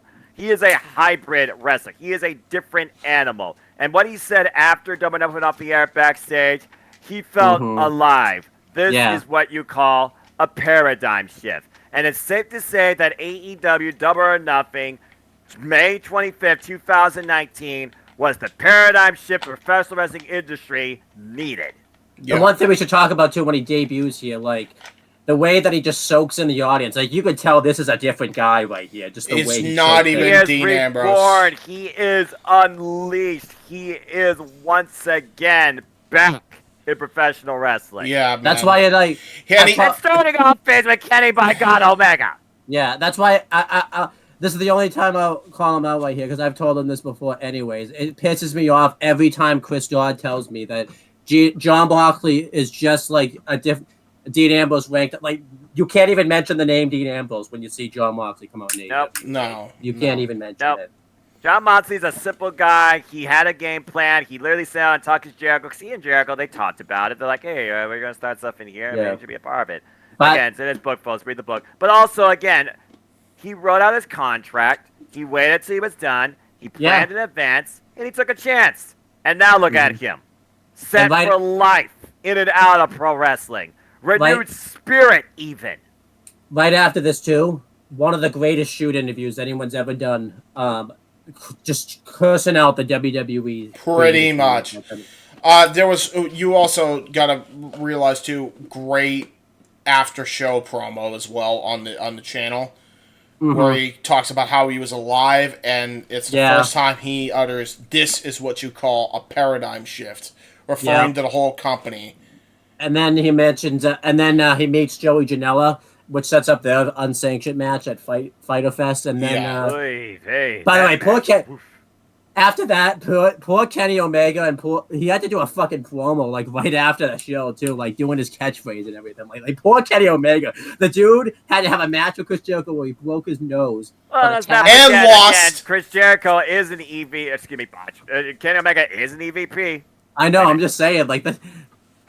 Yeah. Ooh, I'm rewatching the literal ending to WWF 2019. I just saw the DDT. Yeah, man. But yeah, so Kenny Omega had, he had to have a match with Chris Jericho where he broke his nose, lost, and then he had to get attacked by John Moxley.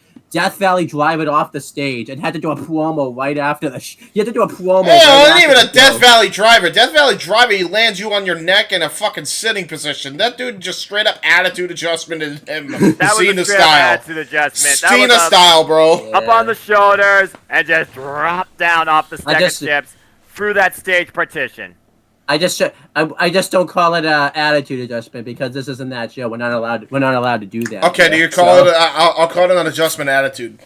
I think that's acceptable. There you go. Are you proud of me? I am proud of you for finding a loophole to that. There you go.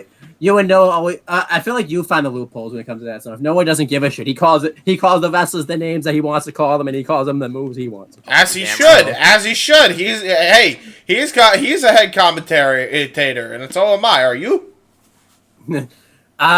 Commentary, no. I try on WWE Aftershock to call them the names I want to, but I've screwed up a few times. I still have the rights to Walter, Pete Dunne, because I haven't screwed those up yet, and I still got the right to everyone in Imperium. But I have to make... but I've obviously lost the rights to Casey Catanzaro, because I screwed up and called it a Katana Chance. Oliver Carter, because I screwed up and called him Owen Mensa. And who else did I... Oh, Jordan Devlin, I screwed up and called him JD McDonough. But it's just Jordan Devlin McDonough, but, whatever. Yeah, they said it's happened sometimes. Who gives a shit? Yeah, who really does anymore? WWE name conventions, LOL. Yeah. Well, that was double or nothing. As we said, this is a unanimous S-rank show, I think, from everybody in this fucking room. I don't do rankings, but I simply say that's professional wrestling, damn it. That redefined professional wrestling. This show, I feel like, too, this show, as you know, James, rejuvenated my love for, Yeah. wrestling. Because WWE... most people. But WWE was just really dropping the ball at this time. Oh, AEW came in at the perfect time, and honestly too, because I didn't really watch Impact anymore because this was right before I started watching Impact full time again because Bound for Glory 2019 hadn't happened yet. There was no way to watch Lucha Underground really anymore. I wasn't really watching ROH because it was too tough to watch that, and then NWA didn't have a TV show yet because that still was a Power, which was also really good before they fell off the wagon because of the pandemic. But this was just fantastic, just really good way to really good first pay-per-view. Like James and I even said, they weren't a T-shirt company anymore because a lot of people are calling them a T-shirt company. Dude, I said the minute they got the fucking TNT deal, they weren't a T-shirt company anymore. But that if that sealed the deal, this just kind of set it in stone, this pay-per-view, for sure. Yeah, and like here we stand, literally about just under 4 years later, when AEW has grown, done, become, and about to accomplish, not just this summer, but in general. What a moment! What a time to be a wrestling fan. And no matter what you think.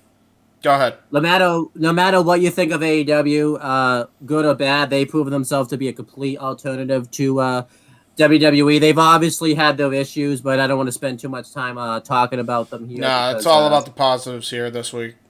Yeah, so they've had their issues, but I feel like too they've proven themselves to be a really good alternative in the pro wrestling industry. They came at the perfect time.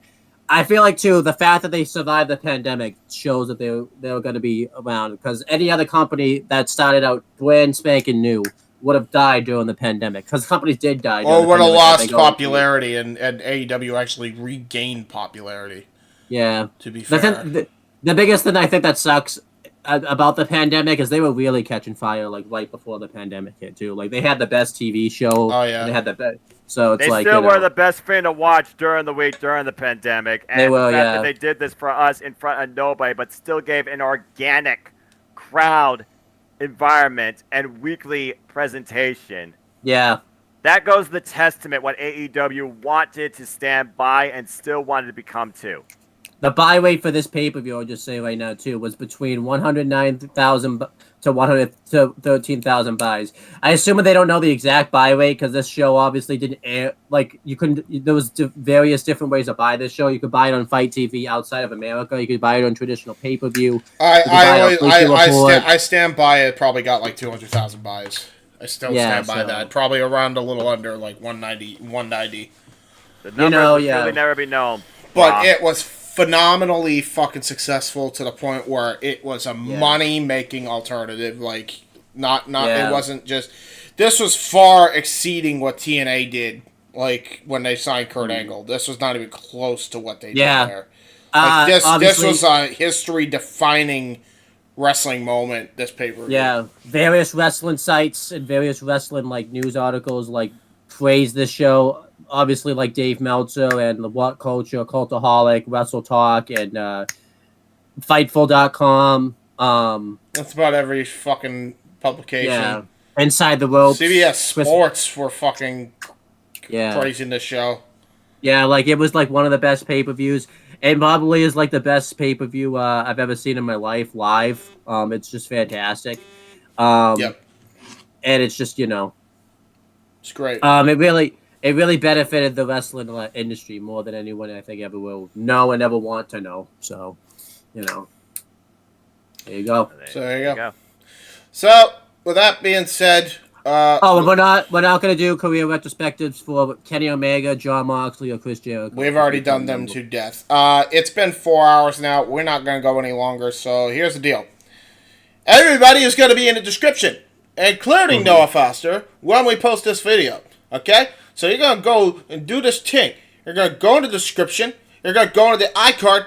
And you're going to subscribe to everybody in the end screen. What we're going to do is we're going to put an end screen of a piece of content from me and a piece of content from Noah and then Owen's channel right in the center. And you're going to hit that subscribe button. You're going to turn those post notification bells on. You're going to hammer that home. You're going to powerbomb that fucking notification bell. You got that? Okay, cool. And then until next time, being recording in the past, this time around. We'll talk to you guys in the future. You lucky bastard go to North Carolina. You're in the fucking beach.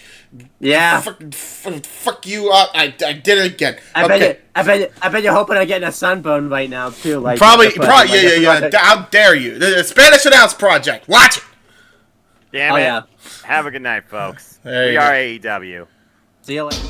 We doing all the classics, you heard it, then I grabbed it. Flow like Method Man, then run like I'm Rabbit. Soon as I hear the bass line, it be my FaceTime. Music's in my veins, so just in case I'm without my iPod or a media player, I'll check my...